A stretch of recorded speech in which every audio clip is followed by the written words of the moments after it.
Good morning. Welcome to the Santa Barbara County Planning Commission meeting of July 13th, 2022. We'll begin with the Pledge of Allegiance. I pledge allegiance to the flag of the United States of America, to the republic for which it stands, one nation, indivisible, with liberty and justice for all.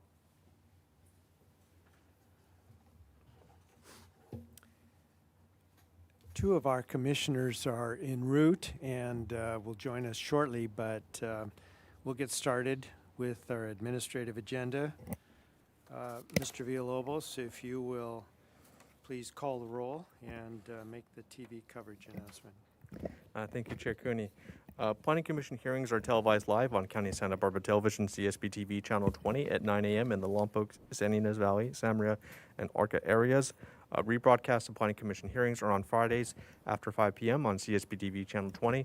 Today's hearing will also be streamed live on the county's website and will be available for download in a day or two. Moving on to the roll call. Commissioner Martinez. Here. Commissioner Farini. Here.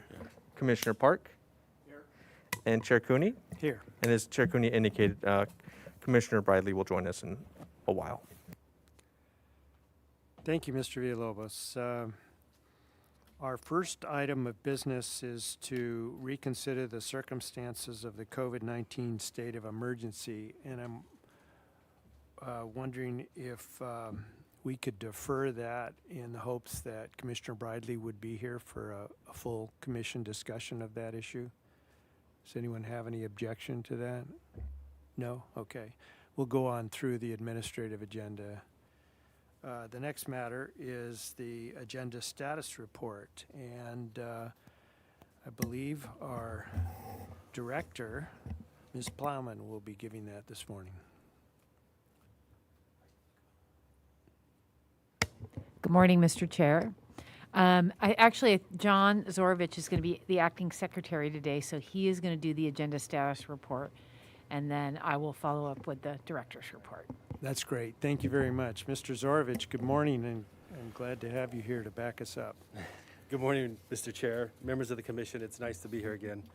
So on today's agenda, we have two items. One is, you've heard it before, the Montecito Ranch Estates Lot 7 recorded map modification. And the second item is an appeal of 5980 Casitas Pass cannabis project. Both those items, staff is ready to present and will be for your consideration today. Thank you, Mr. Zorovich. And Commissioner Bridley has just arrived. Let's have her get set by a microphone. Good morning, Commissioner Bridley. Good morning. Okay, so now we have a full commission. Let's go back to item 4 on our administrative agenda, which is to reconsider the circumstances of the COVID-19 state of emergency. And Ms. Plowman, if you could introduce that topic for us. You're certainly the most familiar with it. Yes, Mr. Chair, members of the commission. So in the last few weeks, we have had 2 separate outbreaks among county staff, one in our North County office and one in our South County office. And in reviewing the materials yesterday on the Public Health Department website, the information that I have is that the cases are almost as high as they were in February. So we wanted to give the commission an option to go remote for a month just while we try and sort of sort out where and maybe past this peak in case rates.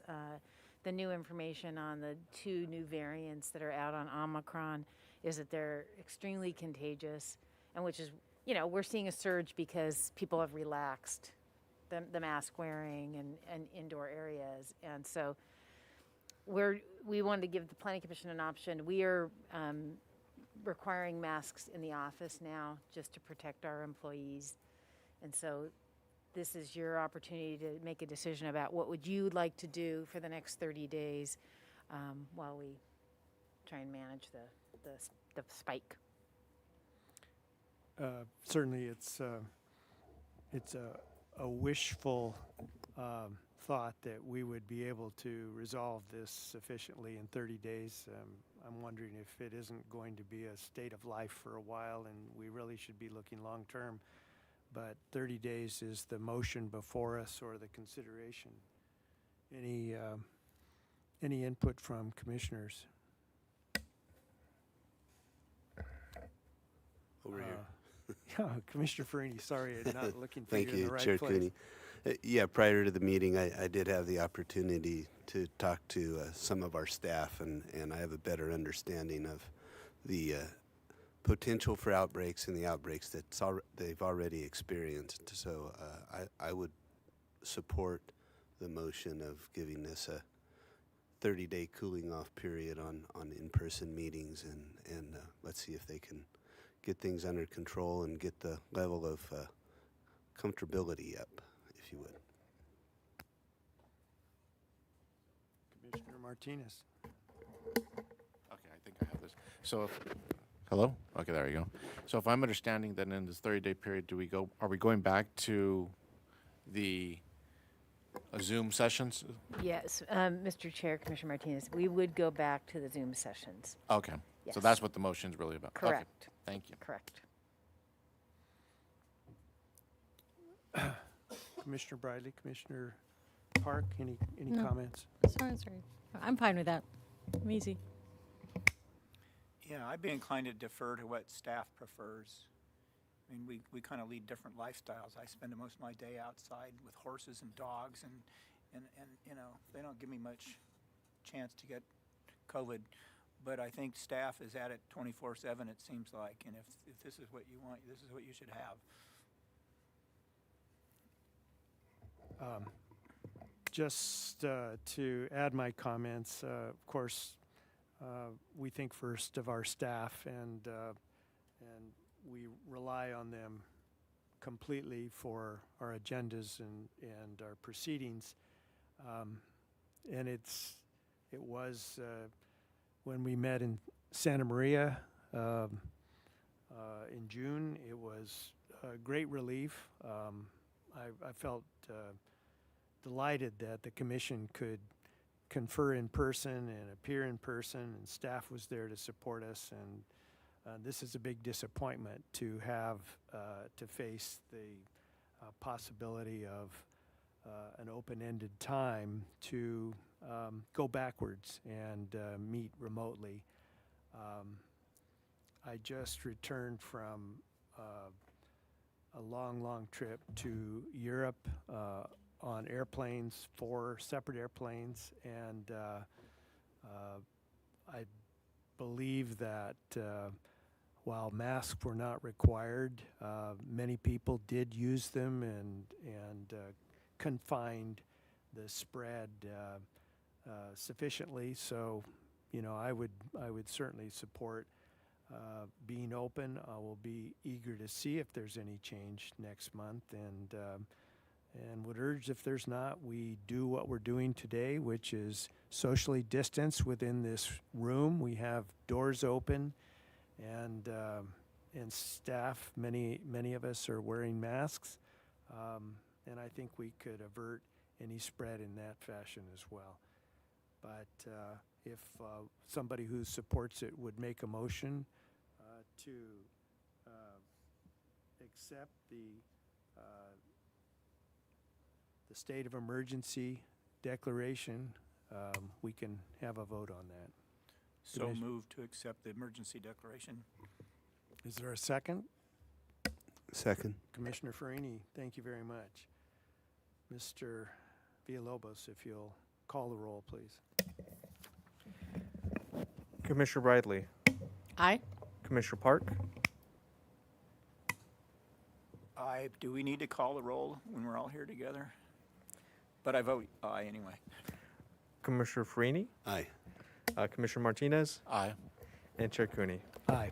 Motion passes 5-0. Commissioner Park, you're getting started on a procedural correction. right away. That's good. That's one of the benefits of having you here in person. I still have to pretend I'm a lawyer. I hope not. Or my wife does. Okay, the acting secretary will next give us the projection report. Yes, I will. So your commission will reconvene again on July 27th to hear the Buell Flat Rock Company Deep Mining Reclamation Project again. That's from a previous hearing. And also the Beller appeal of the Sidon's detached garage. Those two items will be considered on, as I said, July 27th. Following week on August 3rd, it'll be the Santa Claus Lane Bike Path Project. On August 10th, you'll be considering two appeals, the appeal of the Nahoe Farms Cannabis Cultivation Project and the appeal of Dr. Green Thumb's Cannabis Storefront Retail. Those are projected to be North County hearings. On August 31st, there's two items. One is an appeal of a Crown Castle project, and the other is an appeal of a Saris Farm Cannabis Cultivation Project. Those are contemplated to be in Santa Barbara. On September 7th, you will be considering the appeal of the Roots Cannabis Storefront Retail. On September 14th, the Sheriff Outdoor Cannabis Cultivation Project will be before you. And then, based on your current projection schedule, the next item is, I don't have another one after that, so that's your schedule going out. Thank you, Mr. Zorovich. That covers the summer period, and I'm sure there'll be items I added to us for later in September. Commissioner, Chair Cooney, I had a question on the projection report. Can you hear me? Because I certainly can't hear the three on the days. Okay. Can I ask a question? Briley. All right, yeah. So the appeal of the retail cannabis one in August, right? Is that the first retail case that we're hearing? I don't expect Mr. Zorovich to be able to answer it, but maybe Director Plowman could. Is this our first retail appeal? Okay, that was all. Mr. Chair, Commissioner Bradley, yes, it is. Thank you.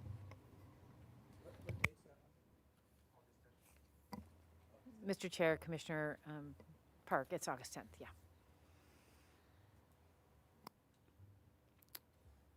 Other questions from commissioners? Not seeing any. The next item we have is public comment. This is the period during our meetings, whether remote or in person, where we offer the public an opportunity to give us public comment on matters not on today's agenda. And I'm not sure, Mr. Villalobos, how you're handling that. The public is making comment online, is that correct? So they can make public comment online in Santa Maria or here in Santa Barbara. I don't see anyone in attendance on Zoom. I'm not seeing any, I did not receive any speaker slips for here, and I have not received any faxes for speaker slips up in Santa Maria. So I think that we can call it safe that we have no public comment at this point. Well, I'll just ask if anyone in the audience is here for public comment. It does not appear that there is, so we'll close the public comment period and turn to Planning Commissioner informational reports. And it's been a while since we've met, so we may hope to get some. Commissioner Park. I'll try not to ramble. This is all related. You may not think it is, but it is. A couple of times I've asked staff to give us sort of informational reports on things, and one of them a couple of months ago was just on the current organization of staff and who does what and so forth, because you had some new people. I really appreciated that. That was very helpful. And it reminds me, I've heard some comments since then from members of the public and particularly applicants about staff. I'm sensitive to that kind of stuff because I remember my old soccer playing days with June and Alex Peugeot and David Stone, over 30 years ago, and so I keep my ear open, and I heard some very good things. They were appreciative of your efforts, Director Plowman, appreciative of Jeff Wilson's efforts in guiding the department, but we don't always hear all that and get to give kudos to Travis Seward's.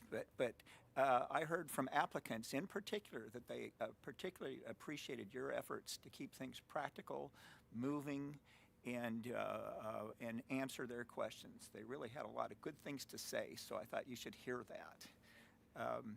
And I wanted to express my appreciation kind of in that line. One thing I asked about, I can't remember when, maybe a month ago, was, in fact, it was talking about when we were talking about RINA and so forth, and I asked about, were we seeing any ag employee dwelling units actually getting built after we spent all that time on the ordinance? And Jesse Steele sent back an email within a week saying there had been one permit issued, and I'm kind of disappointed in that, but I really appreciate her attentiveness to that. Another thing I'd like to see an informational report on somehow, sometime, not a hurry, is kind of what's different about our work with respect to these unincorporated communities like Orcutt, New Cuyama, Gary, Sisquoc, Ventacopa, I can name all of them, Isla Vista. They don't have cities. They don't have people planting their trees and curbs and all that, and yet who's there for them? So it's a different level of detail than what we do for most of what we're doing. And I'd like to hear more about what's expected of us. I've been doing these workshops with regard to the Recreation Master Plan. I did one out in New Cuyama 2 weeks ago, very well attended by some really involved community members for such a small community. And then we did a tour of facilities there, and I could see they're so appreciative of the First District office attention to them, which is wonderful. But it's sort of a neglected community, to tell you the truth. And I think it shows the difference of being an incorporated city and being, one of our stepchildren. And I'd kind of like to learn more about what we're generally expected to do there. A final thing, Chair Cooney, is I did a site visit at a cannabis facility yesterday that I'd like to talk about a little bit. It sort of relates to the matter we have. Is it item 2? I forget Yes. which, but it sort of doesn't. I don't know, would you prefer I do it now or just kind of wait till then? To the extent that you're using information pertaining to a project, I think it'd be better to do it then. Yeah, I'm not sure I would be, but it kind of might look that way to the public, so I think it's better to do then, yeah. Okay, thank you. Thank you. Commissioner Bridley, were you reaching to speak? Yes.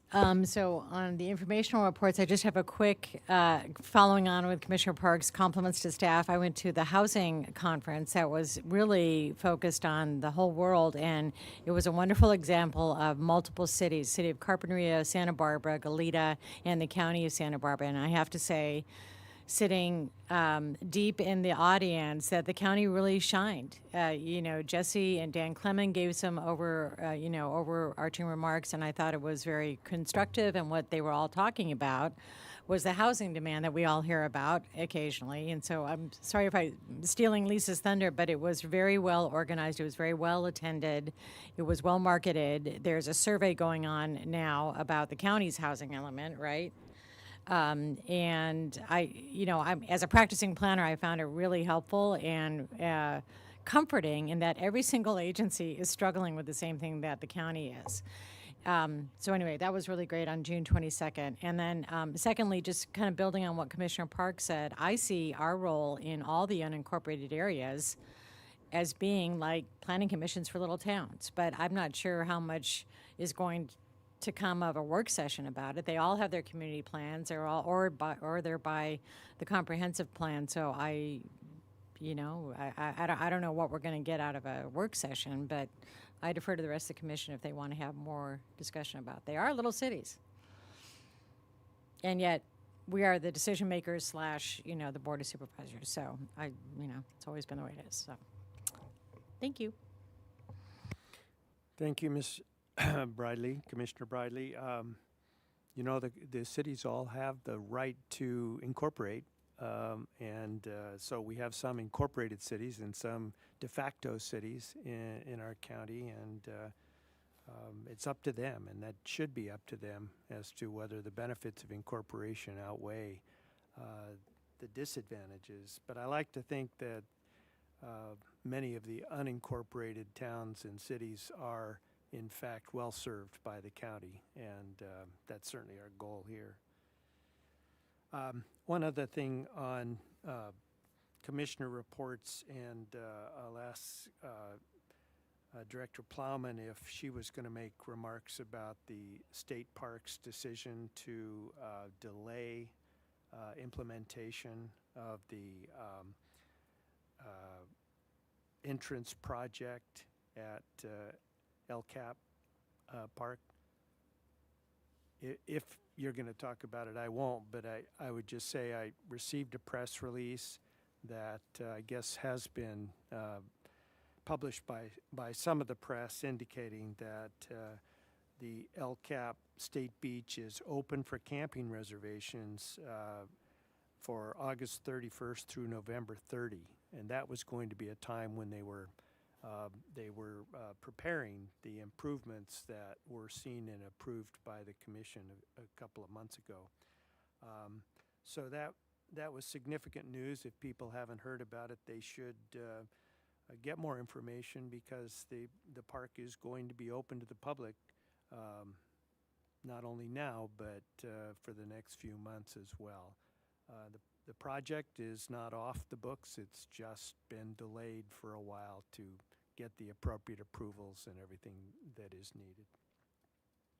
That's all I was going to say about that. So we'll finish with commissioner comments. Anything? I can't see lights from the two of you, so get my attention some way. All right, not seeing any. We have two sets of minutes to approve. They are the 1st of June and the 8th of June.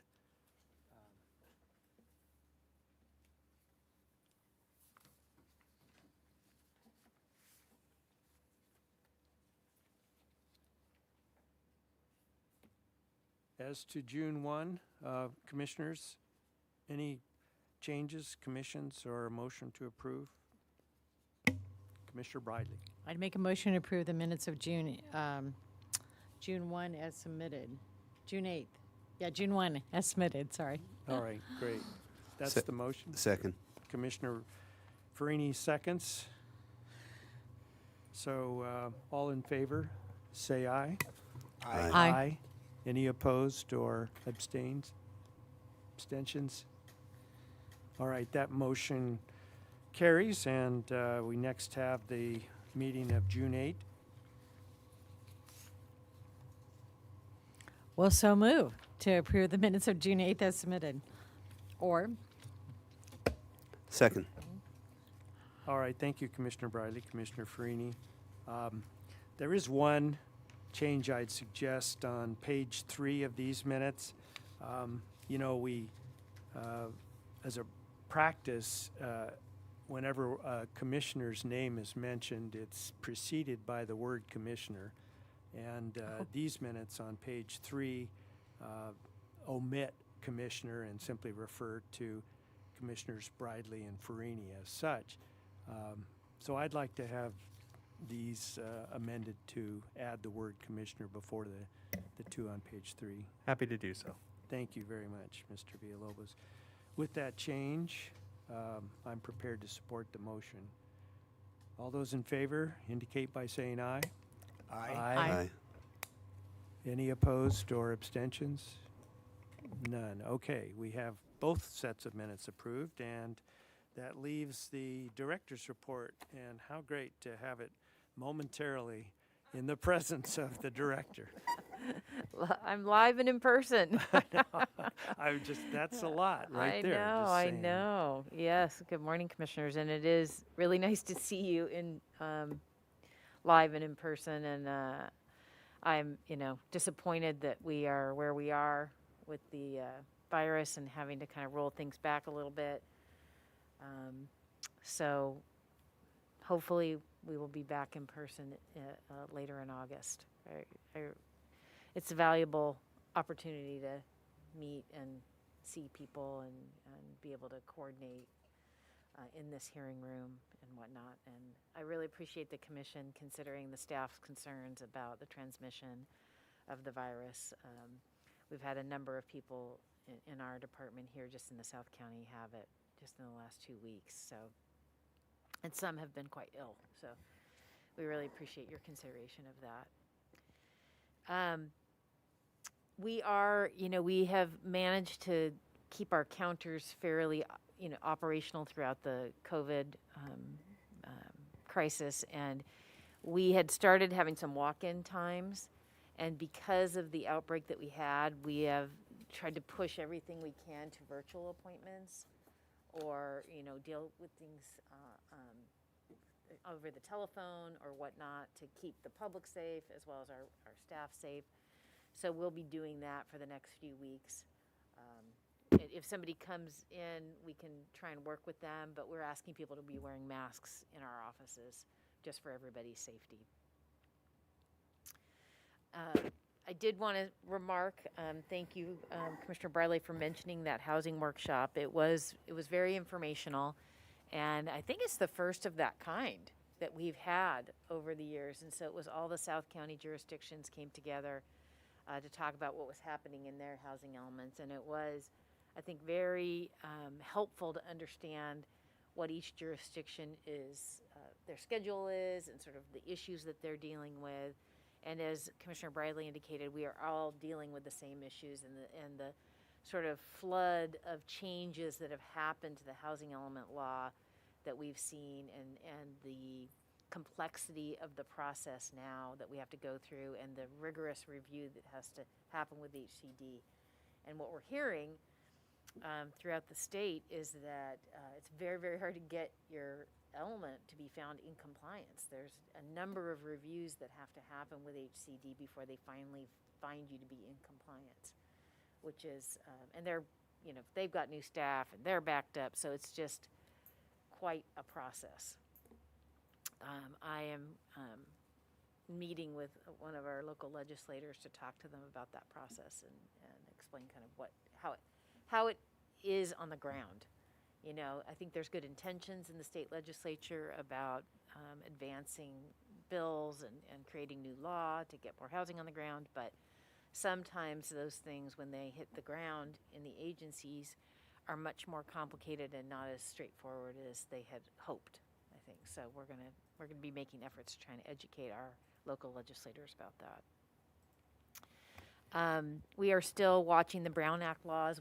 One will be adopted.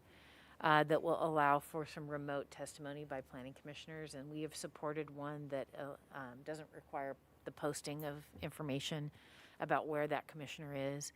The goal is to have a quorum in the in person if we have people operating from a telecommuting location. So that's kind of what the way the laws are structured right now, which I think that will be helpful and add some flexibility for commissioners. And then, of course, we want to maintain, some jurisdictions aren't interested in this, but we want to maintain the ability of the public to be able to participate remotely as well. I think other jurisdictions have protested because it's complicated, right? And there's a cost to it. And some don't have the staff and the ability to manage all of that in one hearing. I did want to let you know that a couple of things that have happened at the board hearings. We had our budget hearings in June, which went well. So, nothing unexpected. And I don't think we've met since that happened, but I think our department fared well in the budget process, and there was no surprises. Yesterday, the board considered the county telecommuting policy. It was on the administrative agenda, but was pulled, so it was discussed. That is something, if you're interested in reviewing it, the goal is to try and make sure that the county stays current with what the practices in the working world are today, because we're having a very hard time recruiting and retaining staff. And when I have staff leave, they often say, well, I need a completely flexible remote situation with what's happening in my life today for a variety of reasons. And so they're all looking for that. And so our Human Resources Department has been developing this policy to try and make sure that the county can compete in the marketplace and bring in staff and keep them here. And so I think it's a really great step. And, we will be developing our own departmental policy about this. There's a balance. We want to create all this flexibility, but we also want people to be able to come together and connect and build a sense of teamwork. So we're going to be working on how to implement that policy within our department, and we can certainly keep you posted on that. Are you moving on to another topic, or why don't you go ahead and finish, because I do want to talk about that for just a second. Go ahead. Okay. So, from the planner's perspective, it's really confounded me for 18 months as a transportation planner, because now our residential districts are becoming little business parks. I mean, everybody complains about internet speed and everything else.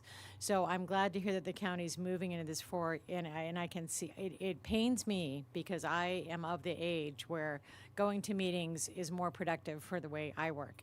However, I can see in everybody younger than me that that's not the norm. In fact, it's a problem, So it's a really interesting shift, not just for county staff, but really for our home to work commute patterns and everything else. So I have to say, during COVID, I thought that the county staff was really, really responsive, but I think we can all agree it just takes more time. I have to email a planner and ask to talk to them for 10 minutes in the next 3 days, as opposed to just picking up the phone and leaving a message. And they would get back to the message, but it's not as easy as if you were available and in person in one place.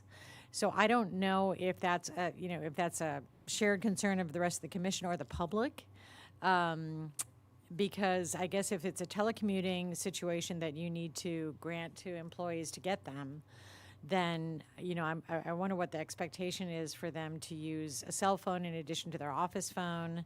Is it a county-provided cell phone, so they're on duty 8 hours a day at any time, or or what?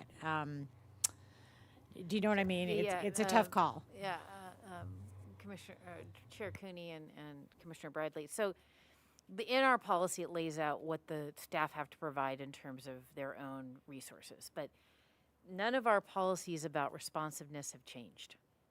So we seek to respond to people within 24 hours, even if we just say, we'll get back to you. We got your message, we will get back to you. And so we're going to be working out exactly how that will function in our department. But for me, for instance, when I telecommute, if there's we had an outbreak on our first floor, and so I was working from home, my county phone is forwarded to my cell phone. And the way we work now, we get a message in our email box that we have a phone message, and we can check it from our email. So we have the technology that allows us to create the flexibility. And that's really going to be important, is to be able to rely on those tools to do it. Like I said, I thought the county did a fabulous job during COVID. I mean, really, and I can't compliment Mr. Villalobos enough for having us all go to Zoom and back and all that stuff. So I feel for you in terms of having to recruit in this new world, but I think it's not going to go back. And in fact, I remember being on American Planning Association statewide housing call like in 2021, right when we started going to Zoom, and some Monterey Bay Area Council of Governments guy said, Oh, no, the Bay Area is all going to go back to the office. Everyone at Google is going to go back to their offices, and I'm sitting here in Santa Barbara thinking, I don't think so, because of the telecommuting option being so attractive and for the generation. So anyway, enough said. Sorry about that. Thank you. Commissioner Park, I think, had Yeah, a I follow. kind of wanted to support Commissioner Riley's comments that the devil is in the details, and that is important, and I appreciate that. But I also wanted to stress, at least to me, the importance of your dealing with this kind of policy. A few years ago, for the Inns of Court, I put on a program, continuing legal education went on how to be a good parent and a good lawyer, because it wasn't clear that that was possible. And it really, it was clear as I was dealing with different generations of largely female attorneys, including judges and, in fact, employees of county counsel's office and so forth, that flexible employment management, or whatever we want to call these kind of policies, is very much a gender equality issue. And we never want to be going backwards in that. And if some counties are a little lazy and want to stress, no, let's get back to the office, it's easier, let's do it. No, this is the kind of thing that makes it easier for people that are in all sorts of different social circumstances and gender circumstances to work and be productive. And we all benefit from that. Thank you. Next item is I just want to provide a reminder to the commission that the board is taking their break. It's the last 2 weeks of July and the first 2 weeks of August. So they will be not in meeting during that time frame. And they will meet again on August 16th will be their next in-person meeting. And then future board items, the cannabis ordinance amendment was continued when we were at the board last time to address a couple of issues regarding processing. We will be back at the board on the 16th of August. We also have a parcel map, rezone GPA mapkin that's going to the board. And then the house cell tract map and rezone will go on the 23rd. And then I just wanted to provide just a reflection on Commissioner Park's question regarding the unincorporated areas and sort of what the county's approach has been. And I know we're not agendized for it. We don't have council here, so they might be on Zoom. So I'm not going to spend a huge amount of time on it. I see Brian there. But what I did want to say is that, you know, the community plan effort was, that objective was to try and give attention to these urbanized areas. And it did that, right? And so we have very specialized policies for those particular areas. But what ended up happening is that areas that weren't as urbanized sort of were left out, right? So we don't have a Kuyama community plan. And I think that community plan process was beneficial, but I think we're at a point now where what we probably want to be doing from a planning perspective is making sure that our comprehensive plan is up to date. And so that's a big work effort, but that would help the communities that are out there that don't have their own community plans, just from a policy and planning perspective. The other services that are provided are, you know, we the general services are provided, like trash and fire and police, you know, sheriff, that kind of stuff is provided by the county. But, you know, some jurisdictions like Isla Vista have gone to the CSD that is going to give them some decision-making ability in their own community. And so those types of things do transpire to help. But I'm happy to provide more information on that if we need to. For me, I'm just kind of ignorant of what our varying roles are, and I'd appreciate that. And I could get that in 15 minutes with probably almost anybody in this room in a private meeting, but I figure that there might be other planning commissioners that would benefit from that as well, and also members of the public just kind of knowing what attention they get. And it gets down to things that are just little. I mean, somebody was talking to me about street trees in Santa Ynez a couple of weeks ago, and it never crossed my mind to think about street trees in Santa Ynez. I don't know, but now I do. So I did want to just remark on the state parks project, Mr. Chair. And what we did learn from the planner is that they are delaying only a portion of their project, and that is tied to some supply chain issues that they faced with the culvert, and then also which is delaying, I think, their CDFW permit. So they are moving forward with the project overall, but some aspects of it will be slowed. And that concludes my report. I'm happy to answer any questions. Any questions of Director Plowman? I have one, if I could, Mr. Chair. Commissioner Martinez. In regards to the housing, I understand a portion of it, and maybe I'm missing something, but when you're discussing the housing element throughout the county, is there considerations that are going towards the fact of water and the energy, of even having the ability to satisfy these housing requirements that are being pushed down? Yeah, Mr. Chair, Commissioner Martinez. So that we have to identify constraints in our housing element. And if there are constraints with respect to water, in particular, I think that's an obvious resource that is constrained in the state of California overall. So we will be addressing constraints. And the way HCD has been reviewing housing elements, they are trying to make sure that they're that where properties are identified for rezoning, that there are available services, so that it's a reality. And so I think it's an excellent point, because I have raised this with our lobbyists. It's like, is the state talking, different arms of the state talking to one another? We have these new regulations regarding wells and this attention on the drought, and then we have the housing demand over here, and both are important issues, and they're sort of in this collision course, right? And it's going to come to a head where they're going to have to understand that in some circumstances, people won't be able to drill a well, or people won't be able to get a water meter. So it's a good question, and I'm certainly talking about it and raising it with our legislators. Thank you very much, Director Plowman, and it's great to see you.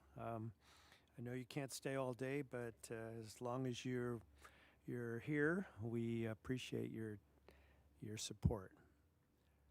Thank you, Mr. Chair. Okay, that brings us to our standard agenda. Let's see, we've been going almost an hour. Why don't we take a 5-minute break just to set up for item number 1, which is the Montecito Ranch Estates recorded map modification. Thank you.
We're back on the air, Mr. Chair.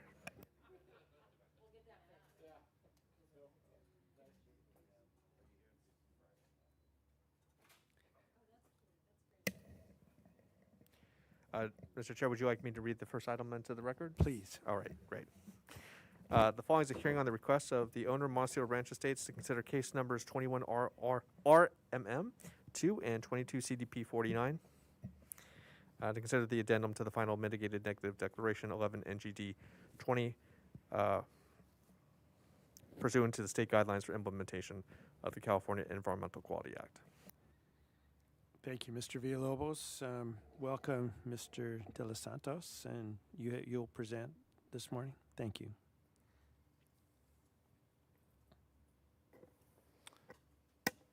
Good morning, members of the Planning Commission. My name is Kevin De Los Santos. I'm the assigned planner for the Montecito Ranch Estates Lot 7 Recorded Map Modification Project. The project was last heard by your commission at the May 25th, 2022 hearing. Your commission directed staff to return with findings for denial. Staff prepared a memo for today's hearing, and findings for denial are included as Attachment A. Michael Stroh, the agent for the applicant, could not attend today's hearing due to a personal conflict. He is aware of the decision that the commission plans on taking, and he stated that the applicant does not intend to appeal to the Board of Supervisors. With that being said, here are today's recommended actions for project denial. Make the required findings for denial of the project as specified in Attachment A of the staff memo. Determine that denial of this project is exempt from CEQA pursuant to state CEQA guidelines, and it's included as Attachment B to this memorandum, and deny the project. This concludes staff's presentation for today. I'm available to answer any questions. Thanks. Oh, thank you, Mr. De Los Santos. Questions from commissioners of staff? Commissioner Park. Well, I was going to ask staff a question, but I think I'd like to take a shot at asking you a question, Commissioner Cooney. Okay. Chair Cooney, excuse me.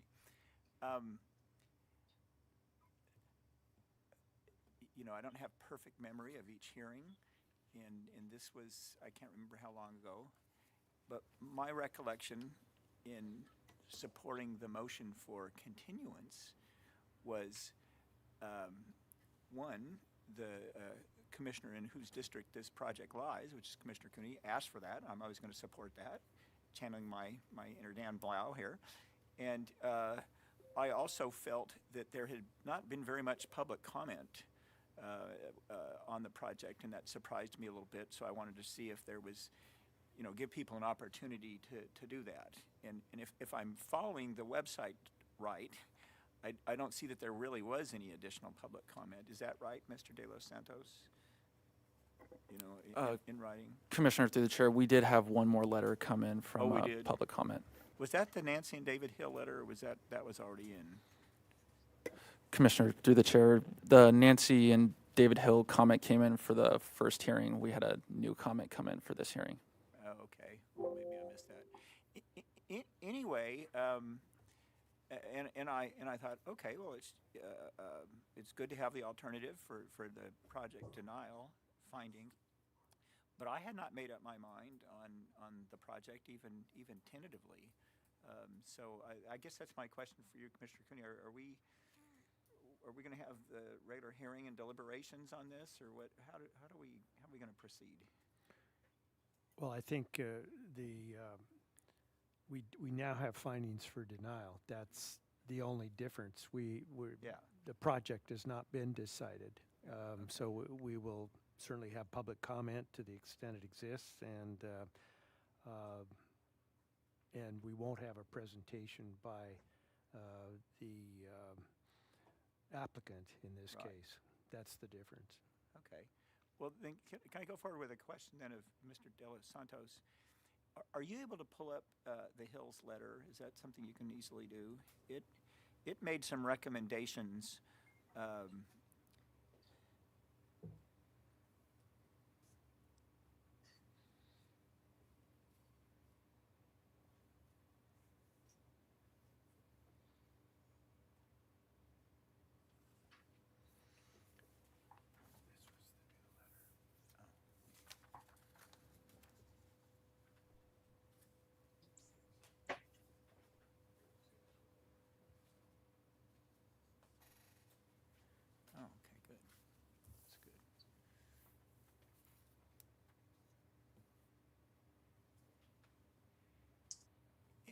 And you can see in the first paragraph, it refers to some things that were conditions of the previous track map that haven't been met yet. And one was swale restoration, some tree plantings, and some other things. Are you familiar with what's being referred to there?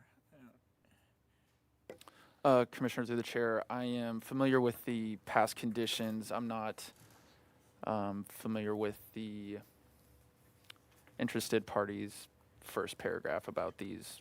I'm wondering if when it speaks to swale restoration, is that something supposed to occur on this particular applicant's property, or is that in the subdivision in general?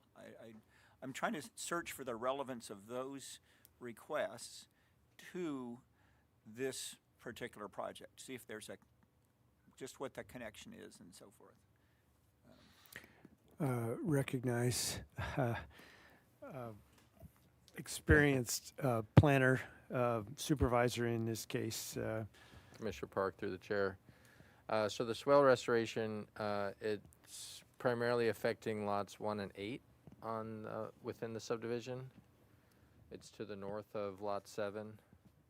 And this is lot 7. The subject lot, the recorded map modification is lot 7. So the swale restoration covers primarily lot 8 and lot 1. But it was a requirement, a condition that was imposed on the last recorded map modification that affected the whole of the subdivision. There was the requirement for this swale restoration that has not been completed as of yet. Well, then maybe you can address some of these other things. In the second paragraph, there's some suggested, I guess we'd call them conditions, if this were to be approved. And one is additional native plantings, including oak trees on a slope, northeast slope, to make up for losses caused. And I'm not getting that one. What is there? This is a small extension of a building envelope within the non-easement area. And are trees being taken out to do this thing? Does anybody know? Commissioner Park through the chair, I can't begin to speak on behalf of this letter. My guess is what they're referring to by losses caused is loss to or degradation of visual impacts. There's no trees being removed to facilitate this, but it does extend the development further out towards the edge of the slope, so it becomes more visible. In the berm, does anyone know what that is referring to? Yes, Commissioner Park through the chair. One of the other requirements of the prior recorded map modification was to erect a berm along the western and northern edge of the knoll, sort of an undulating berm that would be planted to try to replicate in some manner more of a sloped natural condition as it had the knoll had been prior to the prior grading that occurred. So there was a requirement to install this berm and put some plantings on it so that when viewed from a distance, primarily from the west, it would look a little more natural in appearance and help screen some of the development. And would that berm be in the vicinity of this ADU extension? Well, the berm does not wrap all the way over to the existing proposed ADU. No, it does not. Got it. It's to the west, but not to the north of the proposed ADU. Okay. Well, thank you. While No further Mr. questions. Tuttle is at the microphone, any other commissioner questions of him? Not Mr. Chair, seeing any. Mr. Mr. Tuttle. Chair, this is Thank council. you. I apologize for the interruption, if I may. Mr. Pettit? Thank you, Mr. Chair. Just a reminder. It sounds like this may prove I can't merely hear you. Not sure if your mic is working. microphone check. Can you hear me? Brian, you're just very low.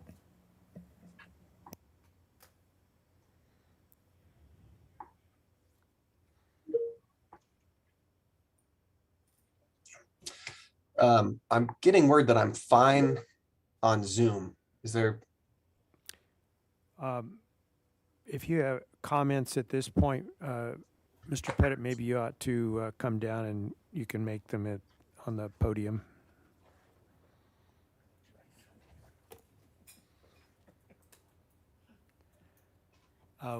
While we're waiting for Mr. Pettit, this project proposed addition to the subdivision lot is at this point, you know, we're in a position where the commission has findings for denial as well as approval. The comments in this case I took to add to our consideration if we were to approve the extension. However, if we end up denying it, all those additions and so forth are beyond, I think, our ability to change at this time. Do you agree with that, Mr. De Los Santos? Mr. Chair, yes. Okay. Okay. So are there any questions regarding the, well, let's hear from Commissioner Martinez. Thank you, Chair. Actually, I don't know if Mr. De Los Santos has addressed yet his attachment A that was provided, but if so, I would just like to make a comment, though, in regards to 2.1.1. I think it's supposed to read, there are no changes, not there are changes.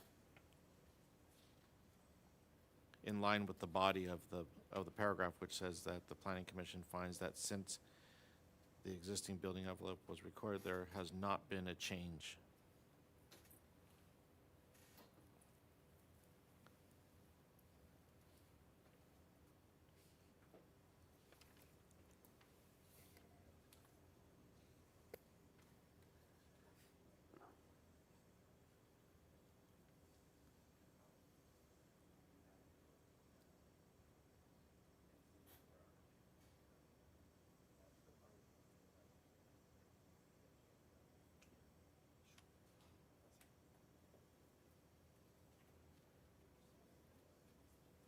Commissioner Martinez, yeah, that's correct.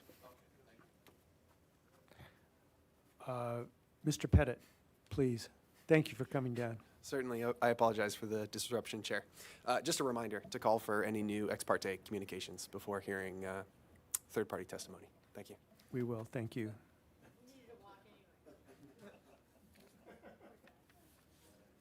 It's a costly visit, but always appreciated. Do we have any ex parte communications to report since our last meeting? I did not have any and assumed the rest didn't either.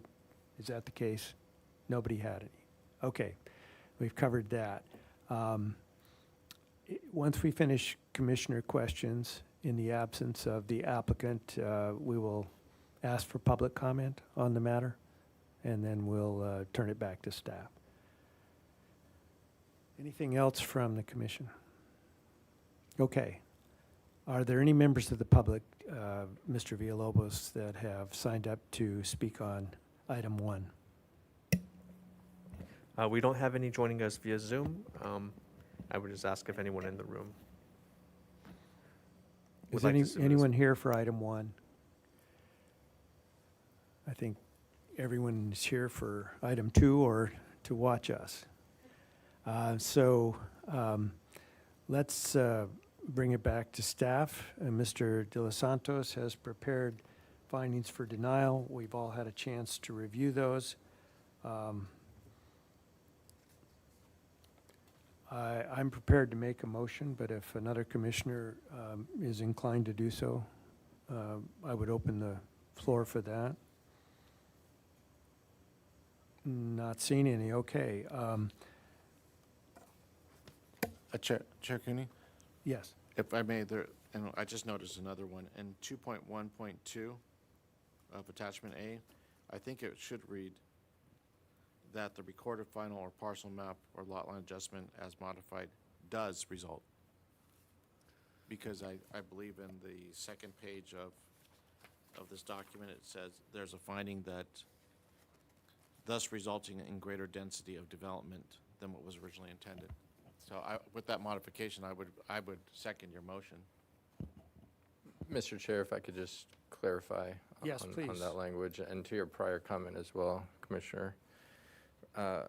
Those are findings that have to, those are specific findings in the ordinance that have to be made in order to approve a project. So we actually can't alter the language in those findings to change them into the negative. The discussion that follows each of those two findings that are in the affirmative then speaks to why those findings cannot be made. So we wouldn't actually change the finding language itself, it's just the discussion. Okay, so those are really, what's in bold is really the element which must be addressed. If it meets that that element, then It can be whether in the approved. affirmative Yeah. or not. Okay, understood. So then I understand the grammar of it. Thank you. Okay. Yeah, I think you'll see that again and again Okay, thank you. on findings for denial. All right, my motion is that we make the required findings, including the CEQA findings for denial of the project, case numbers 21 RMM 002 and 22 CDP 0049, included as attachment A to our memorandum dated July 5, 2022. We determined that denial of the project is exempt from CEQA pursuant to state CEQA guidelines section 15270A, included as attachment B to this memorandum, and we deny the project, the same case numbers as mentioned before. That's the motion. Do we have a second? Commissioner Bridley seconds. Any further Second. discussion? Commissioner Park, please. I don't mean to be a contrarian, but I don't think I can support the motion.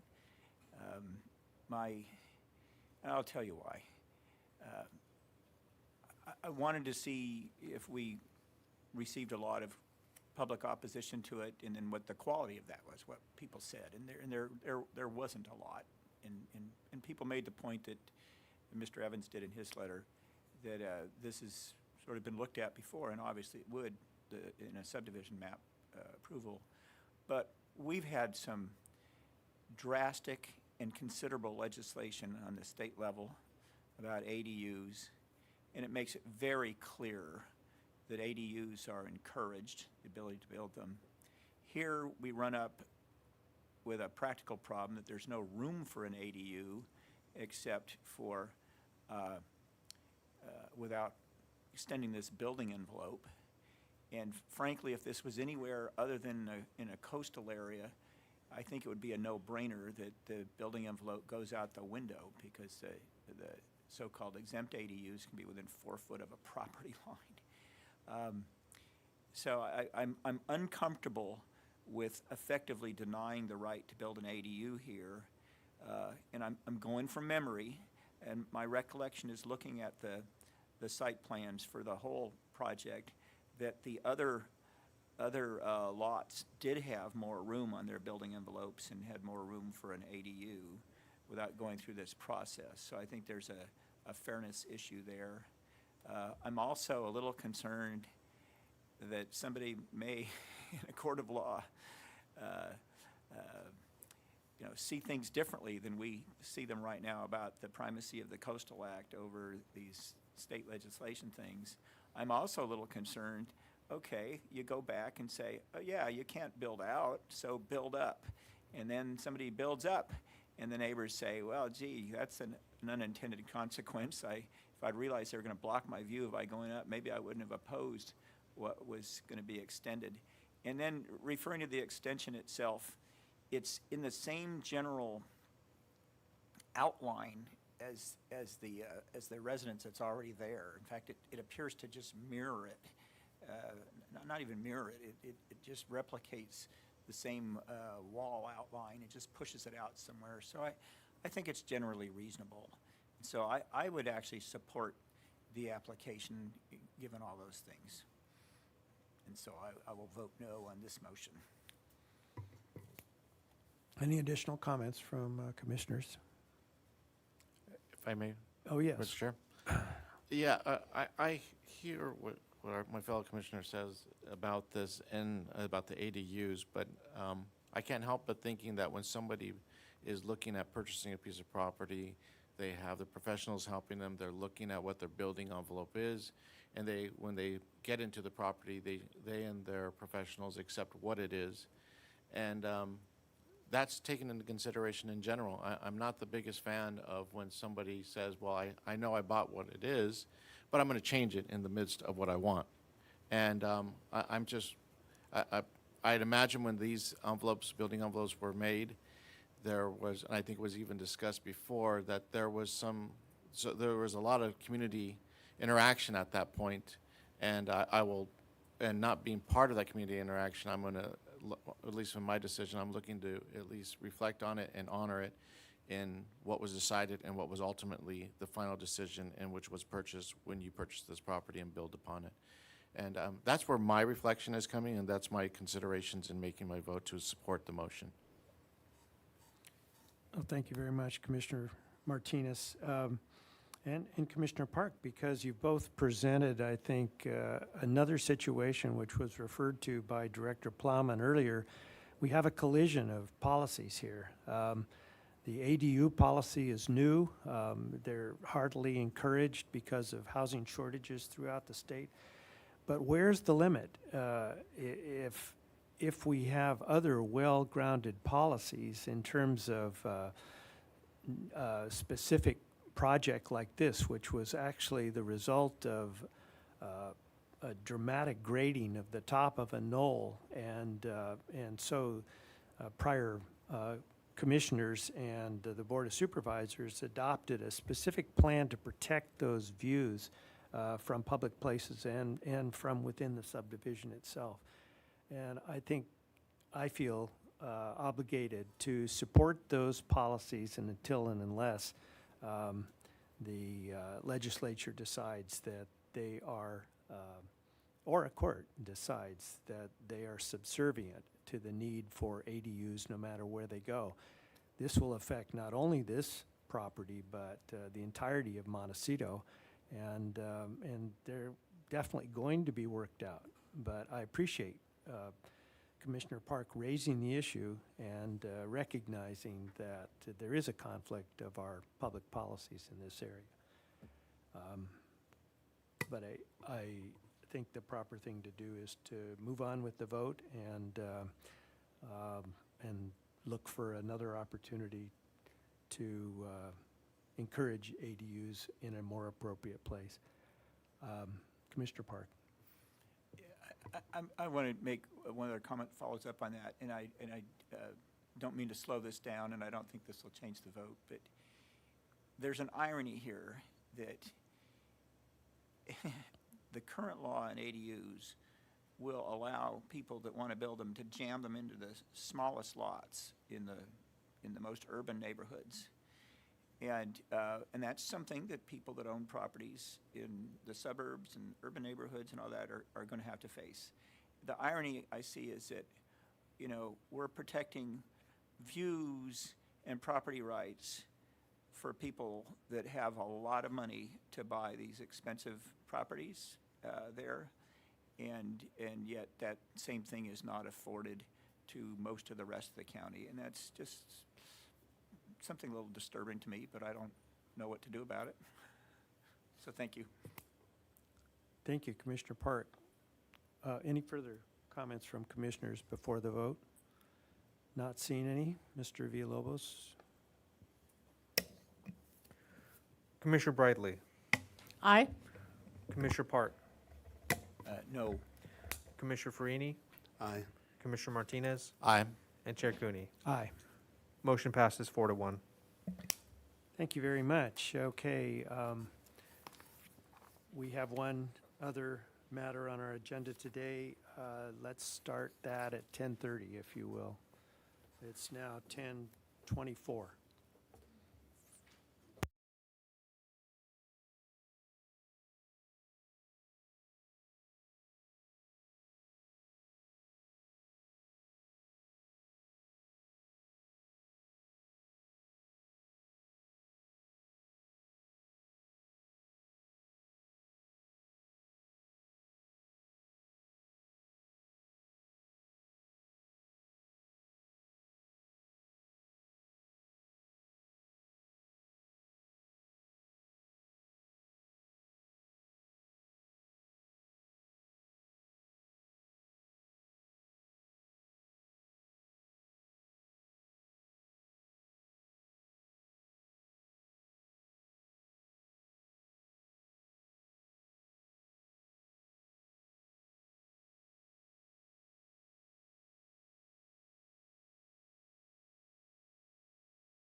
Mr. Chair, we're back on the air. Thank you, Mr. Villalobos. Will you please read item 2 into the record? Certainly. The following is a hearing on the request of Charlotte Brownlee, a representative for Kate School, appellant to consider case number 22 APL 3, an appeal of the director's approval of case number 19 CDP 16. Thank you, Mr. Villalobos. Commissioners, any ex parte communications to report this morning? Commissioner Bridley. I had a site visit with the applicants and their agent, Gallery Macon, back in June, I think. Anyway, I talked to them at a site visit, and that's the only communication I've had. Nothing since our first hearing on this. Commissioner Farini. Thank you, Chair Cooney. Yeah, looks like May 12th, I did a site visit with Gallery Macon, leading the site visit, and various members of her team and the applicant's team showed me around as well. And then yesterday I did receive a phone call as well from Ms. Macon. Commissioner Park. We never started the hearing on this one, so we haven't done any ex parte disclosures yet, right, on this matter? That's right. It was continued. Okay, we didn't make any. So way back when, probably between their meetings, sometime in May, I did have a site visit with Tristan Strauss and Gallery Macon, and I forgot Mr. Van Wingerden's first name, but I know so many Mr. Van Wingermans. Okay, so anyway, and others, and then I've spoken to Gallery Macon since then, and then I had a conversation with Mark Byers, and I visited the CVW facility last night that doesn't exactly bear on this, but it somebody may think it does. So I'm disclosing that as well, and I'll refer to that later. And that's all I can recall. Oh no, I'm sorry. I also had a phone conversation just prior, maybe the day prior to the last scheduled hearing on that, with Charlotte Brownlee and Nicholas. Is it Hark? Tark, yes. And he's the attorney for Kate on this matter. Yes. Commissioner Martinez. I have nothing to report, Mr. Chair. Thank you. I had similar ex parte disclosures as most of my fellow commissioners. I did have a tour of the site on the 24th of May, prior to our first hearing. The parties, the applicants, were present with Ms. Macon, their land use advisor. I can't remember if Jay Higgins was also present, but there was a good group there. Very extensive tour. And then at that time, and most recently, this past Monday, I had telephone contact with the appellant, Kate School, and Ms. Charlotte Brownlee, the assistant head of school, and Kate's attorney, Mr. Nicholas Targ. So with that, we will turn to staff and get started. Mr. Dargill. Good morning, Mr. Chair. Thank you so much.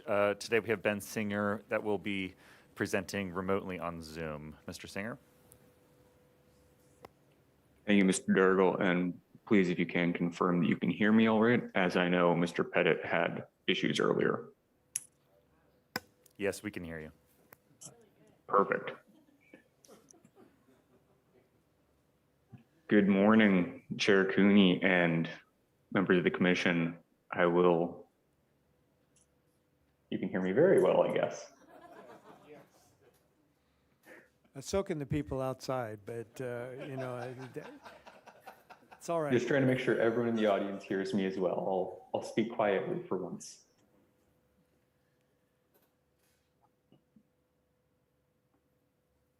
Hold my microphone away from my mouth rather than towards it. Perfect. Okay. I will wait until I see the presentation up. I'm not sure if it is up for you all. I do not see it yet.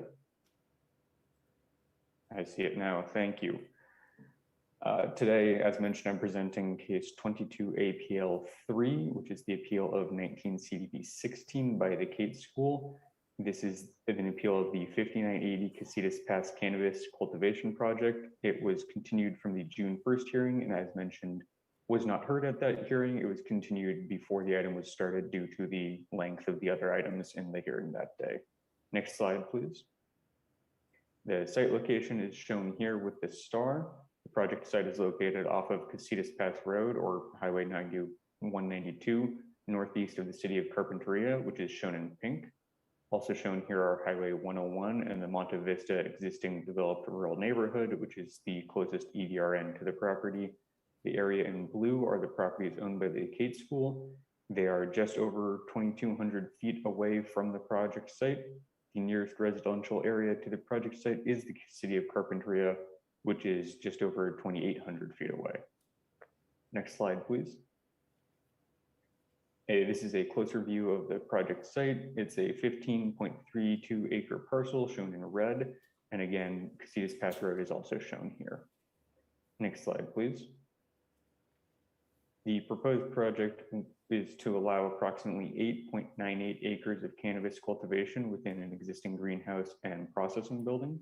The cultivation consists of 7.72 acres of mature plant cultivation, 0.12 acres of nursery cultivation, and 1.14 acres of processing, including drying, trimming, packaging, and storage. The proposed project includes the removal of 4 unpermitted structures, which are a shed, a shade structure, a pole barn, and a pump house. The operation will have up to 70 full-time employees. The proposed project does not include any new development or redevelopment of the greenhouse or the processing building. Both are existing and permitted. Next slide, please.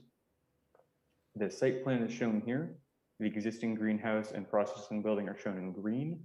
In yellow are a single-family dwelling and barn, both of which are existing and permitted and are not included in the cannabis project. In blue is a retention basin and 6 water tanks, all of which are also existing and permitted. And in red are the 4 structures to be removed: the shed, shade structure, pole barn, and pump house. Casitas Pass Road is shown on the right-hand side of the plan, which is the southern edge of the property. Next slide, please. The appellant raised 5 issues, one of which has 4 parts. The first appeal issue is the appellant contends that the applicant made unauthorized changes to the property and did not submit accurate information to P&D in their application. In response, staff finds that all of the information submitted is accurate. The proposed project will remove the 4 unpermitted structures on site, and a permit to validate, remove, or demolish unpermitted structures can also include new uses or development, so there's no need for multiple permits to have everything that is going to be permitted here. Next slide, please. The second appeal issue includes 4 parts, which are summarized here. Broadly, the appeal issue contends that the odor abatement plan is inadequate and non-compliant with the standards and requirements. These claims include that it is unreliable, does not correctly identify or incorporate the best available odor control technology, will not effectively control odors, and does not have adequate community notification and engagement or odor response methods. Staff thoroughly reviewed the OAP and it is consistent with all standards and requirements. The OAP is prepared and certified by a professional engineer and certified industrial hygienist, and includes backed analysis that discusses what technology is being used, as well as the other potential technologies and issues associated with them.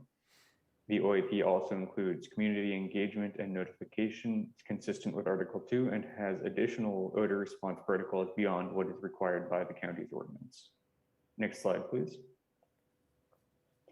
In the third appeal issue, the appellant states that there was no health risk assessment of the vapor phase system and that site features create unnecessary safety risks. After a thorough review, staff has found that the proposed project does not create health or safety risks, and the appellant does not clarify what site features they are specifically referring to. The Santa Barbara County Air Pollution Control District also reviewed the vapor phase formula and confirmed that none of the ingredients are toxic air contaminants. Other employee safety guidelines are implemented and enforced by California OSHA and are not within the purview of the county. Next slide, please. Appeal issue 4 is the contention that there isn't adequate information to make the required findings and that the proposed project does not conform to required policies and standards. And the appellant specifically cites Coastal Land Use Policy 8-5. All findings for a coastal development permit can be made as described in Attachment A to the staff report. The proposed project is consistent with all policies and standards, which are discussed in depth in the staff report. CLU Policy 8-5 only applies to new greenhouses or additions to greenhouses, which this project does not include. Next slide, please.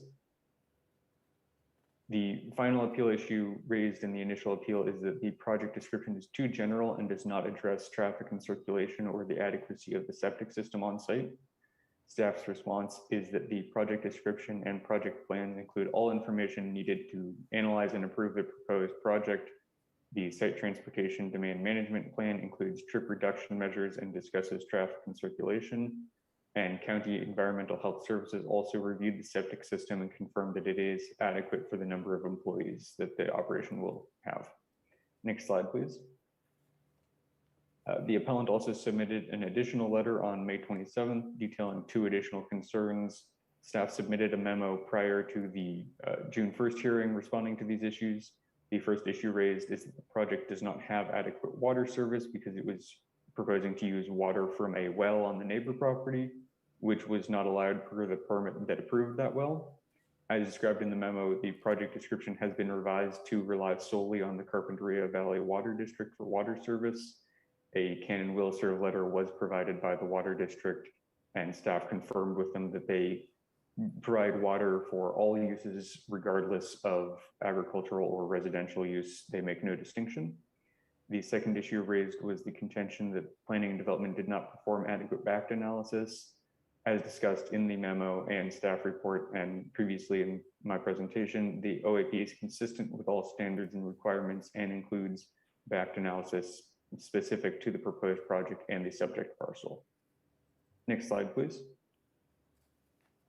The proposed project is consistent with all applicable county policies and standards, including the Cannabis Ordinance, the Carpinteria Agricultural Overlay District, the Coastal Land Use Plan, and all elements of the comprehensive plan. Next slide, please.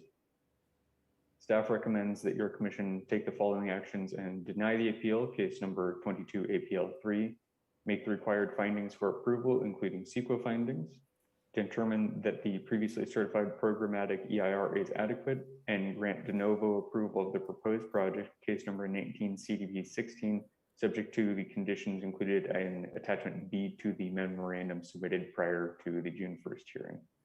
That concludes my presentation, and I am, as always, available for any questions the commission may have. Thank you. Oh, thanks to you, Mr. Singer. A lot of material covered in a very succinct fashion. Perhaps the commissioners have questions of Mr. Singer following his presentation. Commissioner Bridley. Thank you, Chair Cooney. So on our desks this morning, we had an odor abatement plan revision. I assume that's for this case, right? So this is all, I guess I just didn't hear our planner talk about it, so I'm assuming that this would be slipped into our conditions of approval, correct? Mr. Dargo, you have a response? Mr. Chair and Commissioners, I believe what Commissioner Bradley is referring to is a proposed condition that the appellant has submitted. Oh. And that is not something that is proposed by the applicant. Okay, thank you. I just didn't know where that belonged. Okay, thank you. Commissioner Park? Has that been shared with the applicant? I believe that has not been shared with the applicant. The applicant has not fully reviewed it. Staff has reviewed the condition, and as proposed, it would not meet our standards, and includes additional requirements for the odor abatement plan that goes beyond what the ordinance requires. Okay. I just hope that if we get to the point that that gets under discussion, that at least that one page is provided to the applicant's representative so they can be following it as they hear about it. Commissioner Martinez. Yes, thank you, Chair. And following up with these additional odor protocols, I guess I'm confused here because within the presentation, I thought there was a reference to that it includes community engagement compliant with Article 2 and additional odor response protocols. So that's why I was looking at this new page as the additional response protocols. So my question really goes to, on one side you're saying there's certain requirements that have to be met, but what are these additional odor response protocols then, is what I'm getting at. Commissioner Martinez, through the chair, the project does include everything that Article 2 requires. The additional odor control protocols are those which were developed with carpet growers and the Coalition for Responsible Cannabis, which is a tiered odor response program of sorts that is not required by the coastal zoning ordinance, but the appellants have chosen to include in the odor plan. Okay, so if I recall, when this was last addressed, I think there's some industry coalition that was coming up with these additional protocols, I should ask. Is that what you're referring to? That is correct. This was an agreement between, again, carpet growers, kind of a larger cannabis growing coalition in that area, as well as the Coalition for Responsible Cannabis. This agreement was reviewed by the county and put into place, I believe, August of last year, just as a private agreement between those two parties that included these extra measures. Okay. And I have another follow-up question in regards to the presentation. Something that caught my attention is that, so this project is going to be, the water for this project is going to be completely 100% from the Carpinteria Valley Water District for all purposes. Did I hear right?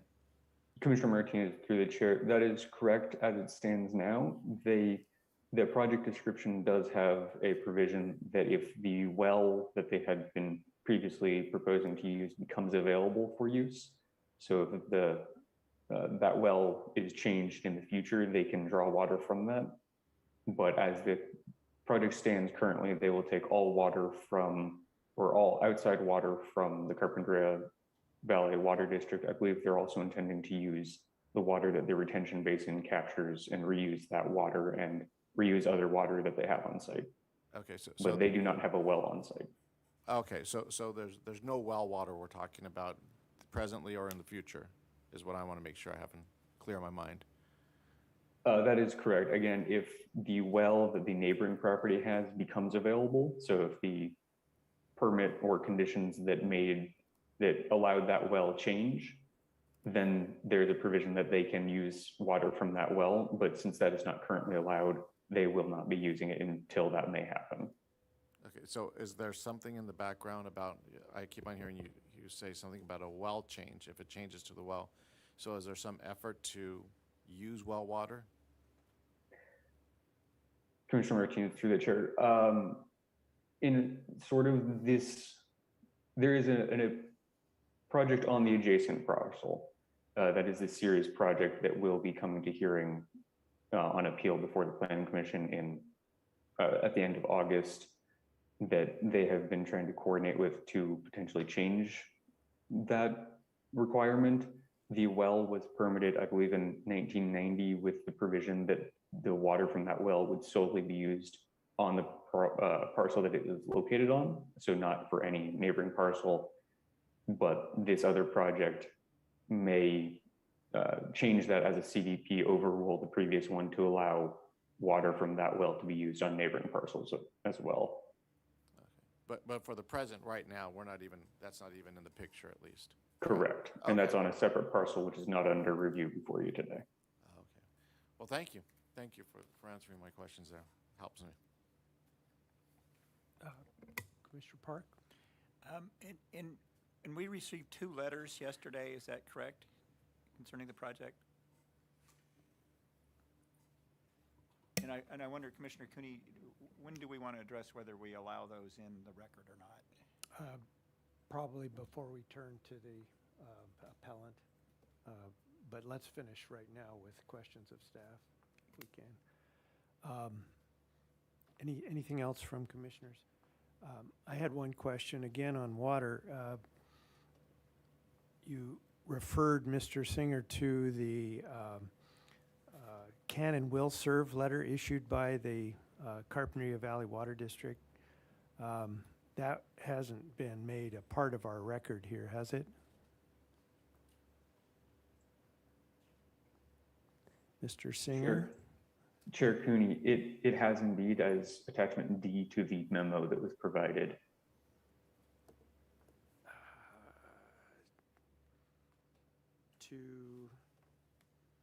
This was the memo provided, I believe, on May 30th, just before the June 1st hearing. Oh, okay. Hope I have that.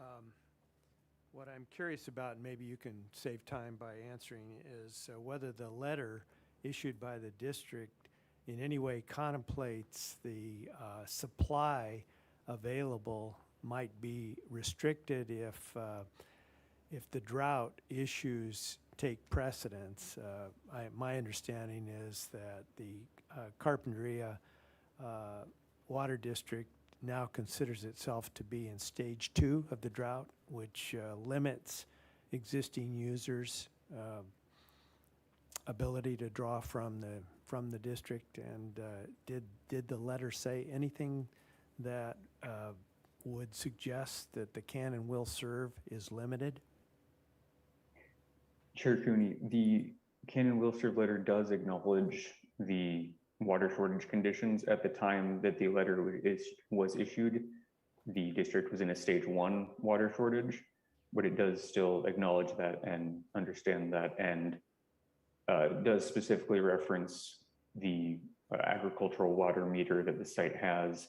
And in conversations with the district, they are fully aware of the status of the water as well as their ability to serve the project, and in conversations have told me that they understand what the project is and have provided this letter and stand by their ability to serve the project. Mr. Chair, I've pulled up the letter on the screen, and I believe we're gonna post that so everyone can see it. There we go. Thank you, Mr. Dargo. That's helpful.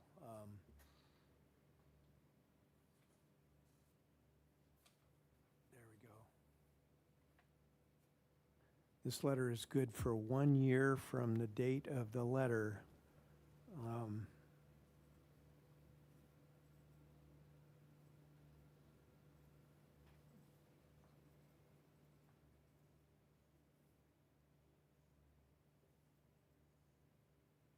Could you read, Mr. Dargill, the last paragraph? It's hard for me to read that from here. Sure, Mr. Chair. The subject account is currently being served by Carpinteria Valley Water District. Service includes a 6-inch fire line and a 2-inch agricultural water meter. This letter does not approve of new development on the property, and its purpose is for proof of water service only. Well, and that presents an ambiguity in my mind. We're, all of us here in Santa Barbara County are under potential limitations to our water service, and this appears to suggest that the district is continuing to provide a certain amount of water through its lines to the subject property, but it's not contemplating the development that is suggested by the application.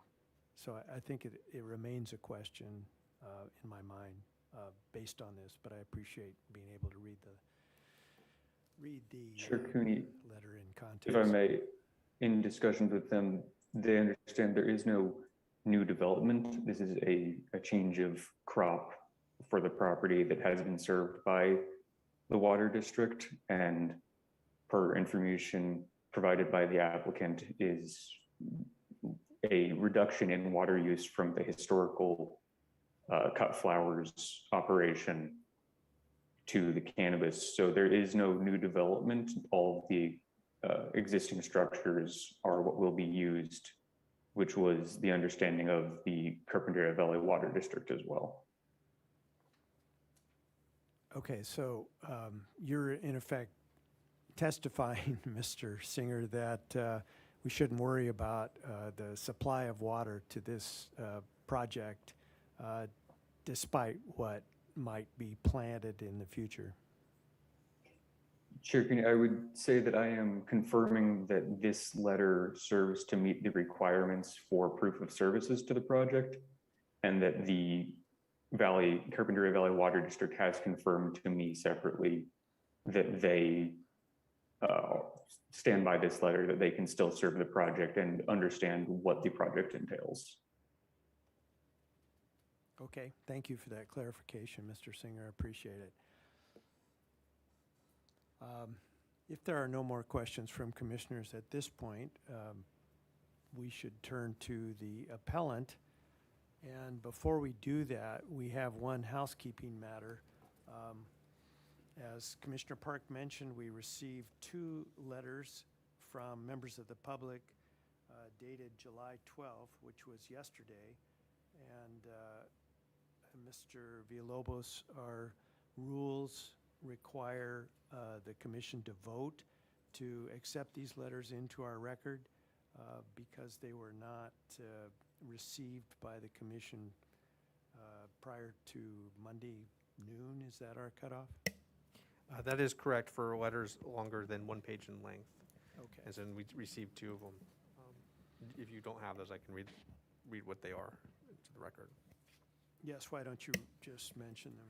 Okay, so those are the letters dated, both dated July 12th from Danielle and William Hahn, as well as these were both emailed, as well as the email from Mimi Roger Brown.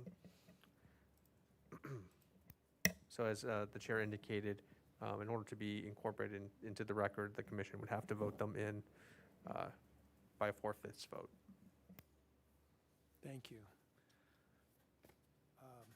Commissioners, does anyone propose that we act to enter these letters into the record, either or both?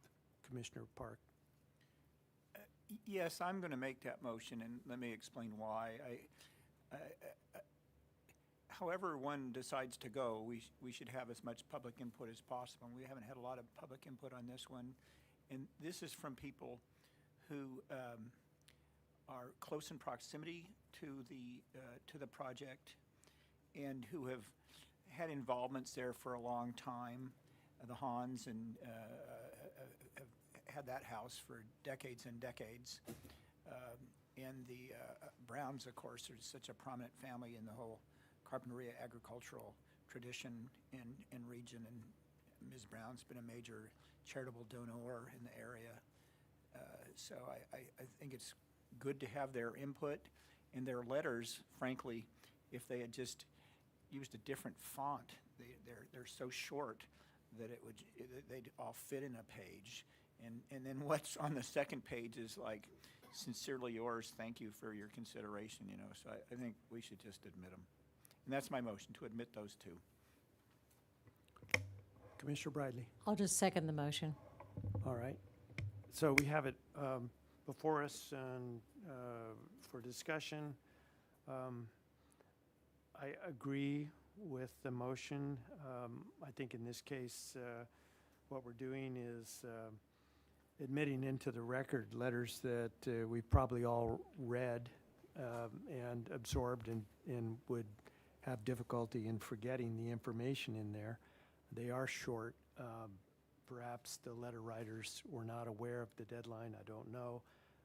But in any event, I do favor admitting them into the record. Commissioner Farini, any comment? In this instance, yes, with it being very short and kind of just an error on having the signature page on the second part, I concur with my fellow commissioners. And Commissioner Blau doesn't vote, does he?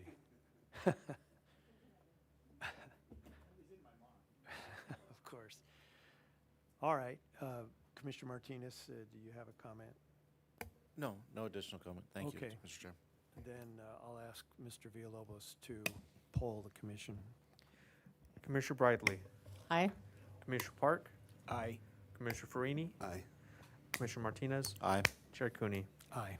Motion passes 5-0. Thank you. Okay, we're ready to go to Ms. Brownlee as the appellant. And she'll be on camera, I'm sure. Yeah. Hi, can you hear me? We sure can. Thank you. Okay. And actually, can you pull up our presentation, please?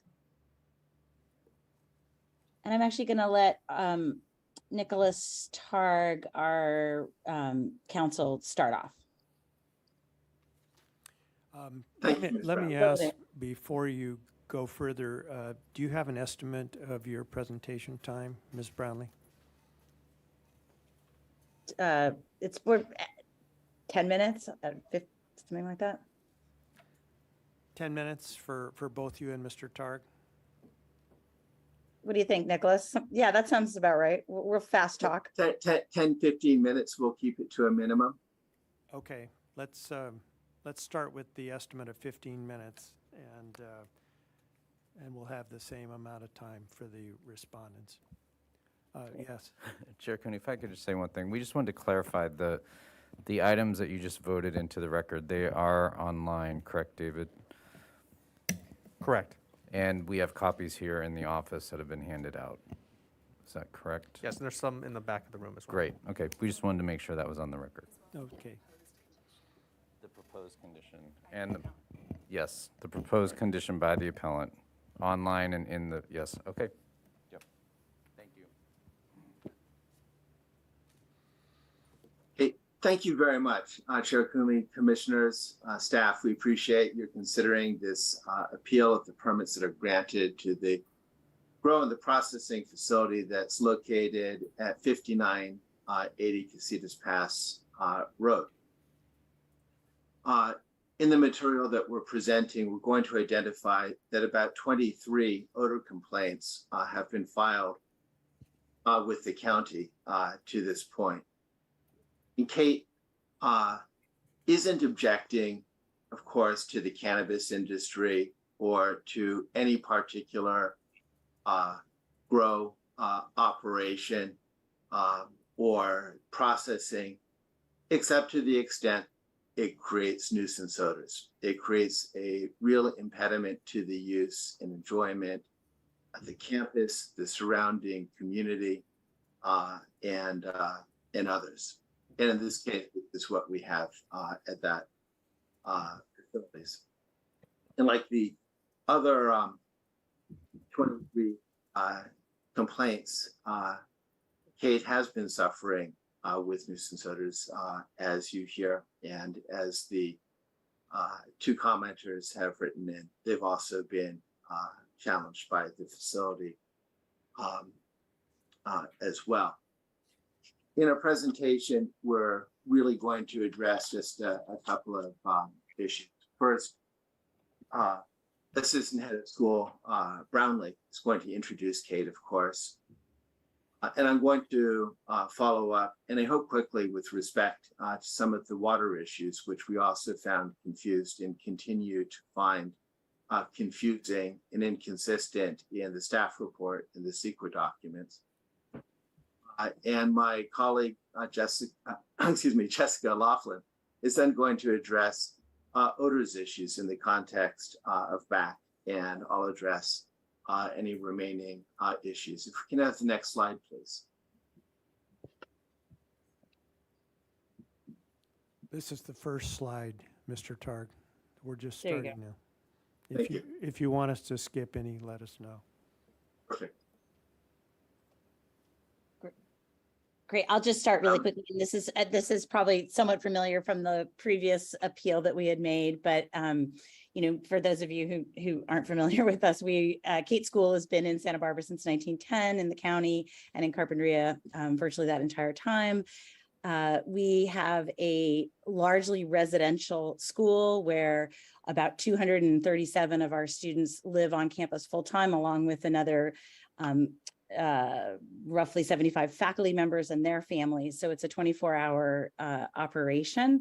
And we also, we have about 100 employees overall, but it's a facility that we don't have the luxury of walking away from whatever odors are in the air. Can you turn the next page? And for us, again, it's the cannabis orders have been consistent and persistent and troubling. And particularly, it was interesting, even just on commencement weekend over the end of May, it was a quite strong weekend for it, as it was for our alumni weekend. So it's been on high profile moments, we've still been experiencing these smells. We can smell them in the dorm rooms. I can smell them when I get into my car in the morning. All of that is without a grow actually in our buffer zone. So I just want to point out that the buffer zone has not been effective at preventing odors from reaching our campus. Sometimes I think the buffer zone was created potentially to address issues of, crime or whatever, but actually they aren't successful in preventing the odors from reaching our campus. Again, we are super grateful to planning and development. You guys did a wonderful job with us on the grow that was in our buffer zone, and we appreciate the collaboration, and we are literally just working really hard to support the kids. Can you turn the next slide? Our feeling is that that no students should have to be exposed to smelling cannabis odors when they're trying to learn. So I'm going to turn it back to Nicholas. So as mentioning, thank you, Ms. Brownlee. As I was mentioning, there are 23 complaints. Actually, 27 complaints were filed with the county over the last several years. I've just excerpted a handful of more recent ones here. I think that there may be 4 that are redundant. The system is a little bit challenging to use. But the point here is that the facility has been creating real issues and real challenges, not only for Kate, but many other people within the facility, within the surrounding area. Next slide, please. So I'd like to bring your attention in particular to the complaint that was filed on August 12th, 2021. That's the last one on the page that's here. So at night, starts at 8 p.m., continues until 5 a.m. Horrible odors, gives nausea and headaches. My dad headaches and gives my daughter so much nausea that she vomits in the morning. That is a comment that appears to be really consistent with the description that the cons provided, and that we'll look at a little bit further. Next slide. I can just, sorry, I can just jump back right into this. Sorry, I got our order a little out of whack, but obviously to us, the biggest issue is just it's protecting our school, but also all the schools in the Carpinteria Valley. We care about all of this establishes some sort of precedent about what is tolerated near and around a school. And for us, the current conditions aren't tolerable. Can you go to the next one? So I'll flip it back to you, Nicholas. Thank you. So in the issues that we're raising here, the first question is the issue of water, basically, and there remains inconsistencies within staff documents, inconsistencies with the CEQA documents, and the findings that are made, and inconsistencies with the project application. And there are also challenges with respect to the will serve letter. And we'll just go through those quickly. And then the second item again that we're going to address is the backed issue. Next slide. So the Planning Commission can't approve a cannabis cultivation that doesn't meet state laws, and that includes CEQA and the cannabis coastal zones ordinance. Next slide. So staff made modifications to the project description, and we'll go through those in just a second. You heard a little bit about them. However, no changes are made to the CEQA project description. There's a fundamental inconsistency in the project's plan is both inconsistent with the original staff report and is also inconsistent with the current staff report. So it's at best ambiguous and is not a stable project description that's made. Please go ahead. And I just want to make clear that this is not a surprise to anybody who've raised these issues with staff previously. So this isn't trying to pull something out of a hat at the last moment. Next.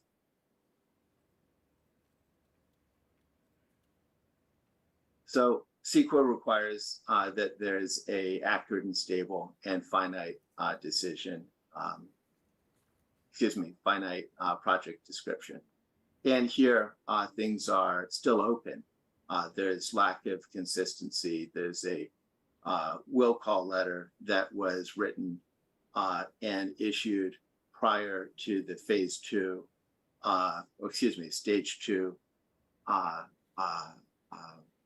drought declaration. And if I just might add, the reason why that's important is, among other things, in declaring the stage 2 drought condition, which was October 13, 2001, I'm reading from the district's page. Stage 2 is response to state California and County of Santa Barbara's drought emergency declaration issued in July 2021. Continued dry conditions, possible surface water allotment reduction, and likely shortages within district service of over 20% of annual demand within the coming year.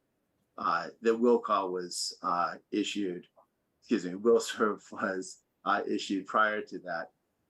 And the project now calls for an additional, approximately 11 acre feet water compared to what's discussed before. Next slide. So these are just some of the conflicting statements. So initially, the staff project description identified private well. We then went to see, well, what is the nature of the water that's being served here? Because we weren't aware of a well being on the property, and then found that there was a limitation on the use of the well water, and that apparently the water had been used on the subject property, apparently in variant of its permit, and for all I know, continues to be used in variance of the permit.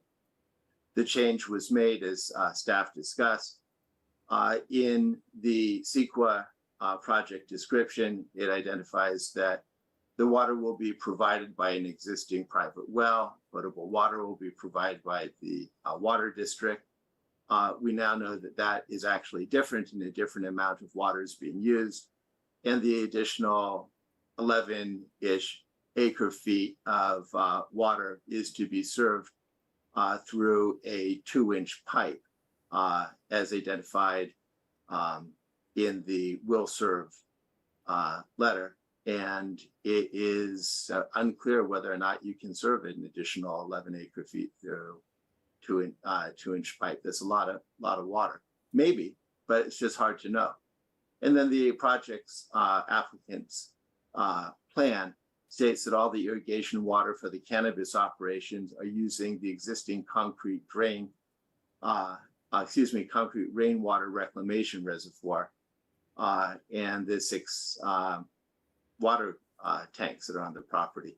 So again, it's neither district water nor well water, but rather it's water that's being collected. So it's frankly, really, I can't tell you what the project description is and how water is going to be handled, because there are still 3 different descriptions of how water is going to be provided at this point in time.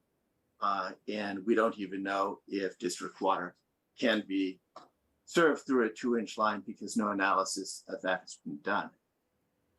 So on that basis alone, serious questions are raised.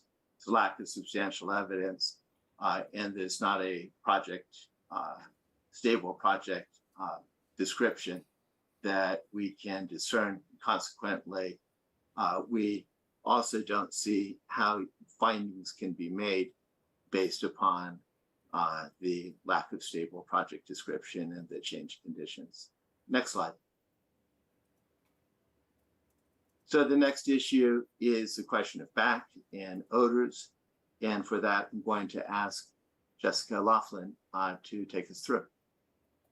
Good morning. I'm going to now take on our second issue, which, as Nicholas said, is whether a complete analysis of BACT has been undertaken here. Next slide, please. So BACT is both a legal and a technical concept, and under California law, BACT is known to be a technology forcing standard. And that's a really important concept about BACT here, is that it's not a static thing. It's known to be technology forcing, meaning that it's designed to compel the development of new technologies to meet public health goals. As a technology forcing standard, it also encompasses technology that's projected to become available, not only technology that was readily available when the regulation was promulgated. Next slide, please. The coastal zoning ordinance here is the place where that outlines the requirements of BACT and the submission and approval of the odor abatement plan. I'll go through these a little quickly because I know we're getting close on time. So I'll just go through these quickly. The Planning Commission cannot approve a project that does not meet the requirements of the coastal zoning ordinance. It requires applicants to prepare and submit an odor abatement plan, which must include a description of all equipment and methods used for reducing odors, and that has to be reviewed and certified by a professional engineer or certified industrial hygienist. What's important here too is that the methods for reducing odors must be consistent with accepted and available industry-specific BACT technologies. Next slide, please. In its proposal here, the applicant proposes fog coat technology. The fog coat technology, though, we've seen does not have a record of success at this facility and at other nearby facilities. As Nicholas explained earlier and showed you the slides, there have been 23 distinct odor complaints filed with the county here. Also, a nearby facility that has been using fog coat also has 17 distinct odor complaints. An adjacent property owner here has demonstrated ongoing and significant nuanced type odors, and this is where they've had 2 tenants that have actually had to leave because of the smell, one of them including a young daughter who would also begin vomiting every morning because of the smell, and they had to leave and find a different place to live because of this. And there's the full quote there that you can read. I'll leave that. Next slide, please.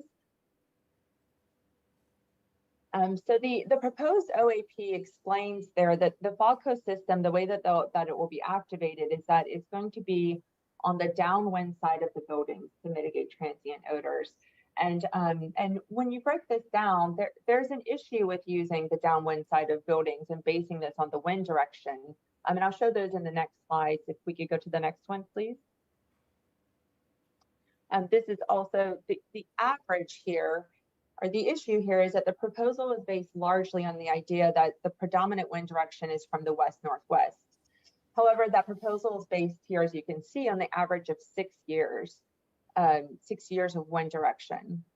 But there are 2 issues with this assumption. First, as we highlighted here, you see on the slide, is that of all of these, when you look at the statistics, the most significant wind speed is actually no wind. 70% of the time there's actually no wind. And in those times, the odors are just stagnant in the area. And second, the calculation is based on an average collected over years. But we know that wind doesn't blow in averages. When you break down and look at the dates more closely and on a daily basis, it becomes clear that the averages don't actually capture the variability in the wind in this area. And if you can go to the next slide, please. So here you can see when you break it down, the wind speed, the wind direction has significant variability on an hour basis. These are three tables, scattergrams, that show the wind direction over the course of a day. And I have for the last preceding 3 days, July 9th, 10th, and 11th. The x-axis here is time, 12 a.m. to 12 p.m. And the y-axis is the wind direction. So you can see here that the wind direction changes over the course of the hours on these days, and not only just over the course of the hours, but on a day-to-day basis. You see July 11th looks like a lot of more variability than the previous day. Also, if you could go to the next slide. When you back up a little bit, you start to see that this is the weekly wind variability for the entire week. And you start to see here that the data starts to look a little bit more normalized. So the average wind direction, especially as you get to more lengthy averages over 6 years, don't actually capture this hour-to-hour variability. As you get more out, it looks more like there's less variability in the wind direction. And we would propose that using a 6-year average and basing the application on that 6-year average will not actually be successful because it doesn't account for these daily variabilities in the wind direction.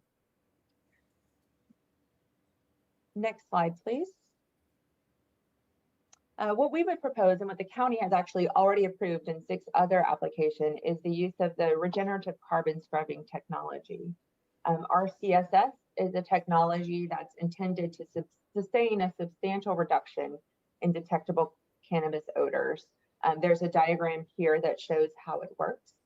And there, like I said earlier, there's 6 other applicants that have relied on this, and the county has approved those applications.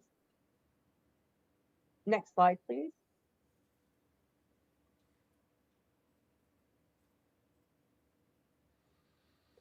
So here's a list of the other applicants who were approved using the regenerative carbon scrubbing.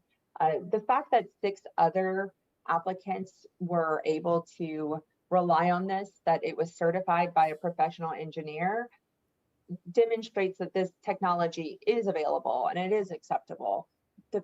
One of the basis for not using this technology in the applicant's proposed OAP is that it was not yet available or acceptable technology. But the fact that we have 6 approved facilities here relying on this technology negates that argument.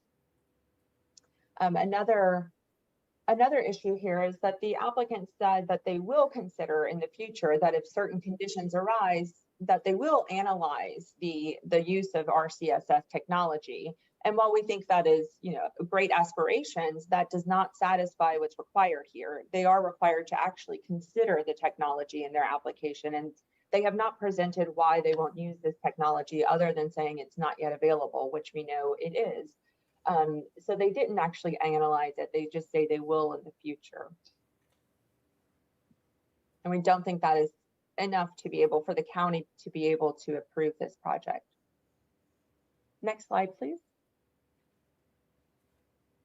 And I'll turn it over to Nicholas to conclude for us. Thank you. First, if I can ask Charlotte if you'd like to add anything at this point further. No, I appreciate that. And I actually think that I love seeing the data on the wind, because I actually think that reflects the lived experience at Kate, which is that we see variability every day and through the day. So I think that is I'm grateful to have actual data that supports our true experience. So Kate doesn't oppose, again, cannabis and doesn't oppose the growth of cannabis in the area. It just needs to be compliant, and it needs not to create nuisance odors as they've been experienced, and as 23 other complaints have identified this facility as created. In fact, we've identified a technology that we think that would be acceptable, and we've provided staff with language which is based on language that was approved at the international facility with some suggestions for consideration.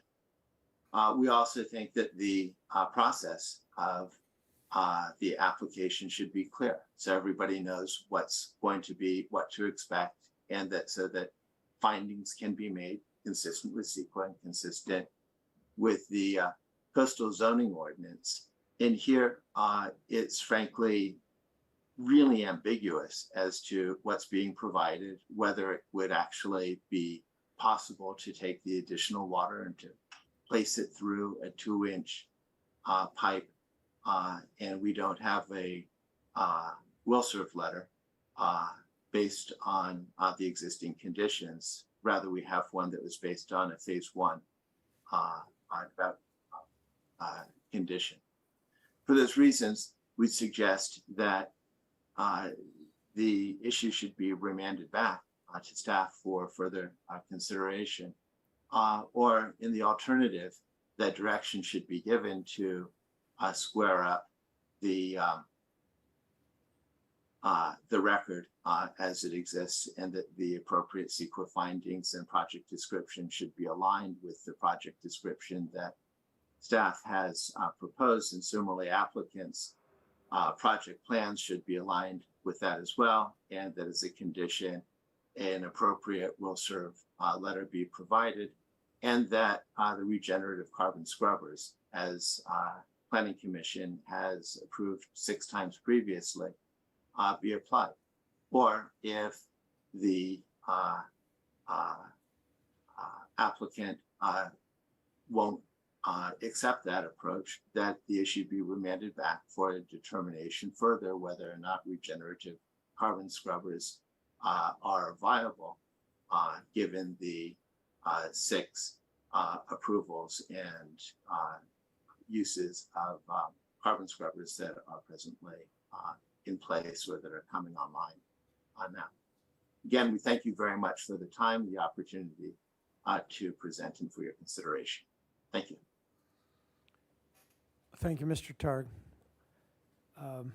We, by my watch, used 25 minutes for the presentation, and so the applicant will have 25 minutes. They can reserve some for rebuttal, and we will turn to the applicant now. Some members of the applicant team are here.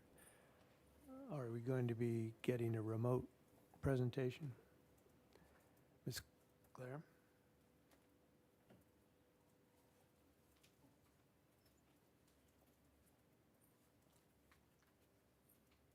I don't have a clicker.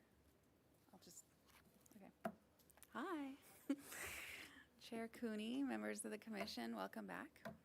Nice to see you. I'm Gallery Macon, representing Valley Crest Farms, 5980 Casitas Pass.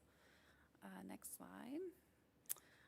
This is just the summary CDP for a 15-acre parcel containing 7.72 acres of mixed light cannabis cultivation, 5,000 square feet of nursery, and a existing 35,000 square foot processing building. Next slide. The project team, the landowner is the Van Wingerden Trust. They are also the landowner for the property next door at Ceres. I'll get into the water thing. I didn't know that was going to be such a big thing, but I will explain what's going on with the well.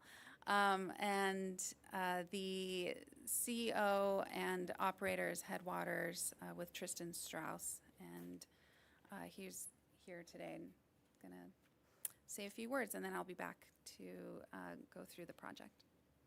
Next slide.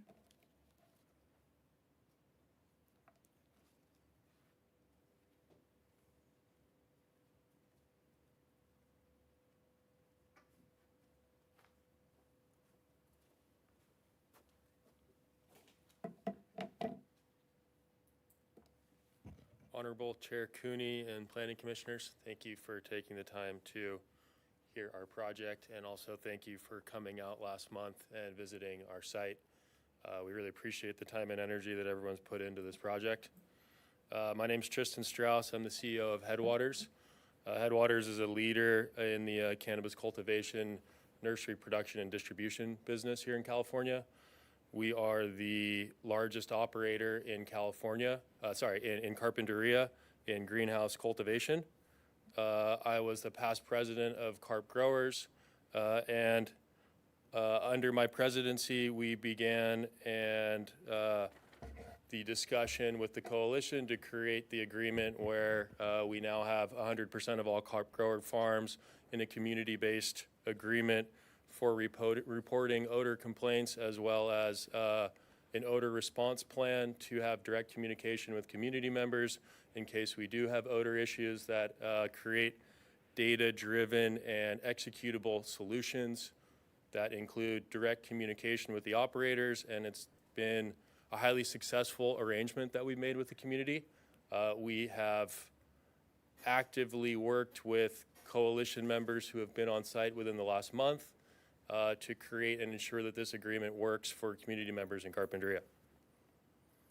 Some of the critical components of this agreement is using a data-driven approach in communication and management, which is also some of the critical components of how I built my company and why Headwaters strives to be a successful component of the community and an operator in Carpinteria. So Headwaters is a self-funded business. I grew up in Ojai, California. We are one of the only operators that exist in Carpinteria that aren't previous landowners. So we had to be really gritty in our approach, and we built a successful model that uses science to justify the solutions and decisions that we make as a company. We have over 200 people employed. We strive to be critical members of the community. In the COVID crisis, myself and the owner and founder of Autumn Brands, Hans, created the 93013 fund. We raised several $100,000 to donate to the community. We created the program for restaurants where we bought meals for all the restaurants.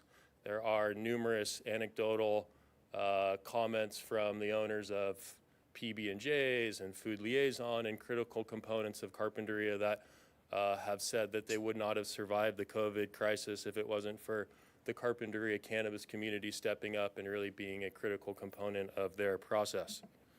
I have a long list of things I'd like to comment on, but I think given Kate's focus on odor, I think it's critical to look at the complaints that we've been discussing. So in a recent Melinda Burns article that came out on June 19th in The Independent, I think we can all attest that Melinda Burns is neutral in terms of her perspective at best with cannabis. So in this article, there's a quote that there have been 2,340 odor complaints since 2018. So if we quickly do the math, there are 23 odor complaints total at Valley Crest Farms. So that is less than 1% of the total complaints are geared towards this particular farm. There are operators that do have carbon scrubbers that have been approved that have hundreds of odor complaints. Hundreds. This particular farm and why Headwaters is so focused on this farm is unique due to its particular location. It is over 2,000 feet away from a closest sensitive receptor. And by all means, if we had a farm that was within a certain amount of feet, sub 1,000 of a high school, absolutely scrubbers seem essential.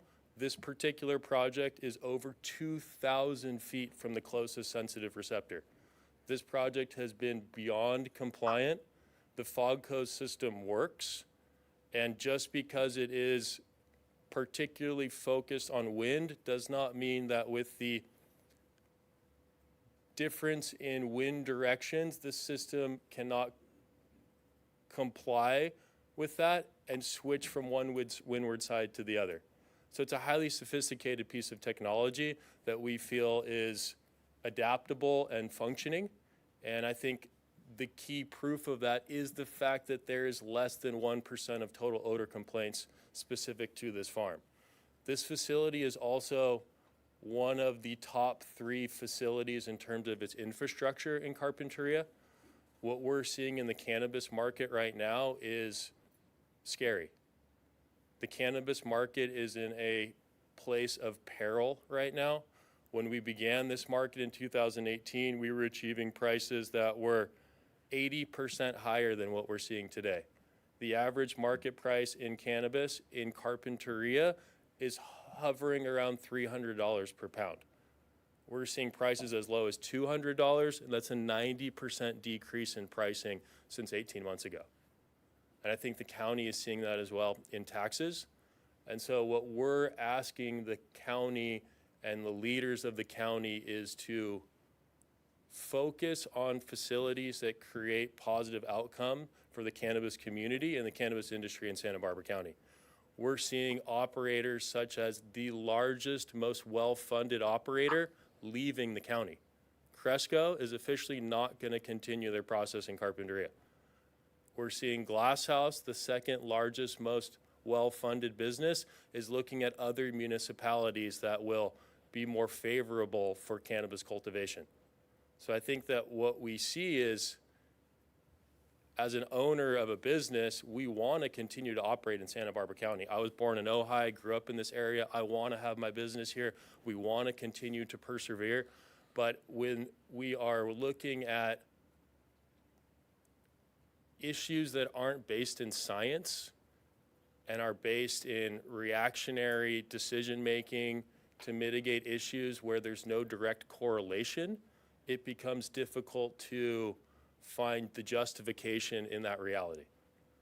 So if our farm is 2,200 feet away from Kate's school, it's physically impossible to prove that those odor molecules that are impacting, hypothetically impacting Kate, are a function of Valley Crest Farms.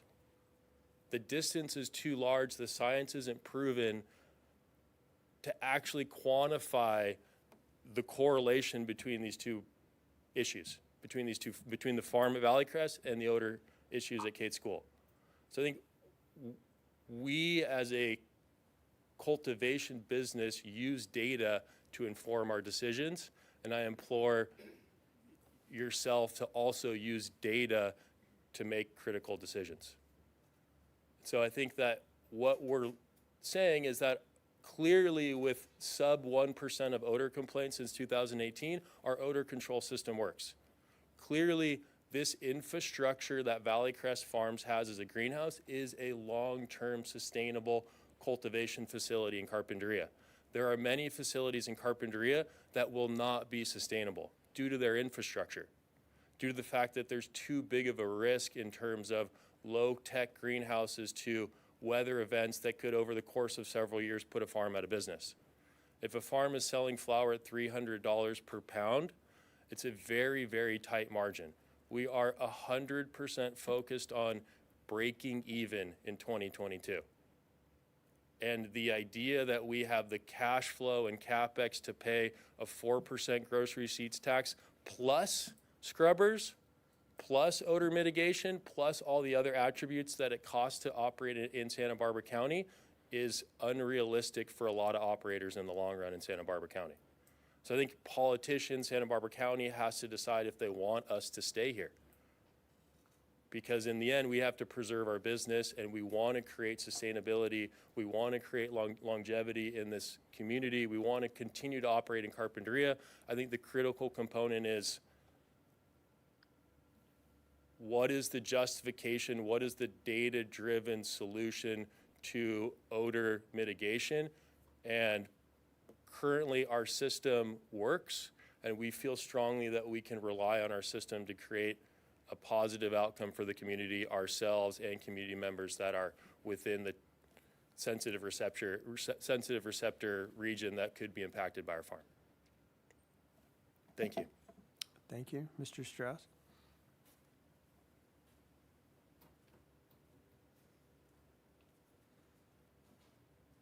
Ms. Macon? How much time do we have left?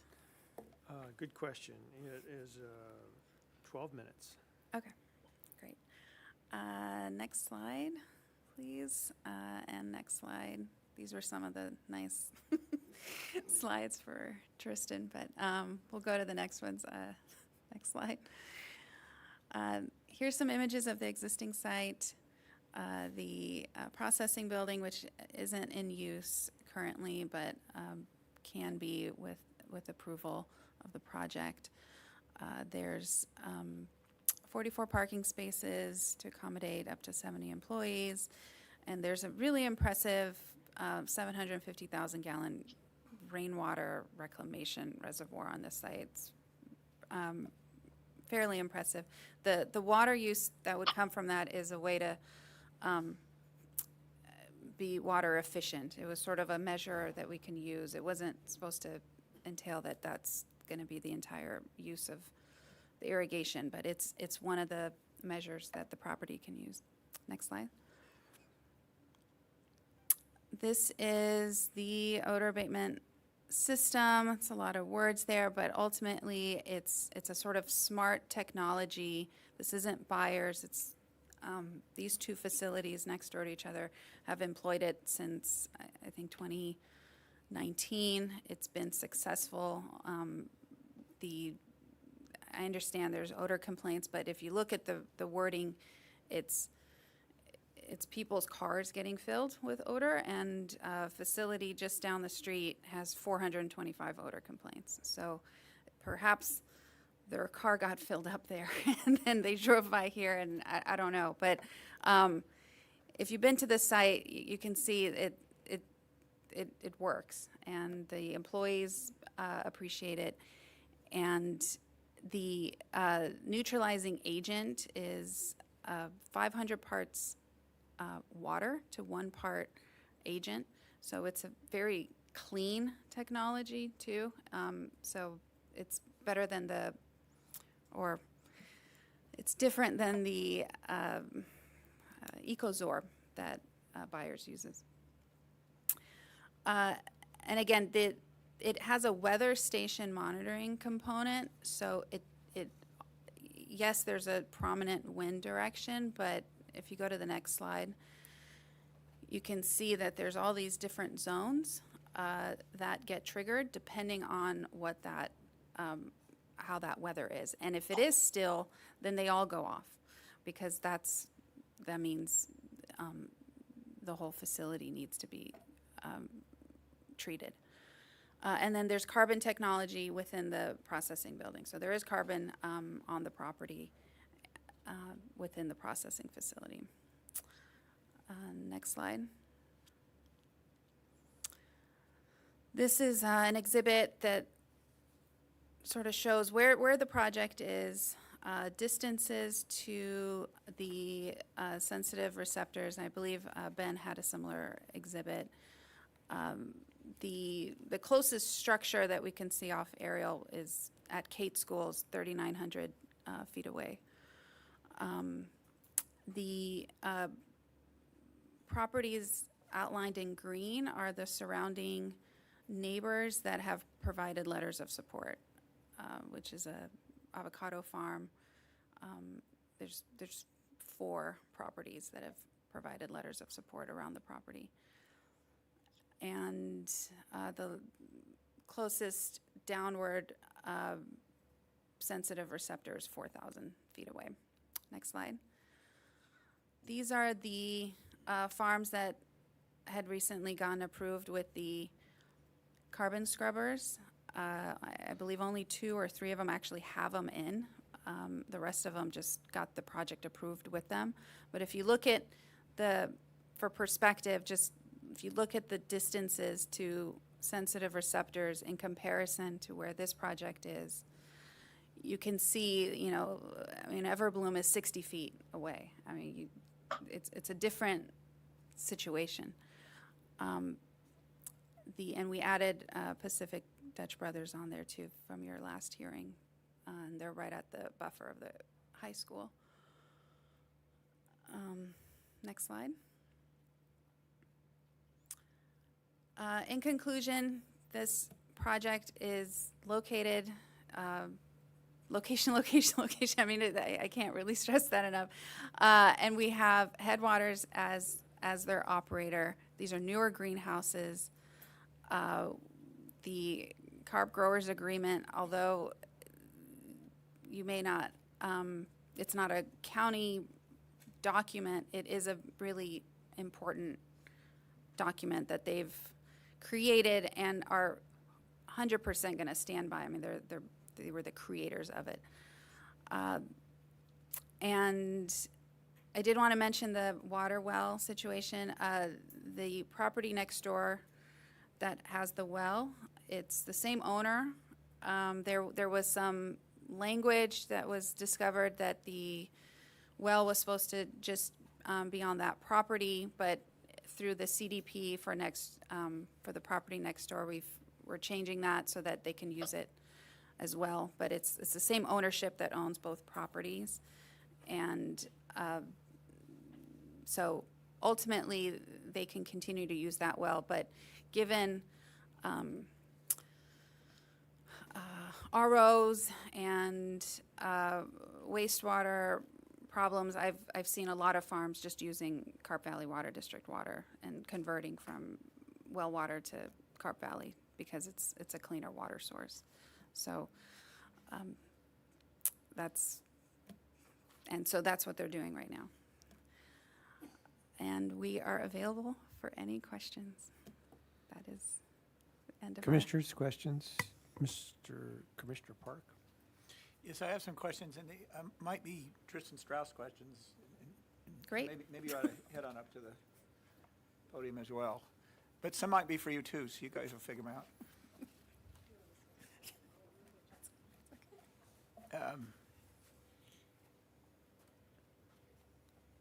Mr. Strauss, you had a prominent role in negotiating the agreement between carp growers and the coalition we're referring to the group of people that have opposed cannabis countywide, correct? Yes, sir. Could you just kind of tell us very briefly what your role was? Yeah, we have another project. We run 5 different projects in Carpinteria. We had a new cultivation site under Emma Wood B1 LLC. And prior to approval for that project, the coalition members were the appellant, and we negotiated a pathway to approval with them. I then took that model and pitched it to the rest of the carp growers to try to make a high-level agreement for all of the farms in Carpinteria with the coalition, who was the largest appellant in Carpinteria at the time. We then negotiated for over a year. We brought in all the respective carp grower farms, Glasshouse, Packstone, Autumn Brands, Cresco, Calyx Peak, local farms. I mean, all the critical members were all part of this discussion, where we finally landed on a signed agreement between ourselves and the coalition, where they would no longer appeal our projects as long as it met certain criteria and standards, and they would actually support our projects through this process. You mentioned infrastructure when you were speaking earlier, and that's in your slides. Could you just comment briefly on the difference between the infrastructure here and some of the other Carpinteria greenhouses? Yeah, even within our portfolio of greenhouses, we operate a wide variety in different varying qualities of infrastructure. When the market was more tolerable and had a larger profitability, it was easier to operate lower tech infrastructure, because if you had risk in climate control, that could be mitigated by pricing. Today, pricing is so tight and our margins are so thin, it's very difficult to operate low quality infrastructure and mitigate our risks. For example, in a 5-year period, if we have a very severe weather event, that severe weather event could now put operators in low tech infrastructure out of business. It's why we're seeing facilities such as Howlings in Ventura and indoor cultivation becoming predominant in the cannabis market, because it's a risk mitigation practice. The infrastructure relates to my next question. You know, I had a visit yesterday, not at your facility, it was at CVW, and interesting, the young man that was showing me around said, you know, folks can talk about regenerative carbon scrubbers and actually what does regenerative mean, and you can talk about this system and that. Said, but really the devil is in the details. It's all the little things you do and where you unload trucks and so on and so forth, which goes right to infrastructure, that make a big difference. And I wonder if you can comment on that, if you understand what I'm talking about. I mean, I couldn't agree more with that statement. So out of our 5 facilities, not a single one of the 5 headwaters facilities, not a single one was mentioned in the Melinda Burns article in citing the largest odor offenders. And it's not because we have the best infrastructure, although Valley Crest is a caveat. Valley Crest is the top 2 or top 3 greenhouses in Carpinteria. None of our facilities, including our facility that's adjacent to the high school, was on the list of odor offenders. And that's strictly because our company is highly driven by our SOPs and data-driven solutions. So we are a hyper-organized company. We built, I skipped that step or skipped that slide. We built our own proprietary software, that we have our own hardware inside the greenhouses as sensors measuring different components of our greenhouses. We have PhDs. We have very sophisticated members of our team that are looking at our SOPs and ensuring that they are scalable and sustainable. Last question. It's for either of you that wants to answer it. And probably you'll both say no. Neither of you wants to answer it. But this is going to be all about odor today.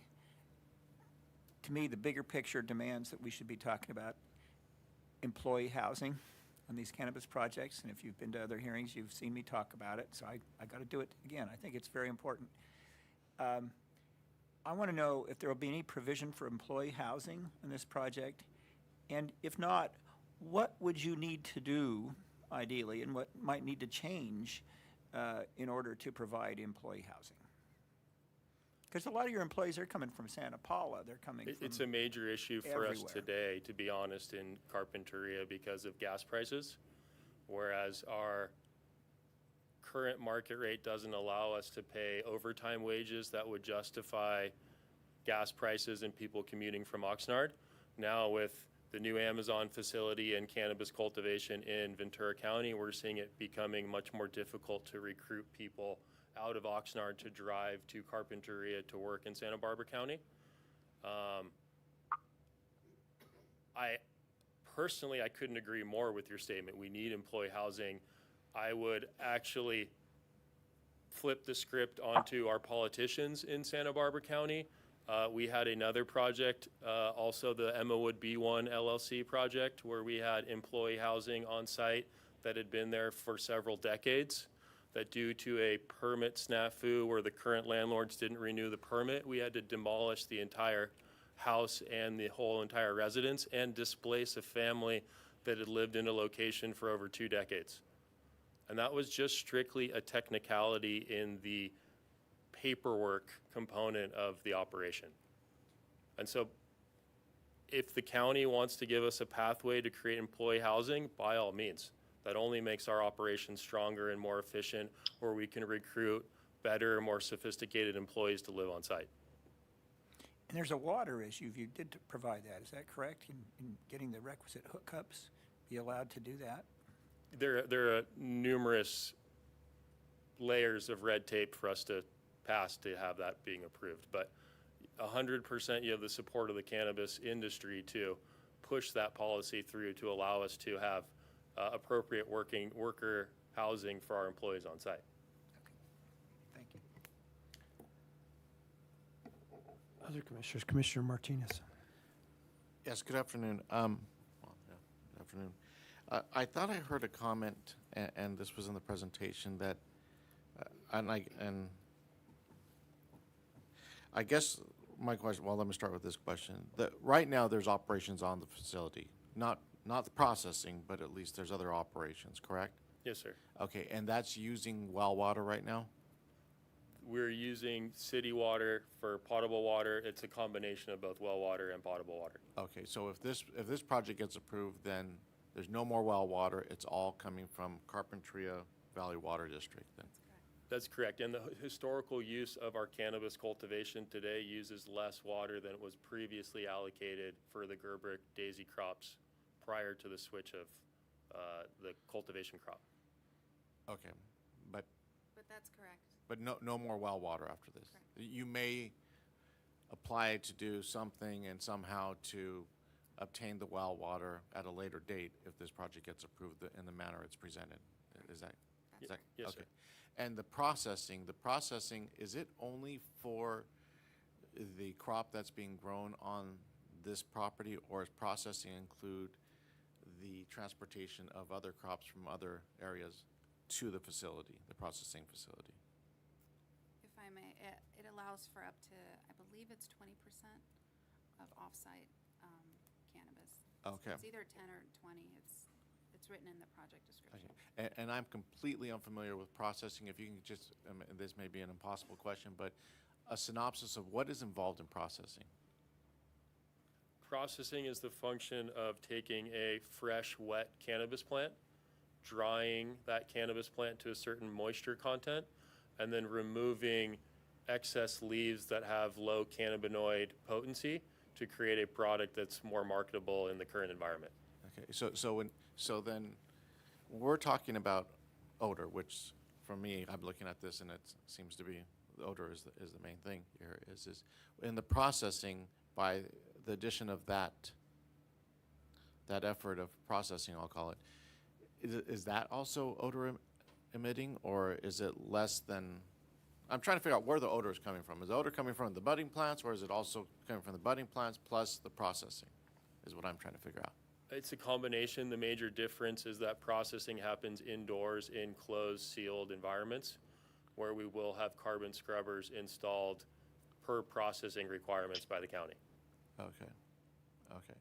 So there's going to be additional odors that are going to be occurring with the processing than what we're already hearing about. Okay, the odor is coming from, and I understand your argument or your position that, hey, the odor may not be coming from us. I mean, scientifically, one way or the other, nobody can say it's coming from us. So my question is or my question for clarification is that there's odor that exists from the existing operations, but there'll be additional odors possibly from, well, not possibly, but there will be additional odors from the processing too. I think the major difference is that processing gives this particular processing building, because we are building it within the current infrastructure, will give us the ability to have state-of-the-art odor mitigation technology for processing. Okay. So processing is a different experience in terms of potential odors than cultivation. Cultivation, we have open vents in our greenhouses. Processing is 100% enclosed in buildings inside. Okay. So this whole concept of scrubbers, is that also going to be added to the cultivation area? It's a different type of scrubber in processing. And these are pre-approved scrubbers that have been used in processing for decades. Okay, so when we're talking, because I see that the applicant is talking about RCS technology, and you guys are talking about sensitive receptors, correct? Sensitive receptors is a term related to the ordinance that's specific to a type of zoning within a certain distance to a cultivation facility. The scrubbers that they're referring to is a physical piece of technology that operators are offering to put into their cultivation facility. It's a part of an odor control technology. Sensitive receptors are just a distance from a location. Okay, understood then. So in your project then, you're not an advocate of using the RCS technology, if I'm clear then? We are an advocate of using RCS technology within a certain distance to sensitive receptors. This particular project has over 2,000 feet, plus it's really over 4,000 feet to the appellant. Okay. The science that's been proven by SCS is beyond a reasonable doubt that those odors would be mitigated through ultraviolet light over 4,000 feet. If we had a farm that was within 60 feet of a residential area, like one of the pre-approved farms, absolutely RCS seems to be the necessary technology. Okay. And just to add, You need to get on the microphone. sorry, hi. And just to add, they have agreed to put in carbon technology as a response protocol. If there were continuous complaints, then they would do a study and they would come back, ask for a permit, and put in those carbon scrubbers. That is part of that carp growers agreement. So Okay. they have accepted that, but only in response to if there's issues at the farm. Okay, and I'm the newest commissioner on this thing, so I may be asking some neophyte questions, but when I hear response, that means after the fact, not to prevent a complaint. So what I'm trying to understand for this project then is what steps are you taking then to address these odor concerns then? I'm just unclear about that. I thought it was sensitive receptors. You clarified that it's not. And you don't think that the RCS is something to be used at this facility due to the distance, so help me understand that. Sorry, it's the existing vapor phase system that's around the facility, the FOCO that has the nozzles with the, so it treats the odor from around the perimeter of the greenhouses. So there is an existing approved, certified odor system at the facility.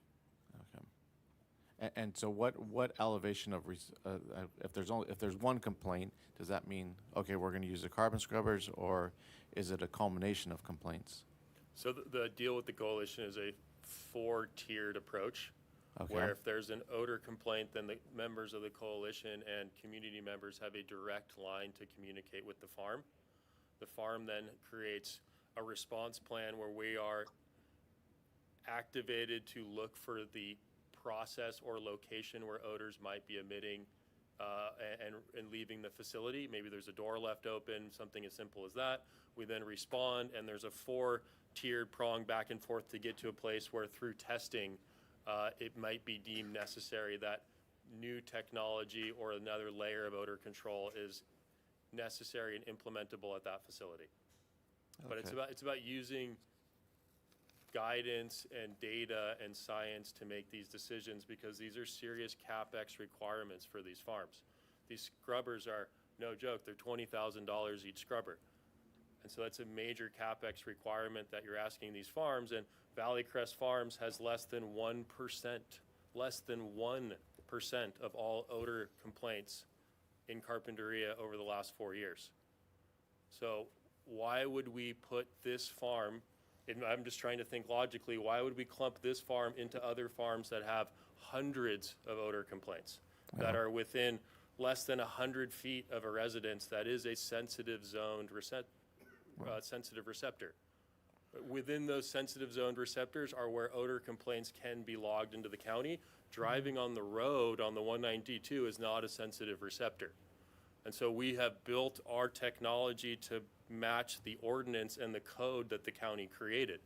And so we are following the code. We're dotting our I's, crossing our T's to ensure that we are 100% compliant in this process. Well, and I hear what you're saying. I mean, I live in Santa Maria, and we had the feedlot situation, and the feedlot was there for generations, and people moved closer, and you had that odor, and they had to change. And to use a bad analogy or good analogy, whichever way you want to look at it, oil industry. You have the good people and the bad people, but you're all clumped together.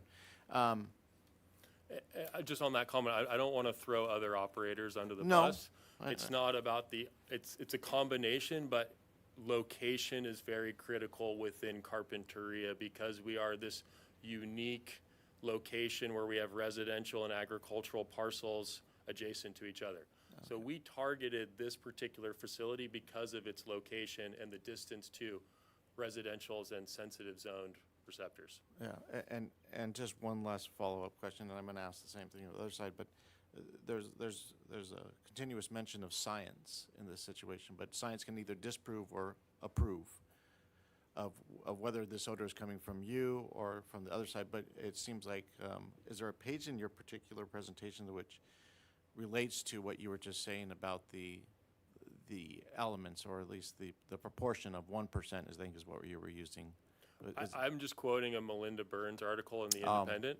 So Melinda Burns aggregated all the odor complaints in Carpinteria, and I believe on June 15th wrote an article for The Independent where it kind of outlined all the major egregious offenders in terms of odor complaints, their address, their location, compared to the total complaints over the last 4 years. And Headwaters facilities were not mentioned in any of those egregious offenders. Yeah, I got that clear in my mind. It's just when people use science in law, we call it a slippery slope argument, where if it's not scientific law, well, you can go both ways. No, but thank you. Thank you for answering my questions Appreciate and it. Thank clarifying things. This is a big subject, and we want to be careful about what we understand the project to be and what it will be if approved.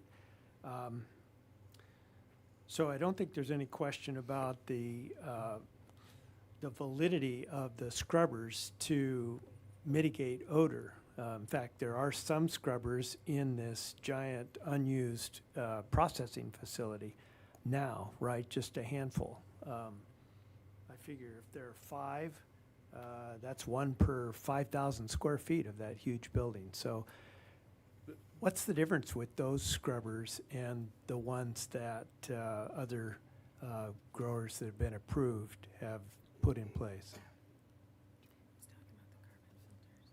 Yeah, I think the major difference is that these are carbon filters in processing, and carbon scrubbers in greenhouses are 2 very different pieces of technology. But the ones that are in your presentation already in the unused or minimally used warehouse facility that would be the location of future processing. They're proposed. That current building is not being used. We're waiting for county occupancy to occupy that space. Okay, so the scrubbers aren't in there right It's now, currently but an they empty would be building, part of the empty shell project. today. Okay, and the other big question I have for you is, based on your presentation and the reliance on distance, in fact, the reason for the owners buying this place or owning the place and turning it from flowers into cannabis growing is its relative isolation compared to other greenhouses around Carpinteria where they're cheek and jowl next to houses, schools, churches, everything. If you rely on that distance and someone makes a complaint, it sounds to me like your first answer to the complaint would not be, let's figure out how to solve this problem. It would be, we're not part of the problem. We're too far away to be the persons that are causing the complaints made by the appellant in this case. Tell me what's wrong with my thinking on that. Well, I think that was the impetus of why we negotiated with the coalition and why we created the 4-tiered response plan, because of that exact reason, because the coalition was very frustrated with the operator's ability to kind of point fingers in the opposite directions. But what the agreement with the coalition does is it enforces the process to inspect the facility and communicate with the complaint.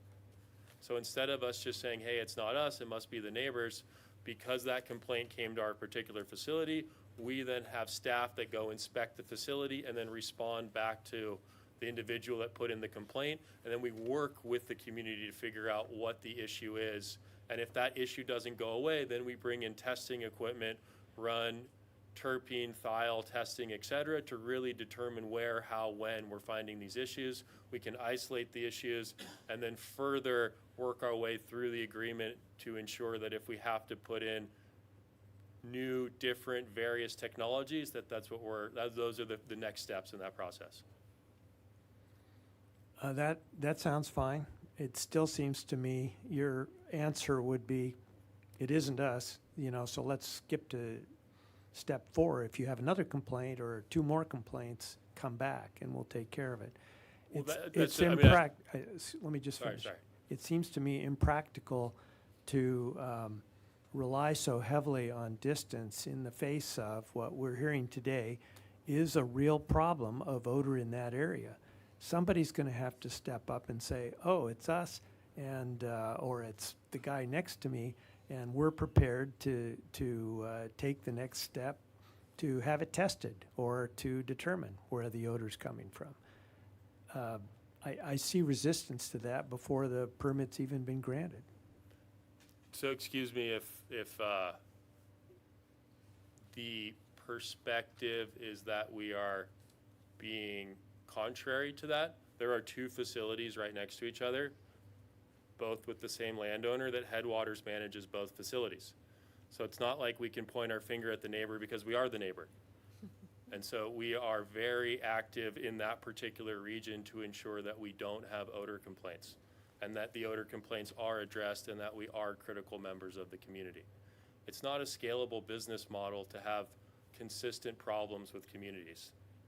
We are actively being solution-oriented, and that's why, as the CEO of Headwaters and the president of Carp Growers, I initiated the conversation and pushed the conversation with the community, because the coalition represented that they represent the community in the agreements. And so it was critical for us to find that pathway and then execute an agreement that allowed us to have communication, but also an ability to work with the community. I think that's the most important component, is the ability to communicate and the ability to work with individuals to find a productive solution, instead of kind of finger pointing and just hoping that the ordinance solves the issue. I think that that's created some antagonistic results in the community that we're trying to work with and find a better, more productive solution. Let me be clear, I'm not in any way criticizing the effort that you personally and carp growers have made to improve the situation vis-a-vis the general population.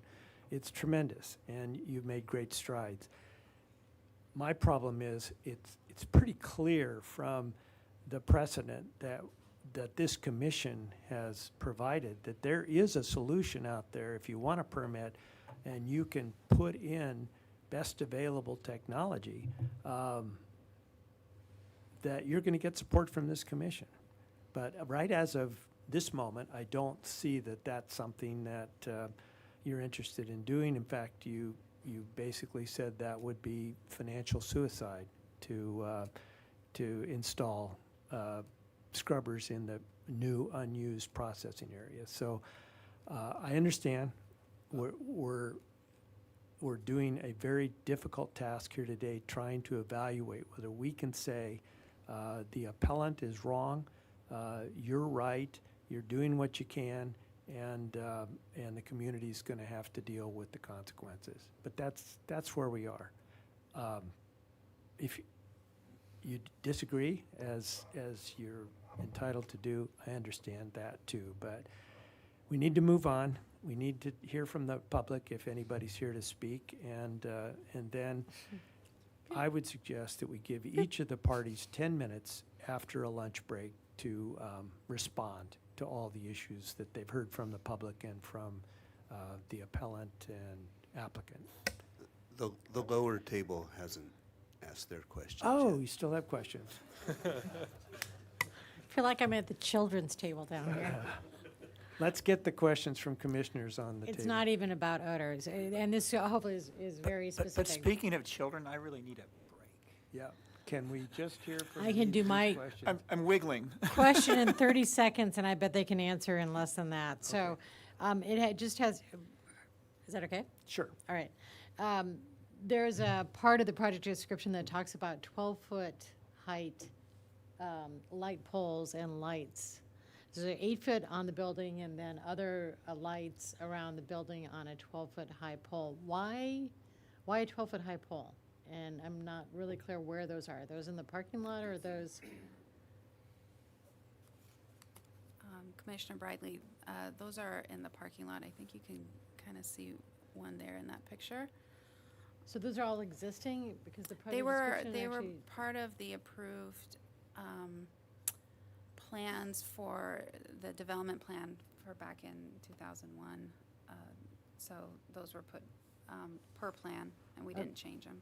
Okay, so those are basically pre-approved, pre-existing. Okay, and but are they there, or, because I guess I didn't notice them when I was on the site visit, or might you have to There's one replace here, them? and then there's a couple in the back. All right. In the back parking lot. Okay, that was it. Thank you. Commissioner Freeney? When we come back from lunch and our bio breaks, I would like to just go over a couple things with you, Mr. Strauss, on your plan for odor control in the proposed processing facility, and then the steps you would take, maybe how that would engage with the community. I think I understand what you're trying to say is, hey, we're farther away than anywhere else, so the likelihood of the problem being us isn't us. The problem with that, I think, is everybody else is even farther away. So if stuff's hitting Kate, and we were going to use the distance logic, it's a little bit rough to figure that. So maybe you could think about that over lunch and come back, and I'd like to discuss that with you. Okay, thank you. Okay, so I'm not saying stop, but let's take a break. And if you have anything that you want to add in the way of rebuttal, you can do it then, or you can wait until you hear what the appellants have to say. That's up to you. It's now, that clock is totally wrong. It's now 12:13, and I suggest we return by 1:15. Is that good for the commission, for the staff? Okay. And you have the whole afternoon if you need it. Hopefully, we'll get it done faster. Hopefully we get it done faster. Okay, great. All right, thank you. you.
And we're back on the air, Mr. Chair.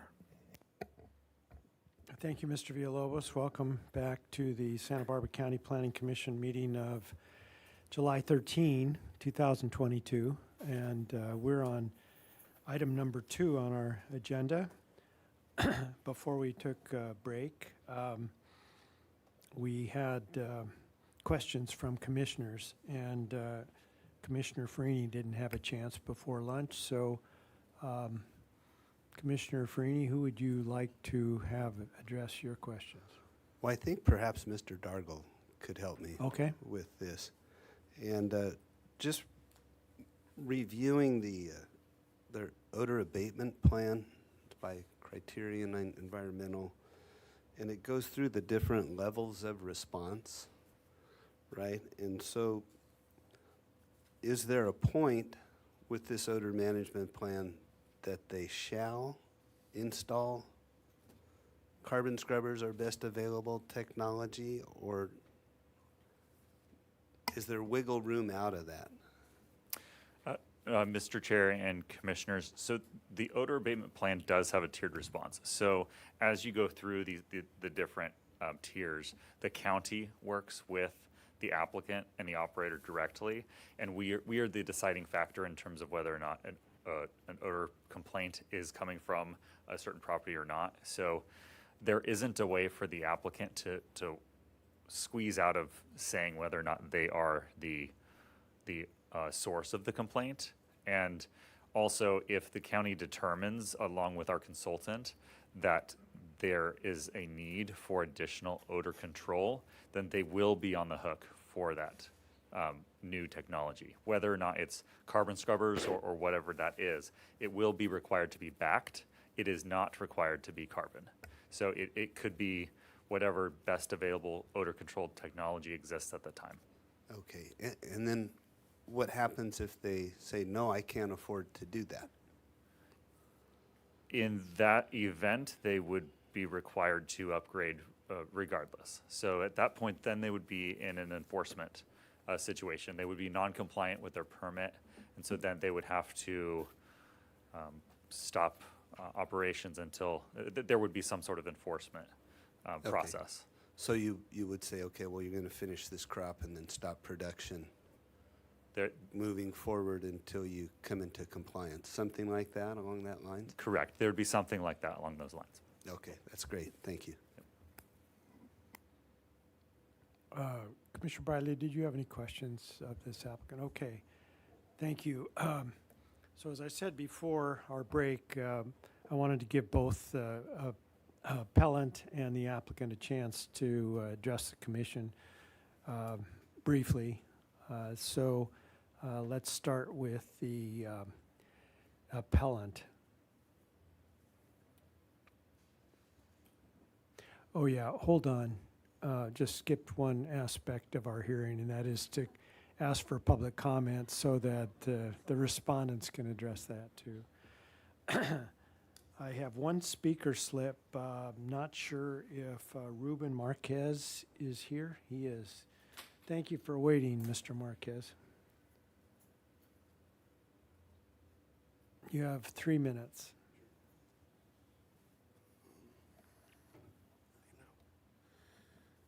I had my notes ready, but I can't seem to find them.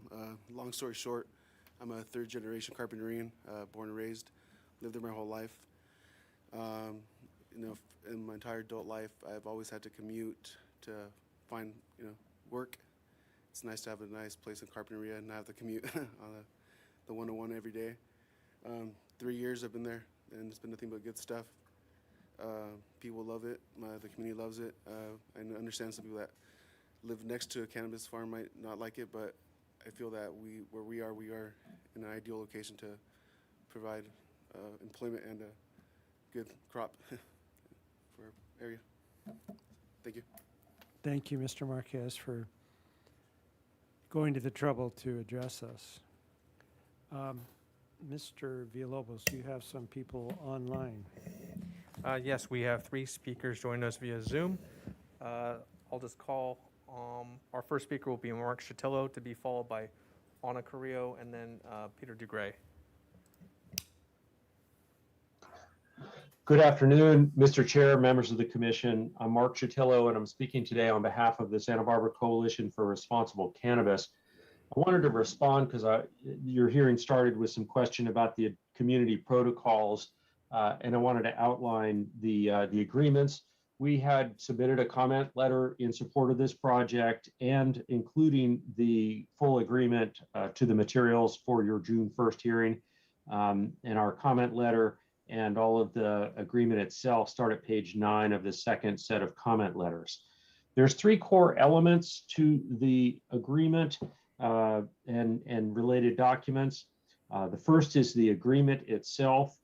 It is privately enforceable, but publicly available. The agreement between the coalition and carp growers and each of their members. And it does address a multitude of issues, including odor control technology, detection technology, community involvement, and odor response. The core goal is to be able to resolve odor issues using advanced technology. The coalition's specific goal is to move towards carbon scrubbers and not the use of deodorants. And the odor response protocols are the key piece of that. That's the first piece, that's a private agreement. The second piece is the model OAP, which is a odor abatement plan that carp growers and the coalition developed in coordination with the Planning and Development Department. That model OAP is a county sanctioned document. It has been determined to be consistent with the Land Use Development Code and Coastal Zoning Ordinance concerning cannabis. As you've just heard, it does have the graduated 4-level response. And when there is a problem, an odor problem, that ratcheting up entails a process that does culminate in a BACT analysis, and the operator is mandated to implement the BACT determination by the independent industrial hygienist or engineer. The third element of the agreement is a community odor agreement, and I think that's what I heard you talking about, the community protocols, which adds additional odor abatement plan elements which the county felt they were not comfortable including in the OAP. But they represent a private element of this agreement that also entails additional community engagement, odor response protocols, and addresses the very challenging issue of multiple sources of odor. In sum, it's an aggressive, dynamic agreement whose goal is to resolve odors using technology and engaging the community. Mr. Chair, thank you for the opportunity to address the commission. Thank you very much. Mr. Chatillo, it's very helpful to hear from you. Our next speaker will be Ana Carrillo, to be followed by Peter DeGray. Hello, can you hear me? Yes, I think you can. Okay, I'd like to take a few minutes to urge your support of the Kate School's appeal. This is the largest operator in Carpinteria Valley with 38 adult cannabis cultivation licenses. This project will be still using a vapor phase technology, which is no longer considered the best available technology. From the odor abatement plan, it is stated that on 5/20 of 2/18, the presentation to the APCD was made touting that an odor control system was operating and working as advertised, and noted that the pungent odors from inside the greenhouse could not be detected directly outside the greenhouse or at the property line. This fact is important because nearby Kate School continues to experience cannabis nuisance odors for their students, daycare, and faculty living on site. There are approximately 300 students, faculty, and 25 young children in their local daycare population. As stated in Kate's attorney's letter, Kate has had to incorporate indoor air ventilation systems, but are unable to utilize their outdoor space due to sudden nuisance odor when the wind changes and nuisance cannabis odors occur.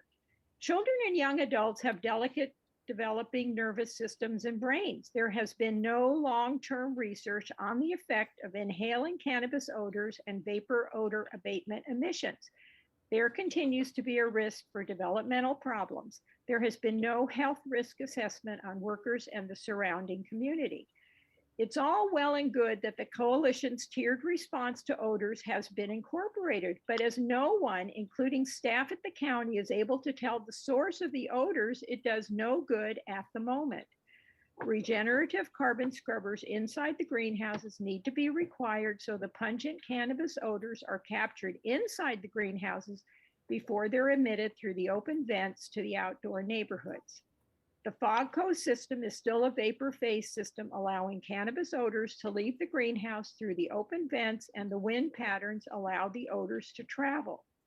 The ordinance prohibits the nuisance odors to be experienced in residential zones, but nothing is mentioned about schools, though schools and the daycare on site on the campus at Kate School are both considered to be sensitive receptors. This exclusion from the ordinance needs to be corrected. Kate School should also be counted as a residential area, as a majority of their faculty and their 250 out of 300 students live on campus. The appellant has also brought up the fact that the use of the water is from a well on an adjacent parcel, which is a current violation of the existing well permit. Please support the appeal. Thank you very much. Thank you, Ms. Carrillo.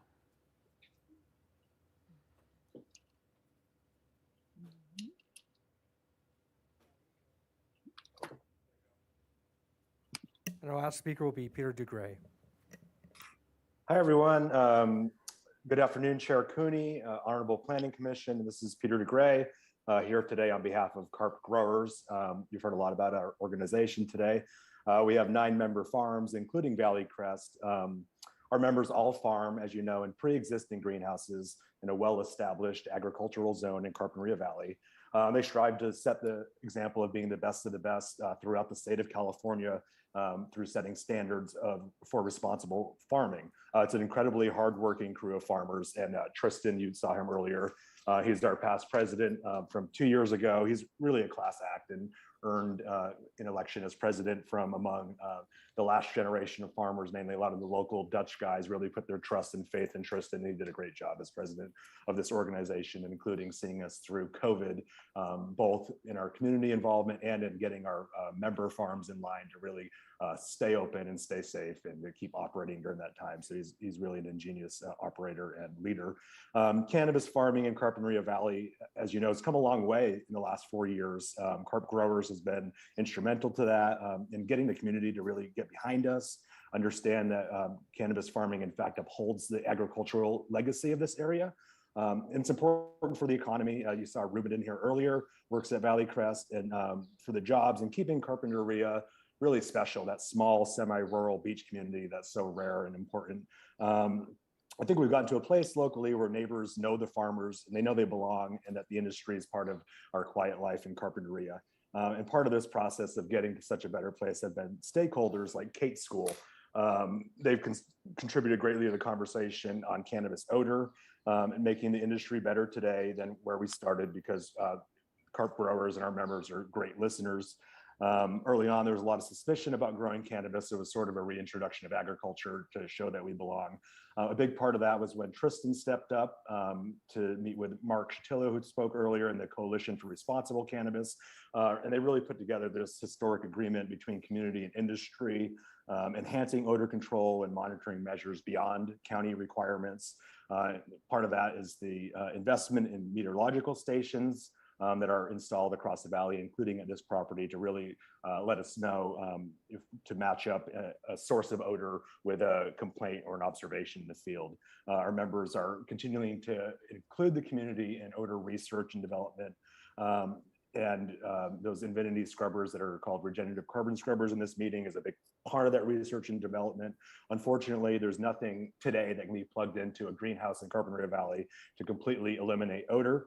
Odor technologies have proven to work. We've seen the trend line, vapor phase, FOGCO, and then mentioned earlier that whole host of best management practices. It comes down to when you cut a plant down, you put it in an airtight container before you transport it. You get that product inside of the processing greenhouse where that negative pressure and carbon filtration can really completely eliminate odor. And those kind of little things in day-to-day work is really what we check on, what we get better at, and what we share data with, and are completely transparent with our partners at the Coalition for Responsible Cannabis in all those small steps. Bottom line is we're here to fix odor based on data and to fix it where it's broken. The farm in question today, Valley Crest, is one of the most gorgeous facilities in town.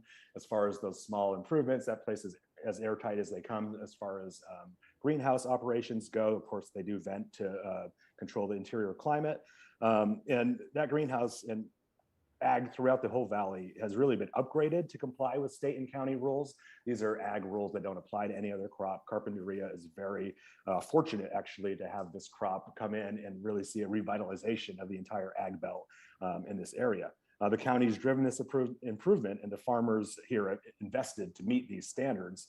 So really just want to emphasize the project operator is Tristan, who is the type of operator everyone wants in Carpinteria, and it's a great project, excellent facility. So please do deny Kate School's appeal as much as respect as we have for Kate School.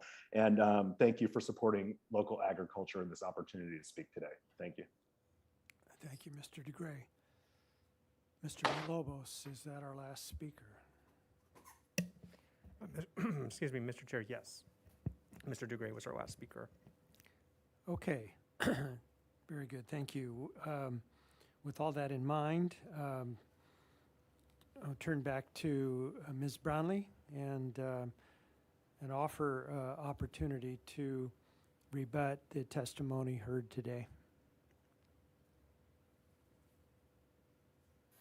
Thank you. This is Nicholas Targ for Kate. I'll be speaking for Kate the moment. I believe Sandy Pierce is also available, and she may join.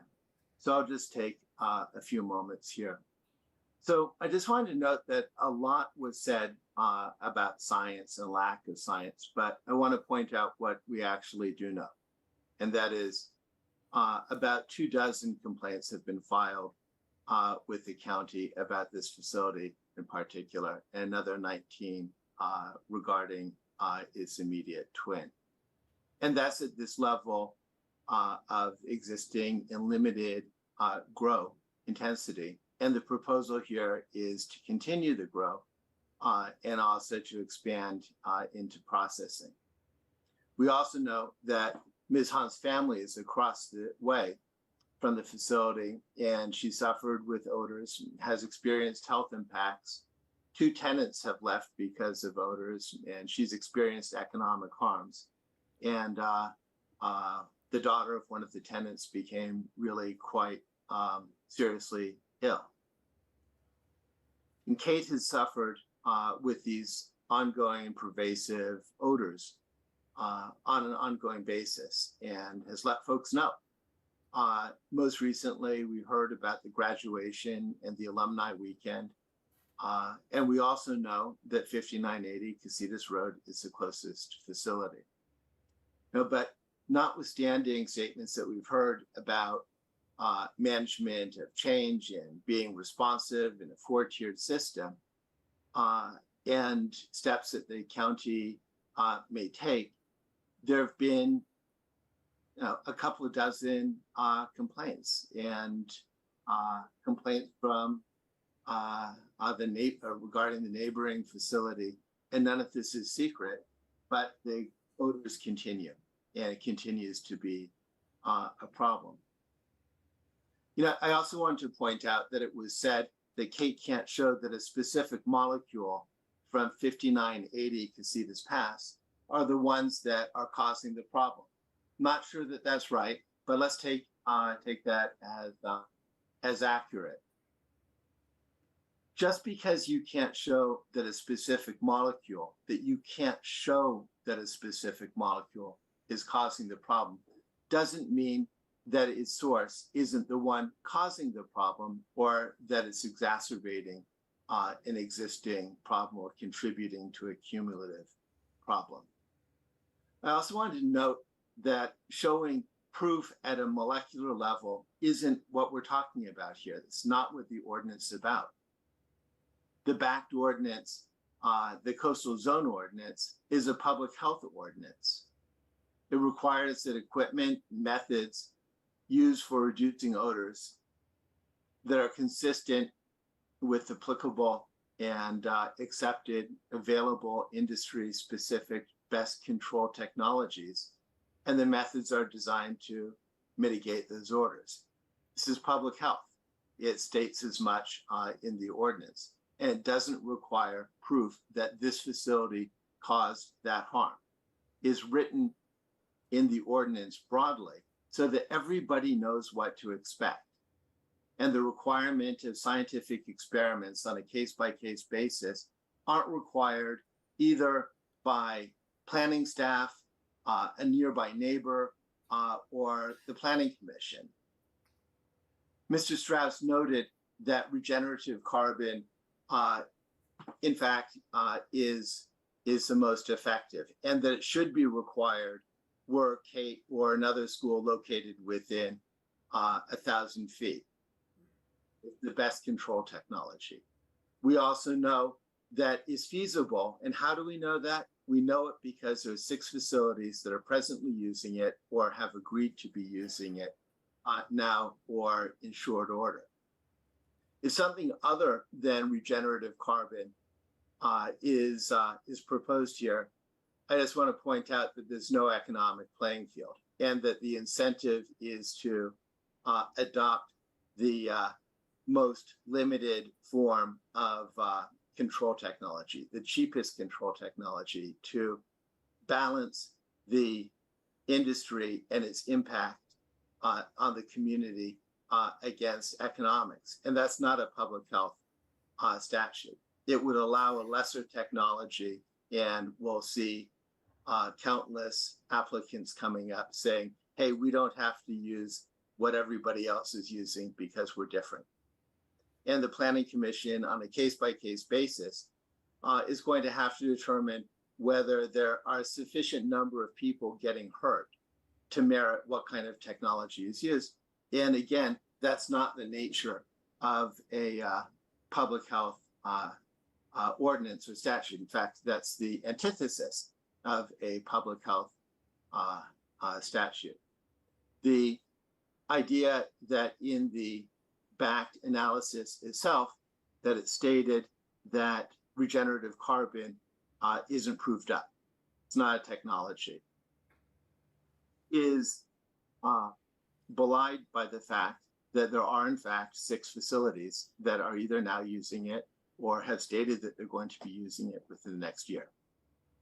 So based on that, we would urge that the impacts experienced by Kate, the 23 other people who have filed complaints, the numerous other people who couldn't identify the source of the impact be listened to, and that the backed requirement that has been adopted by 6 other facilities, most recently this past month, be applied in this case as well. I appreciate the opportunity on behalf of Kate. Thank you. Thank you, Mr. Karg.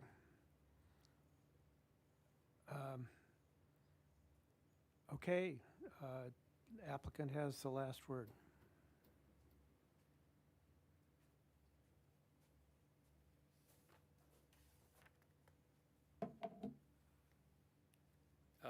Appreciate everyone's time here. I think after a lot of thought and discussion with our group, we just want to highlight a couple key issues here. And it's an interesting fact that it's similar to the issues that the appellant is bringing up. So there are 23 recorded odor complaints at Valley Crest Farms over 4 years. Quickly do the math, that's 1.5% of days someone has complained about Valley Crest Farms. Whereas nearby, within hundreds of feet of our farm, there are the 2 largest offenders with odor complaints. Hundreds of odor complaints at these farms. Kate is not appealing these farms.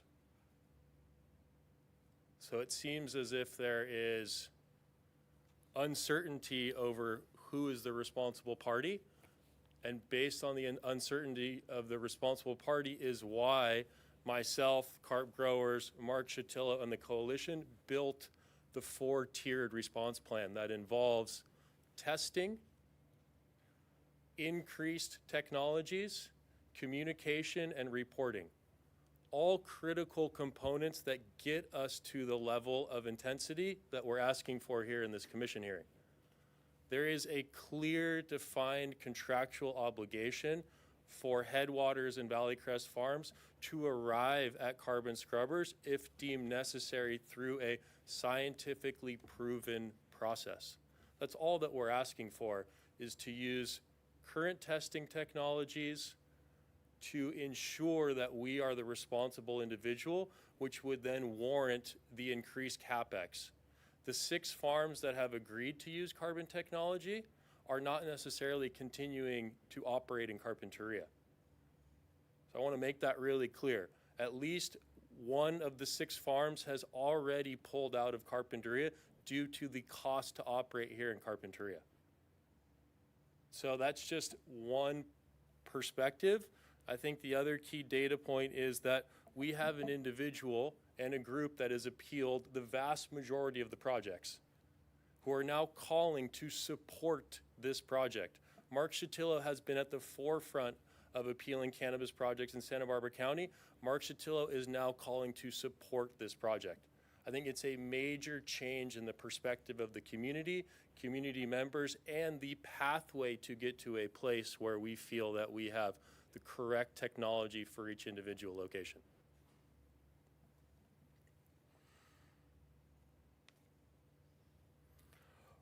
One last point on the tiered response plan.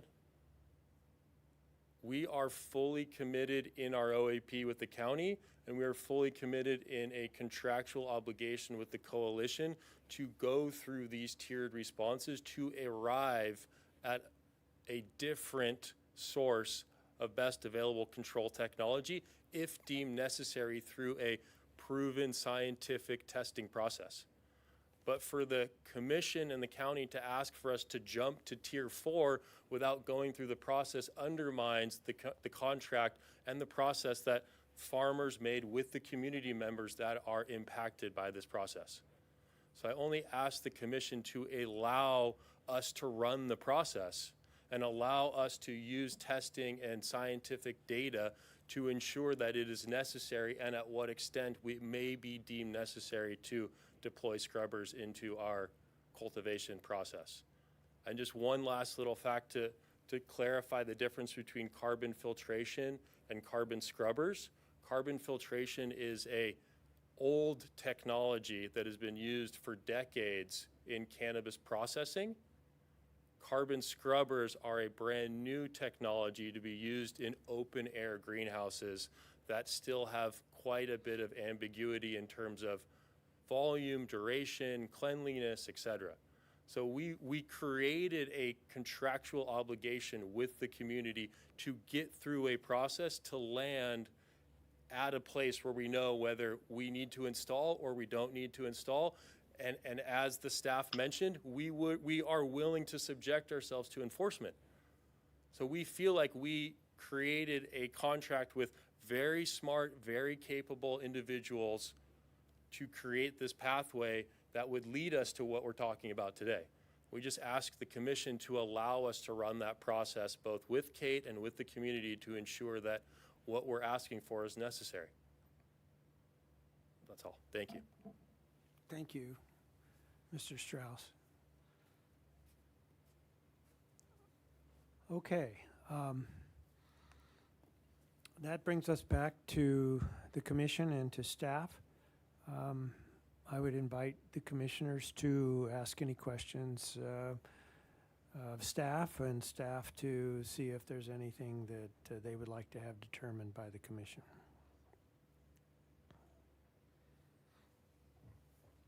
Mr. Martinez, Yeah, Commissioner Martinez. Bunch of questions today, I'm sorry, but thank you, Mr. Chair. Actually, for staff, staff just mentioned that when they get involved in an odor complaint, that they get involved in determining where the odor originates from. Am I correct? Mr. Chair and Commissioners, the county at this time doesn't have a really great process in determining where the source of an odor is. So right now, the best process is that we just ensure that their odor abatement system is functioning as proposed. The county has hired a consultant. We have chosen a consultant to help with actually identifying the source of odors. And so we're in the process of getting them on board right now with a contract. So in the coming months, there will be change to that enforcement process. So we will have a greater ability to identify the source of the odor, but that is still forthcoming. Okay. Okay, I think I understand. Thank you. Mr. Park? This is a question for staff or whoever wants to answer it. I'm losing understanding of what regenerative means in terms of regenerative carbon scrubbers. And I actually last night I opened up the Buyer's system scrubber or filter or whatever it is, and I played with the cans of charcoal and learned where they come from and where they go when it's done and how often it gets replaced. And now I'm not understanding, was I looking at a scrubber or a filter? It is a common technology, what I was looking at. And by the way, that is a project that where the whatever that device is has been there for over a year and running with the cultivation. And I'm told that they've had no complaints, even though they have a brand new housing project right nearby. But it's one where they stressed that it's all the other little details, like doing your loading inside in a sealed room, all those things that really make a tremendous difference.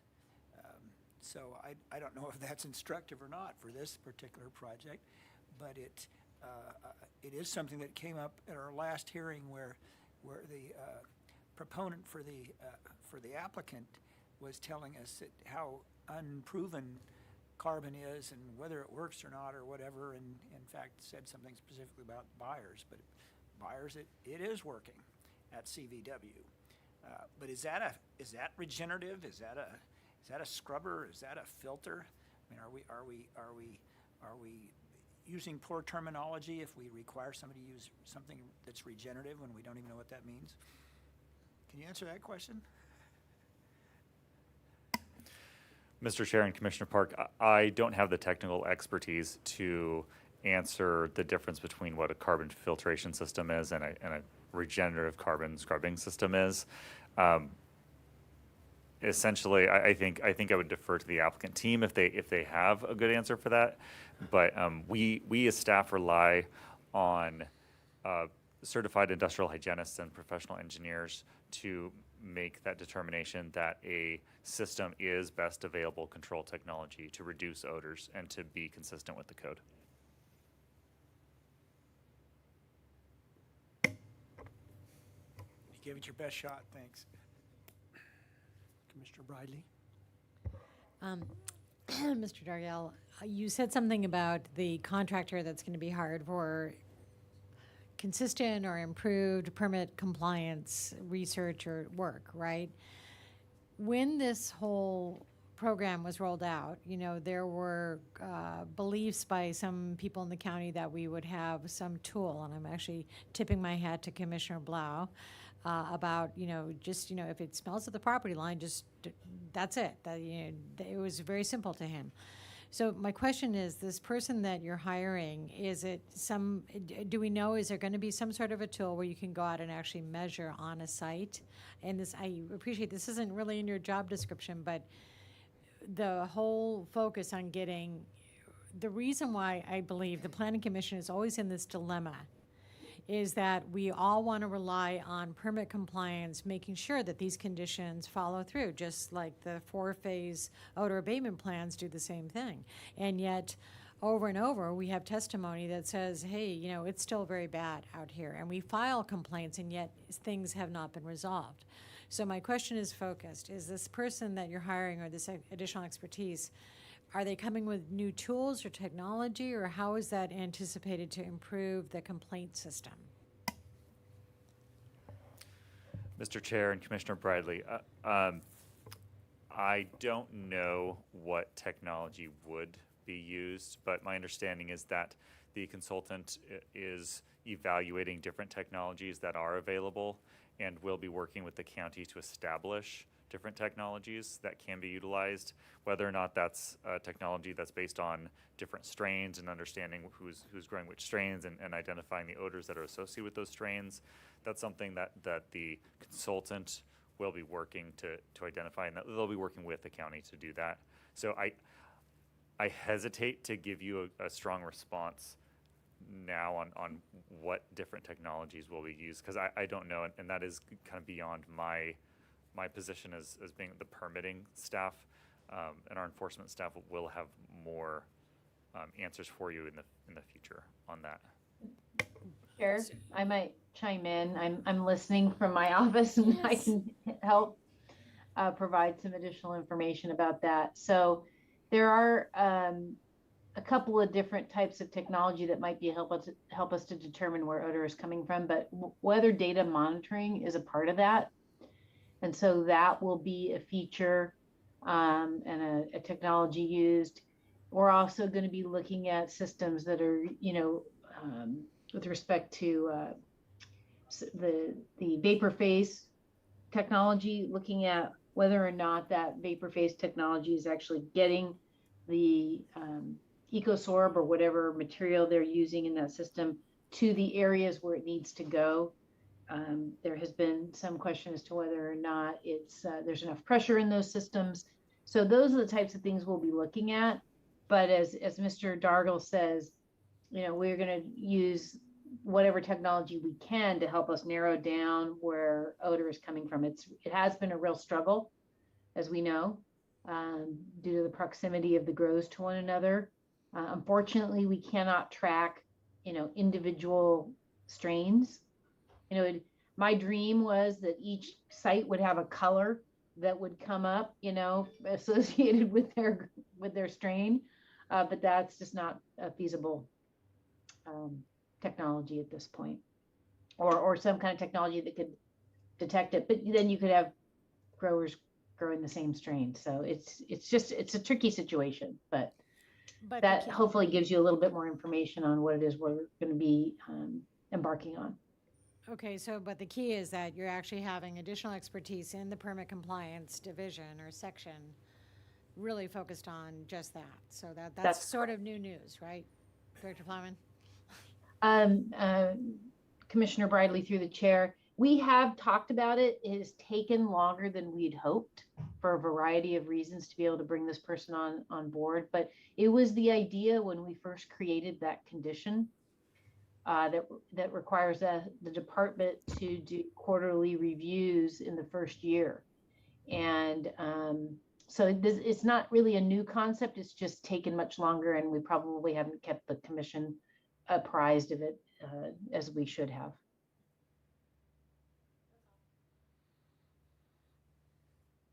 I'm happy to answer any other questions. Okay. Anything for you, Commissioner Freeney? Okay.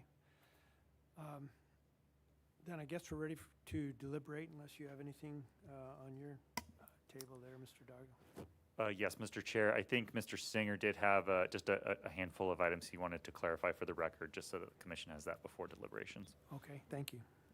Mr. Singer. Yes, thank you, Chair Cooney. I do have just a few items to reiterate before you go to deliberation. First is regarding water, which was discussed a lot at the beginning of the hearing before Odor took over, and is to again state that water for the proposed project will not be coming from a well. It is coming from the Carpinteria Valley Water District, and that is what the requirement and finding for adequate services available to a project are coming from, is that proof of service letter from the water district.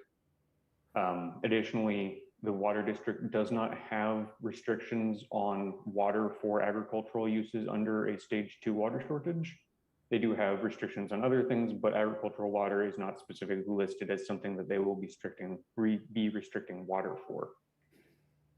Similarly on that, something that the appellant had brought up was the CEQA documents and consistency with those.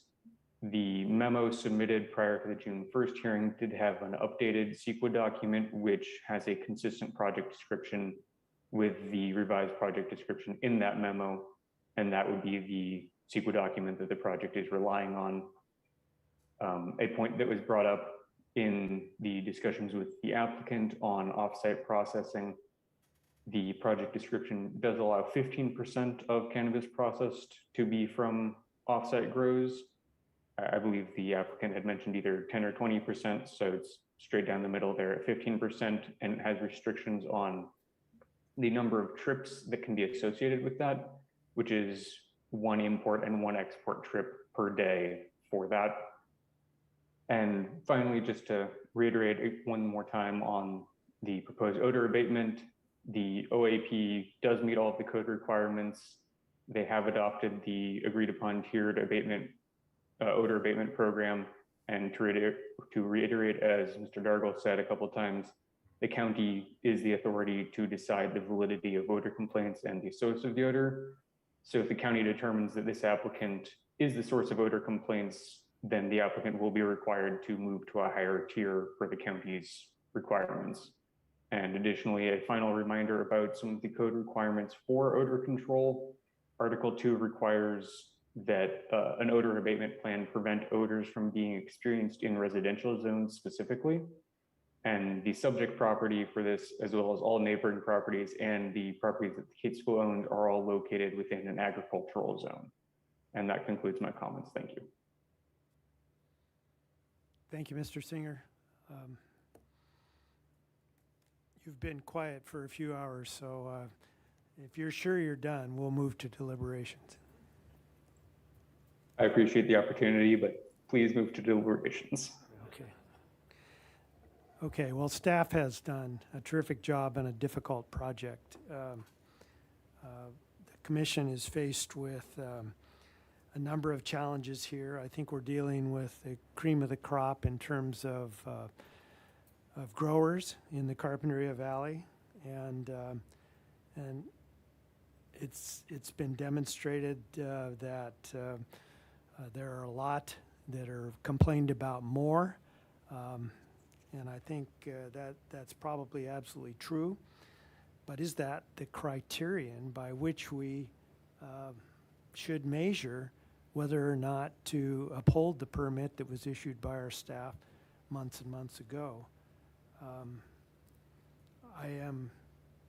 I'm totally in agreement that we're the people that are before us as applicants have really earned a great deal of credibility in terms of how they've attempted to work with the surrounding community.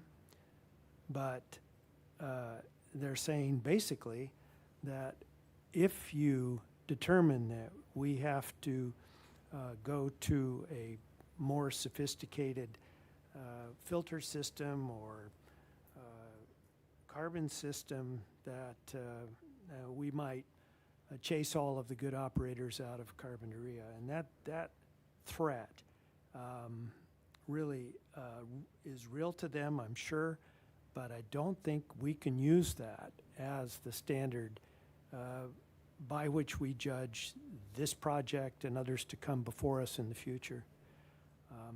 We really need to see if as much as can be done has been done. I want to hear from each of my fellow commissioners before I indicate one way or the other how I would go with this project. But setting the stage for me is that this is a very difficult choice. These are the key citizens, if you will, in our Carpinteria Valley. Kate School, if they appealed anything to us, I think we would give it great consideration just because of the reputation and contribution of Kate to the community. These growers in particular have been wonderful citizens of Carpinteria. They've contributed over and over to causes in Carpinteria, some of which have been mentioned, but not all. And I think a lot of nonprofits and other community operations would not exist without the support of these growers. So we have a difficult choice. It's not an easy one. We have to make it and let the process proceed as it will. So I'd invite whomever of the commissioners wishes to speak first to do so, and we'll deliberate. Commissioner Farini. Commissioner Cooney, Chair Cooney, you summed it up very well. It's a very difficult position for everyone to be in. Kate School, it's a treasured part of Santa Barbara County. They are very beneficial to the students and their employees. There's many arguments made today, and they're not all scientific, but some of it is how people feel. Up here, I feel that we do have to rely on our government and its infrastructure that has passed this law and handed us this great gift of cannabis. From the health aspects, those people that are affected by cannabis aromas, terpenes, whatever it might be, we don't really know what's affecting them. But the state of California has a very robust health department, and they were part of the statute making that brought us the cannabis regulations that then our county set up the ordinances with.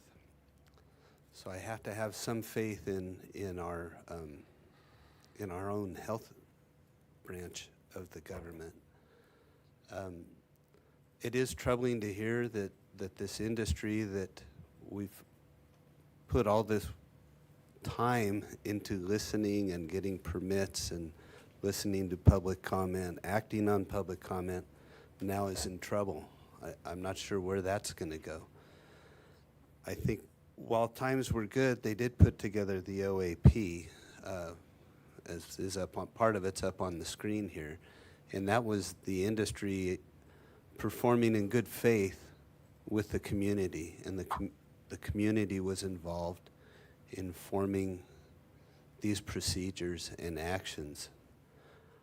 So personally, I'd like to give this time to work, and I understand if you, the one being affected, you don't have time, you don't see it that way. But here you have a project which has great potential. When I've been on the ground on the site visits, I didn't smell any smells until I was in the production facility, and then you definitely could smell it. So there's something that's not meshing for me. I don't know where it's coming from. I think in time we will find out, and I think we will come to resolution with it. I was very happy to hear from our staff that we are moving forward. We're hiring somebody to take on the position of helping to solve these issues. So I'm in short, I am in support of the project and against the appeal. Thank you, Commissioner Farini. You're always succinct, and this time I think you said more than you usually do, so we appreciate it, even from way down there. Commissioner Bright, not ready? Okay. Let's go to Commissioner Martinez. Well, I think I probably asked the most questions I've ever asked at any session, so I mean, I might have a lot to say, maybe I don't, but the way I'm looking at this is that our legislature approved the ability to cultivate and farm cannabis, but with that came a known aspect of it, and that's the odor. And when you get into that business, that's the factor that seems to keep coming up and up and up. And I believe in the right to farm. I mean, that's a legislative right that one has. And this ill effect of the odor is now trying to be tackled here, and I'm trying to work within what has been prescribed by the county, by what has been prescribed before I even obtained this position, and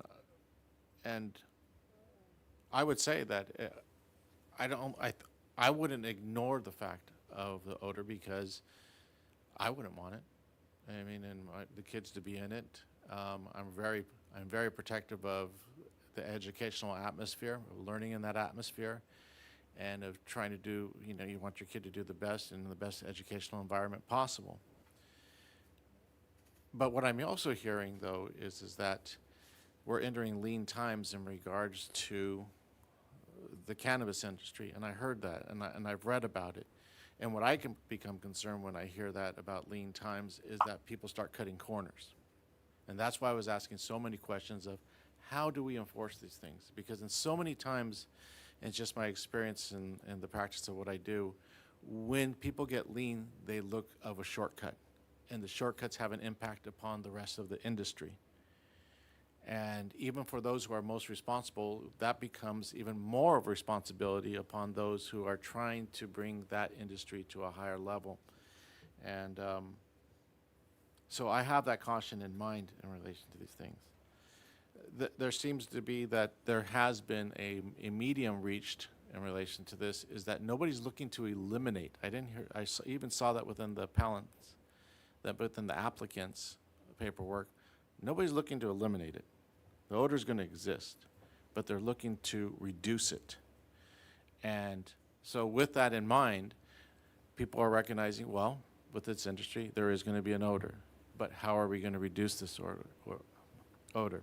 From what I'm hearing from the county and from staff is that the ability to enforce or let's say look into this matter of saying, okay, where's this odor coming from? Let's try and figure it out. That's in its infancy. And that lies something in my mind for the industry to say, okay, things are going to be changing. And it's a harrowing experience to get into an industry where things are going to be changing on you. The ball's going to be moving on you constantly. But the ball right now is there is no specific requirements from my hearing from the staff in regards to the odor emissions and so forth, but in regards to at least addressing them, you're developing them as time comes, you're hiring people to address them, and there's going to be things that are going to be happening which the industry is going to have to comply with in the future. So what I'm getting at is that I'm not comfortable with where it's at right now, but I have to work within what exists right now. And I don't think the well issue, the water well issue is which the applicant really relied upon in his presentation. It doesn't seem like that's going to be an issue anymore because now it's going to be the Carpinteria Valley Water Department. So that element goes to the wayside. And I take it that there'll be action to make sure that the well water is not going to be used if this project gets approved. One thing I didn't see, and I was surprised, and nobody even came out and said it, at least from the applicant side, I should say, is well, the reality is this odor wasn't here before, and now it is. I don't live there. I didn't hear anybody say that. And that would have been, science aside, that would have been the reality of what exists. But I can't make a guess. People present what they present, and that's what I'm stuck with. So in light of this situation, I think that in approving this project, that this project is going to be subject to additional and future requirements which are going to come up into an existence. And the appellant should be very much aware of that the ball does not end here, that it continues to bounce down the road, and whoever controls where that goes, that's going to be a very, very involved situation from what I can see from my seat here. And those are my comments, and thank you for the time. Thank you for your comments, Commissioner Martinez. You're definitely learning on the job very quickly. Commissioner Park. You know, I think there's really only one issue here. If I'm hearing or understanding my fellow commissioners correctly, and just with my experience with these projects, I don't think there's an issue here whether this will be approved or not. It's an issue of whether it'll be approved or not in a condition imposed. It's saying there's going to be carbon scrubbers within X period of time. That's the issue. And I would think from the applicant's point of view, this must seem like a classic case of no good deed goes unpunished. I mean, here we have the operator who I think without question among the cannabis industry, and I talked to a lot of folks in the cannabis industry and the wine industry and all the industries, that this is the operator with the very highest and best reputation.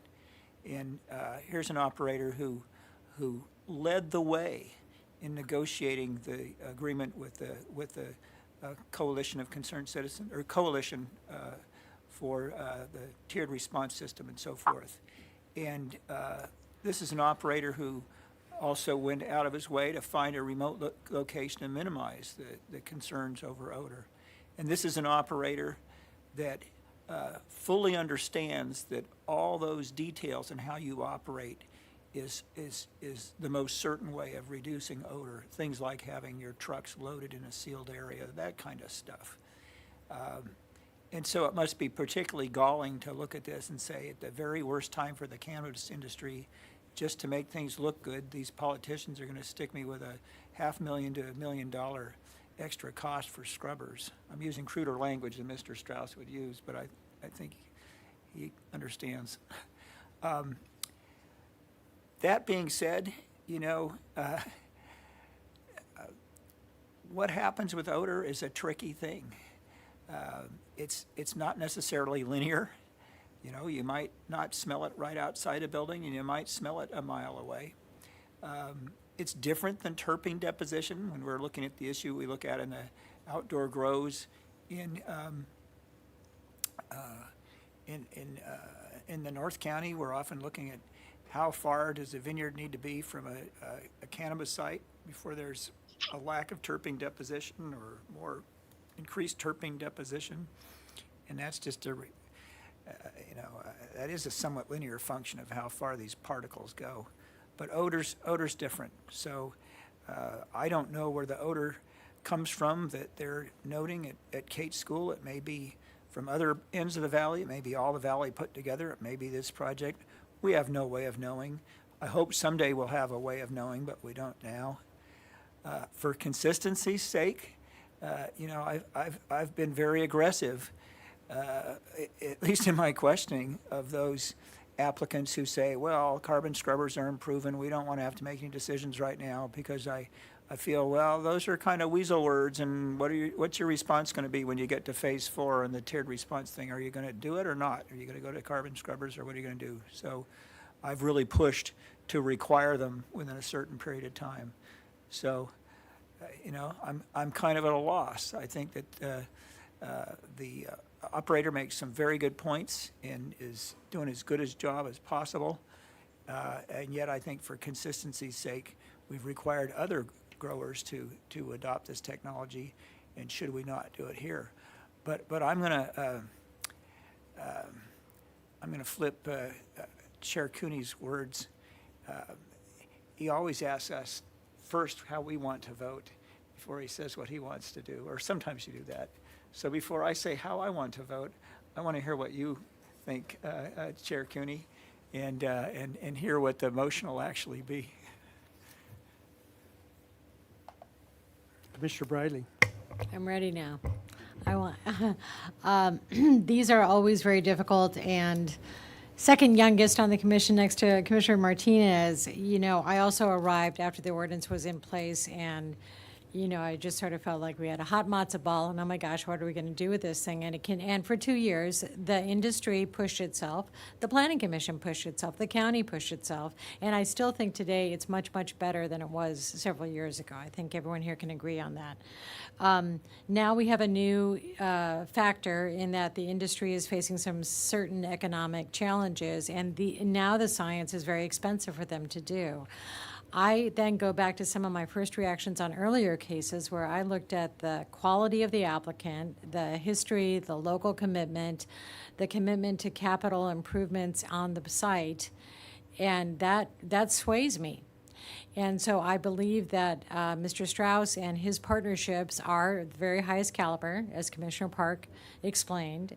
And we have an ordinance that has worked its way through the mill, including this collaborative effort between the coalition and the carp growers, so that there is a method to address if there are still, odor issues that are not handled properly on the site.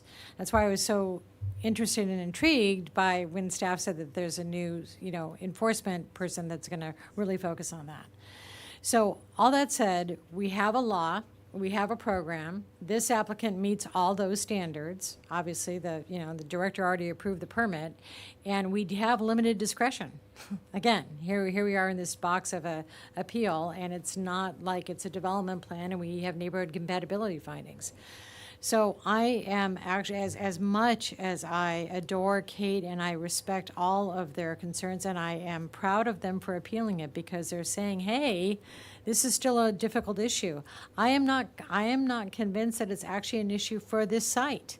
And I also really appreciated the applicant's repetition of 24 complaints. That's true, but it's over a long period of time, and there are probably other farms that have much greater complaints. That influenced my thinking. So I would be inclined to deny the appeal and approve the case. And as much as,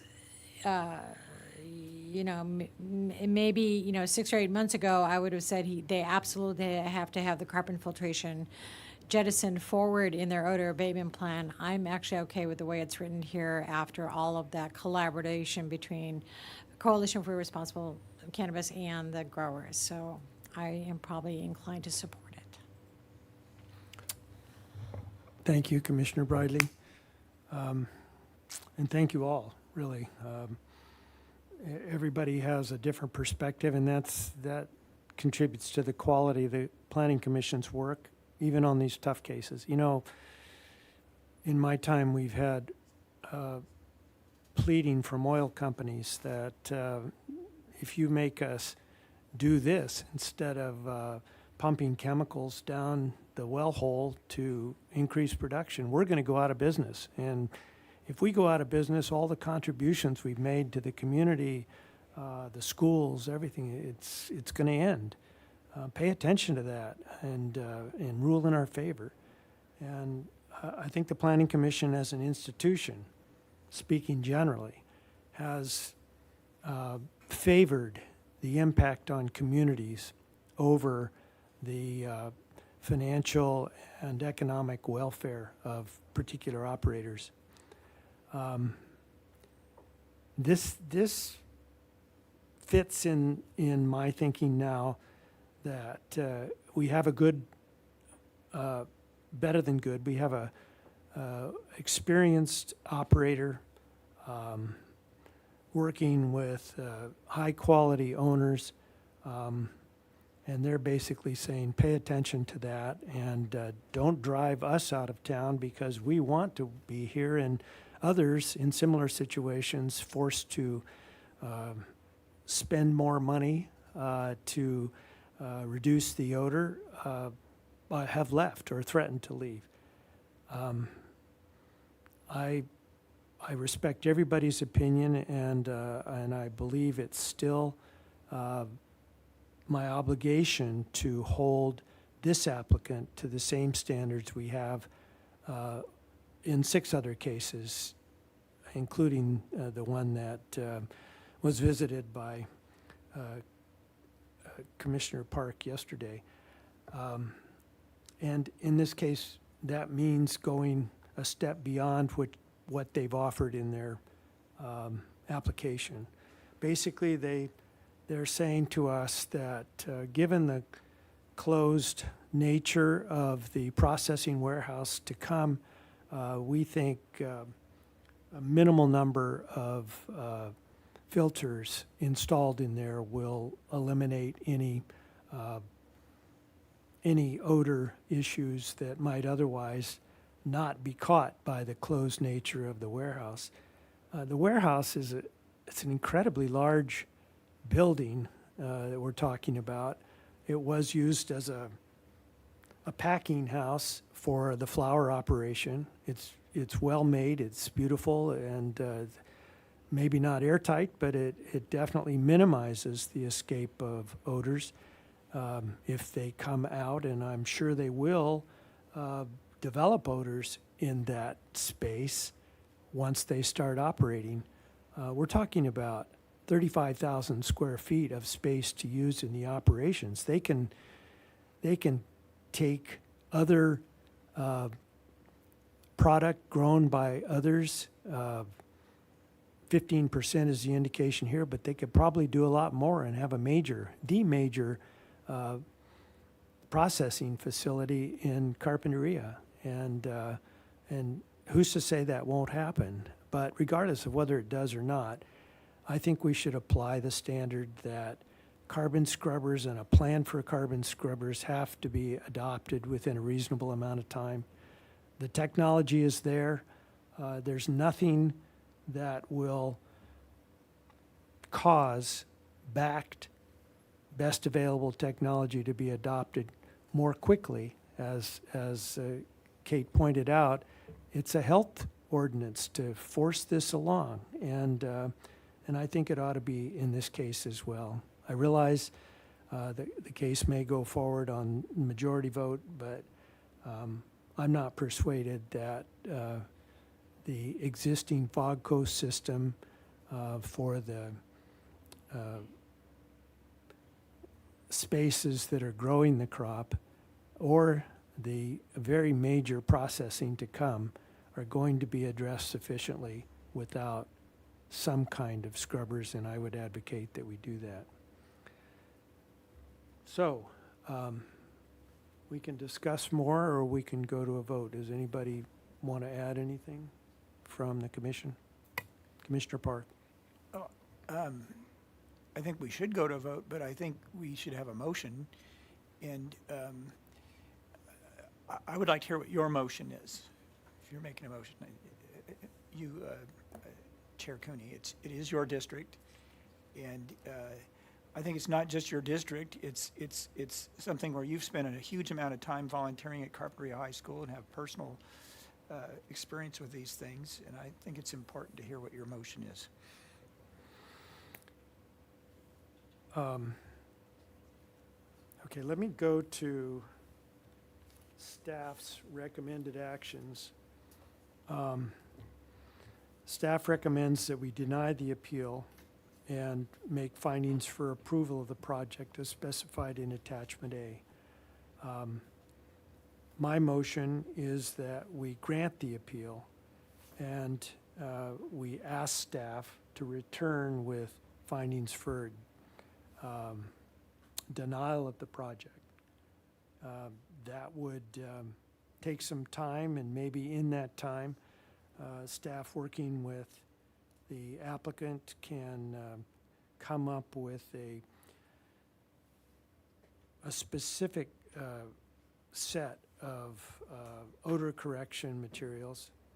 And I want to just throw in a word about water. I think the judge is out on water. We're not going to see an increase in water allotments in the near future. If anything, people across Carpinteria, across Santa Barbara County, are going to have less water to use, but maybe it'll take a while for the project to develop. So let's put that aside for the future.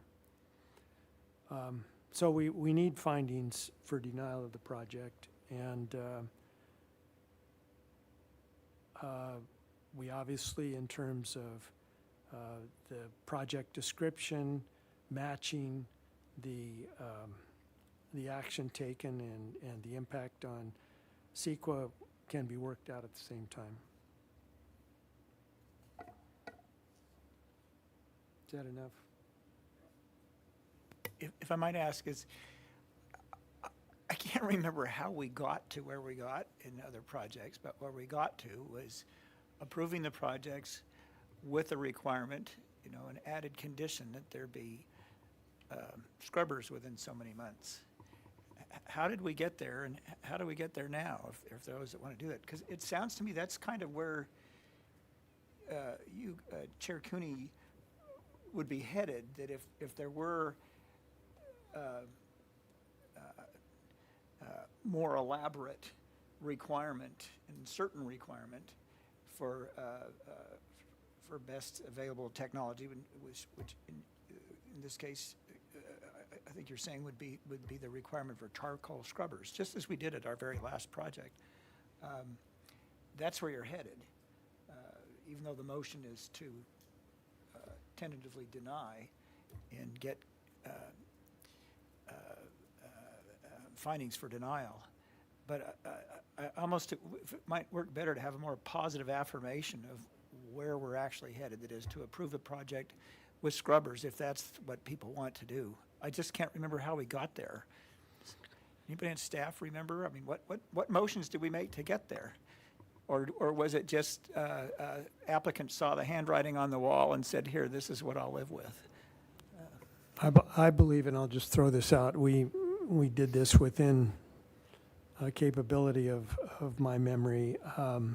The applicant negotiated with staff before we took action on the project. So we were presented with an agreement that basically indicated the applicant had 12 months to put in place this carbon scrubber technology. And it does take time to acquire it and get it here and put it into place. And if you want to state that, if a majority of the commissioners, I emphasize, wants to state that in a positive way, we can say that as a tentative matter, this would be the direction of the commission if the applicant asked for a continuance and indicated they wanted to present something that they believe they could live with.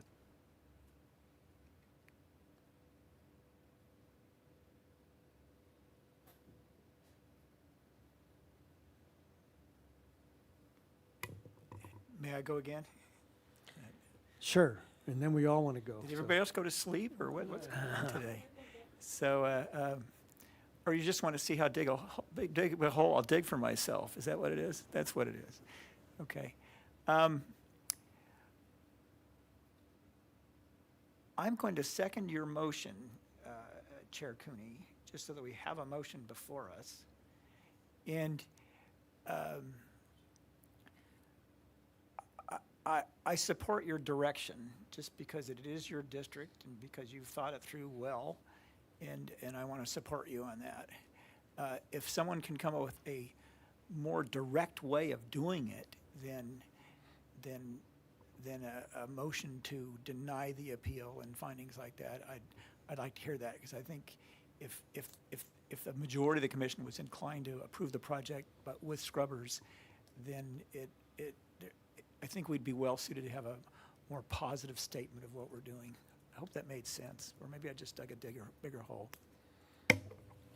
Mr. Zorovich, you would advise us on this, but if there was a majority that indicated they would deny, they would grant the appeal, would it require staff to seek a continuance to present findings for denial? That was my assumption.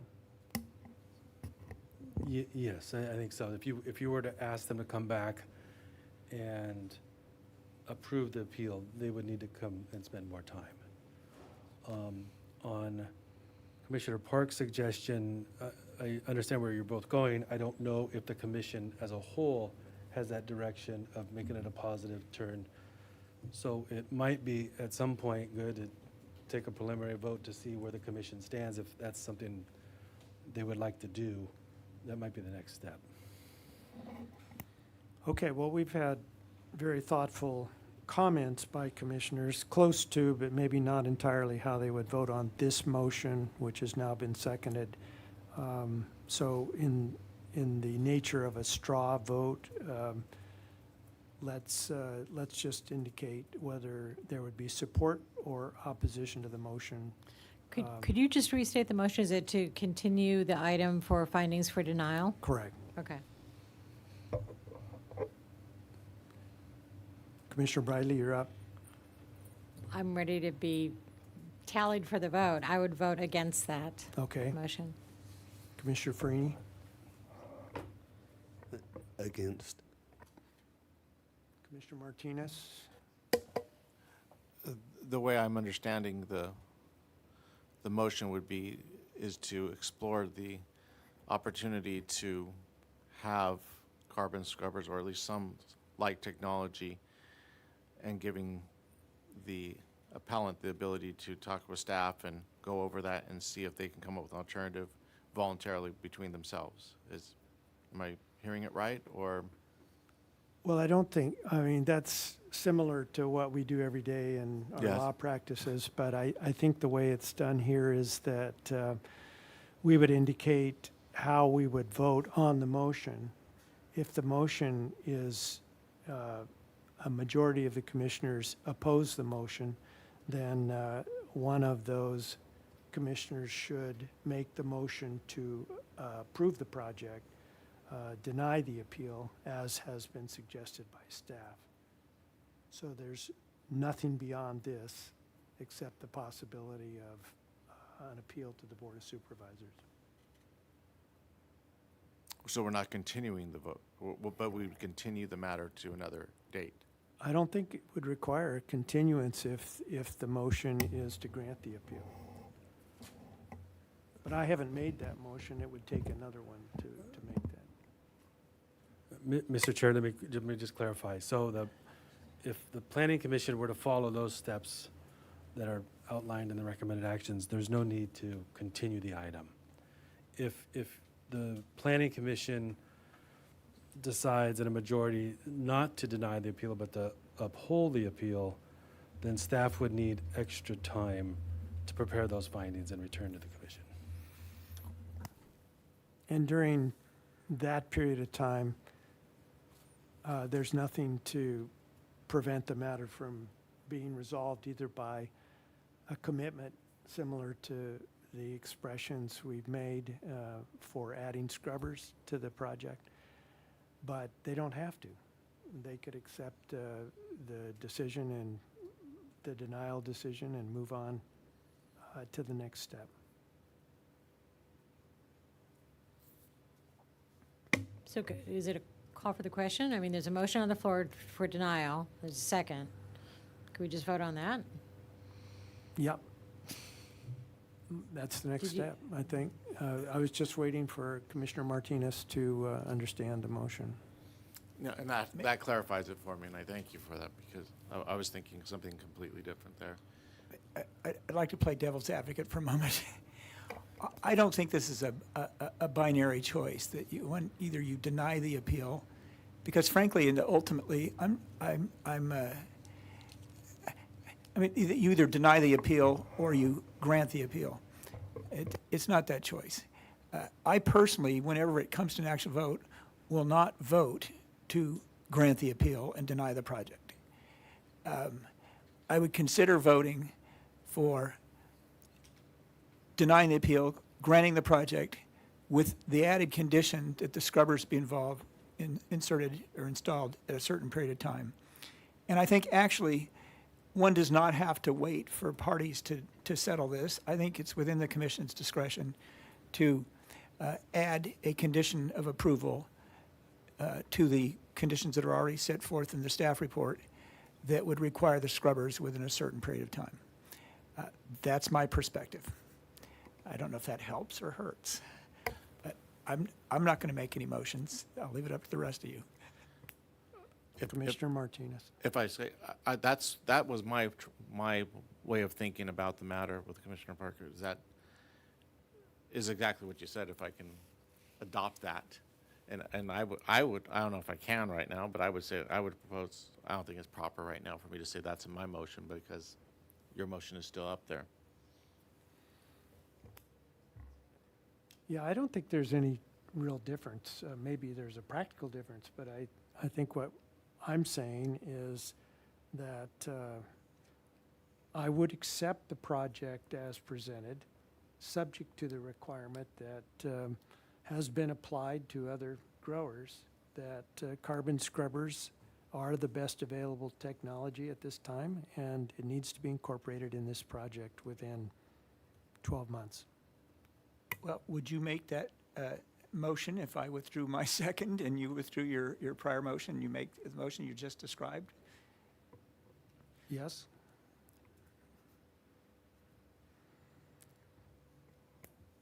So are you withdrawing? Yes, I will withdraw my second. Okay, subject to anybody correcting us as a matter of order. I'd like to withdraw my motion to deny the project, grant the appeal, and grant the project consistent with the recommended actions, as long as it contains a separate condition that we might need to craft, basically requiring, similar to the handout that we saw, not necessarily the language, but presented by Kate, which includes the adoption of carbon technology as the best available technology.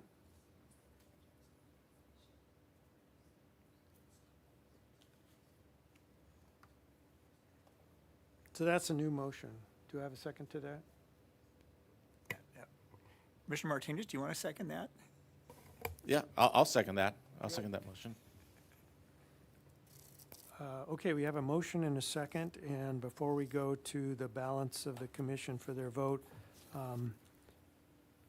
would staff advise that the motion be fleshed out before we leave today, or how do you want to handle that, Mr. Dargill? Thank you, Mr. Chair. I think staff would probably need a break to go over a draft condition so that the actual condition language is fully vetted. We'd also like to present that condition language to the applicant and get their feedback on that condition language. Okay.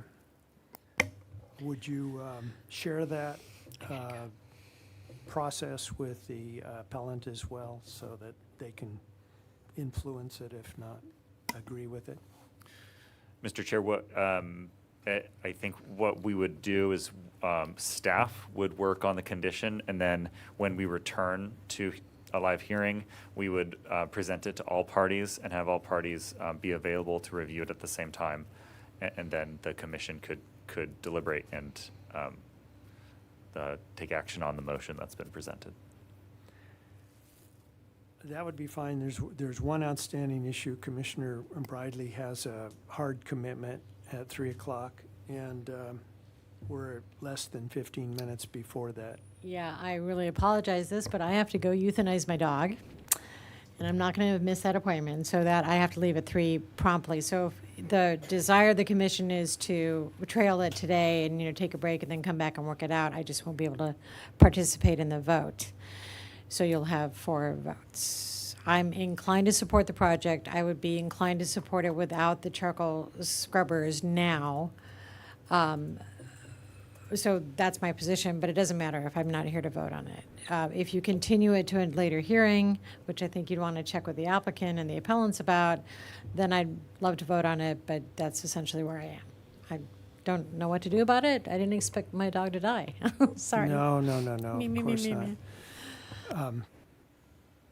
Please excuse yourself. As far as we're concerned, you are excused. Okay. All right. Is the commission supportive of working further on this in consistency with the 3 of us on the dais? You would not, Commissioner Bridley, as I understand it, you would vote without the technology issue. Sorry. Mr. Seward. Thank you. Sorry about this. If it could help, the condition that the appellant submitted with edits, I believe was based on the condition that we wrote for international just a few months ago. Yes. If we want to start, and if we could just get feedback from the commission, is this what you're wanting to consider for this project? Because if that's the case, then this this goes a long way for doing the work for us. The only issue that we had with this condition were the edits. So if the commission wanted to refer to the previous condition that was written for international, we could just use that language and not have to take too long of a break. Just offering that up to the commission. Yeah, I have a question for Mr. Seward's. Is that literally what we looked at the prior? This was the appellants, but I believe this was, the red line, I think, is their edits to the condition that we added to the international project. Is that correct, Mr. Dargle? I believe that's correct. I haven't put them side by side, but that's my understanding. Okay, I'm gonna comment on those edits right now. Okay. Because I commented on them before, and they look very familiar. One, I felt that almost all of those were wordsmithing. Okay, Yeah. and I don't mean to insult Mr. Tart, because I have the same profession he was in. I did a lot of wordsmithing, but I think that they're not really that important until you get to the or school part. Correct. Okay, where several of you, including Director Plowman, pointed out, that's not the way our ordinance reads. Okay, and so it was really inappropriate to include that there. So my gut reaction, without reading it very carefully, but I've read it carefully then, and I'm reading it right now, is to say, use the words in black and ignore the ones in red.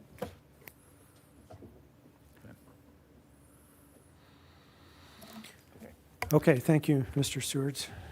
Commissioner Martinez. Thank you, Mr. Chair. I would recommend pushing it for another meeting because, and this is just my logic behind it, is that the applicant, and I'm just saying this from my own experience in relation to it, I don't want to put them under the gun. I think we should use their experience and their knowledge of their commitment to the industry itself and within the community that they're involved in, and be a participant in framing something that is obviously going to be the precedent for the future. And I would welcome that opportunity for them to think these things over. They know where we're heading, or at least I'm heading, and be involved in that process rather than getting a thumb right on top of them, and that's what I would propose. Mr. Chair, can I just make a comment really quick? Please. It'd be very important to get some feedback from the applicant. Oftentimes applicants will want to move forward because delays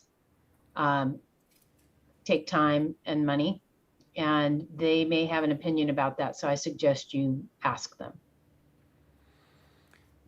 Thank you. Ms. Plowman. Mr. Strauss, would you mind going up to the podium for a second? Let me just ask you a question.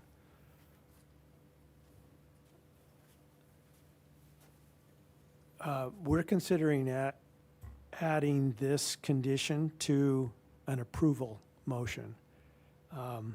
And our question to you is, would you prefer to have us continue this matter for a short time? We have a meeting on the 27th, for example, of July, so that you'd have an opportunity to consult with staff and influence any changes to this? Yeah, I think high level, we would appreciate the opportunity to be involved in a potential component of our approval. But I need to meet and confer with my team to give you a answer because I have multiple people that would be involved in that decision. Okay, focusing just on the fact of continuance, though, maybe you can do that fairly quickly. Yeah, 5 minutes. Okay. Please feel free. All right, thank you. We'll adjourn for 5 minutes and be back if any of you need to do a quick errand. Thank you.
we're back on the air, Mr. Chair.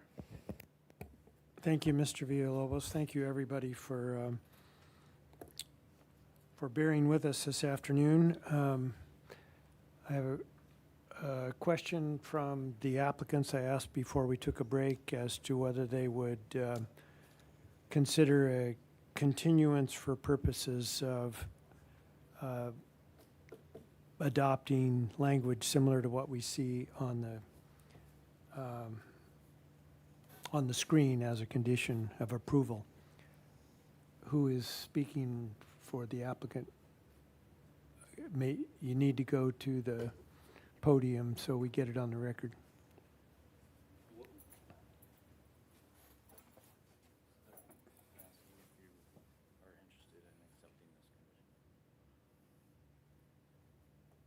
This is the condition without the red lines that were previously presented? So my understanding is yes. Are we 100% certain of this? I don't want to agree to something if there's a couple. The only question is whether we decide it today, whether you accept it today, or whether you want time to think about it, talk about it, change it, whatever.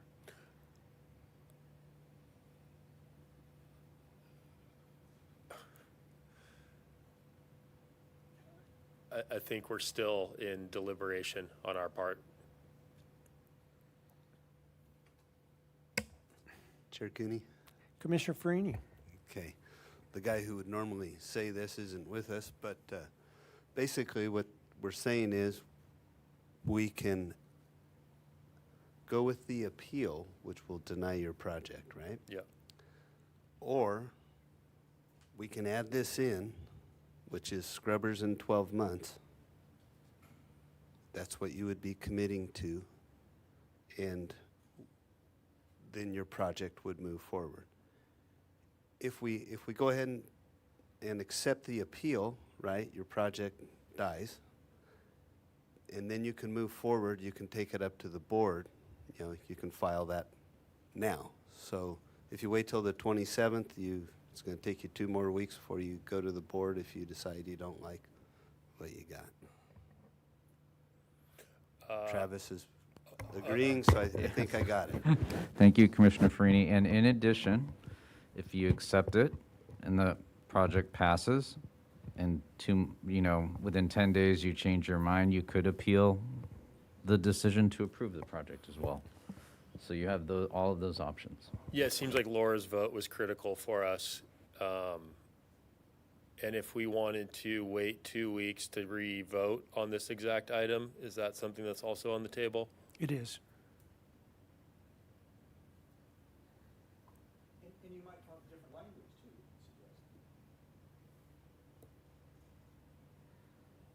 I think we're still undecided. 5 minutes didn't seem like a correct allocation on my part. I'm sorry. Hi, Commissioner Ms. Macon, Cooney. you have something to add? The applicant doesn't like the condition, so that's sort of where we're struggling is if they can accept it and then just appeal the condition to the board. I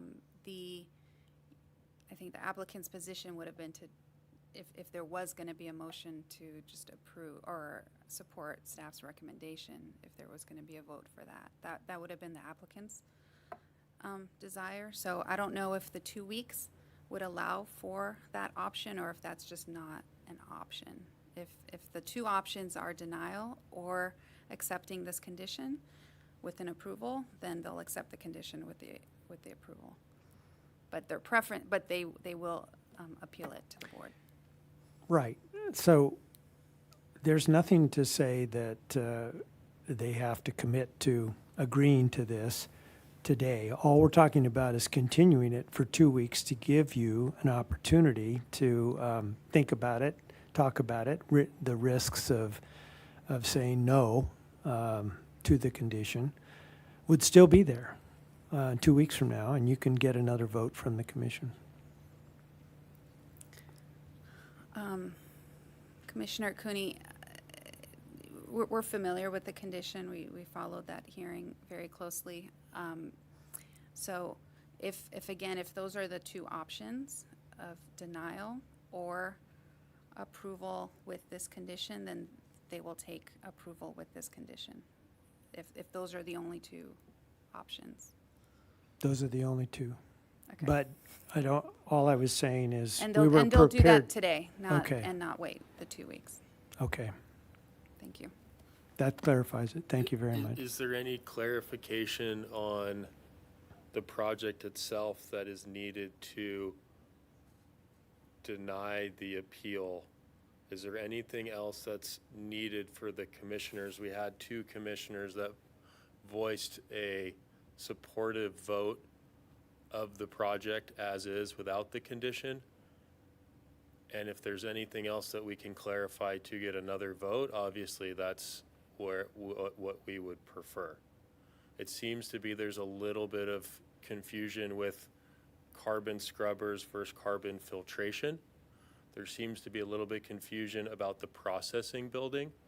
So if there's any clarification that would help persuade one of the 3 commissioners, we are happy to provide any information necessary. I appreciate the question.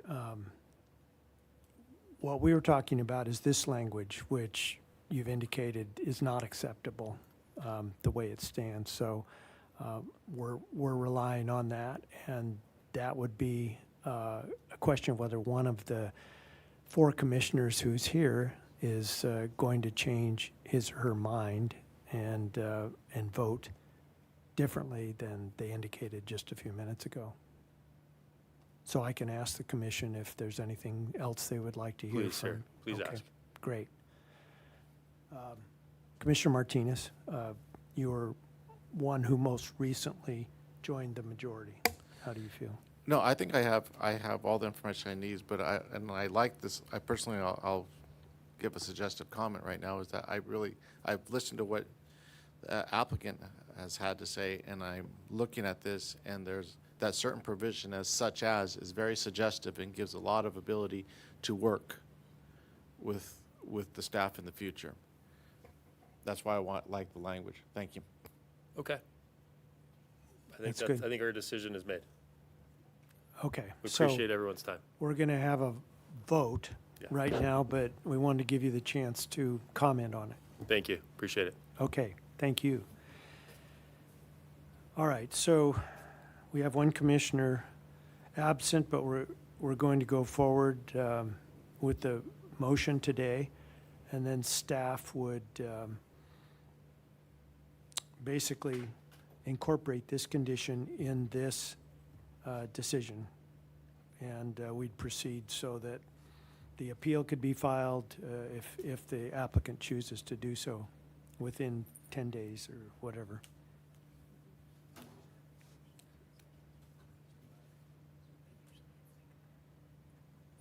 All okay, staff? Mr. Chair, yes, that is correct. We would add condition number 35 to the CDP to include the language that's showing on the screen. Okay. So the commissioners are clear that would be added to what we've already seen as staff's recommendation. And that is my motion. And so is there any further discussion on the motion? Ready to vote, Commissioner Farini? Okay, let's vote on that motion, David. Okay. So I just wanted to clarify. So Commissioner Martinez, I have you down as a second. Does that still stand? Yes. Okay, great. Thank you. Commissioner Park. Now, so it's aye. Am I right? We're voting now? Yes. Good, okay. Commissioner Farini. No. Commissioner Martinez. Aye. And Chair Cooney. Aye. Motion passes 3-1. All right, that is the end of our business today. A very challenging project and a great discussion. Applicant did a wonderful job. Appellants did, of course. And we'll see you on the 27th. That is scheduled for Santa Maria, I believe. But it will be a Zoom meeting, I think. I think we voted to be on Zoom. Yeah, right. Okay, meeting adjourned. Thank you all.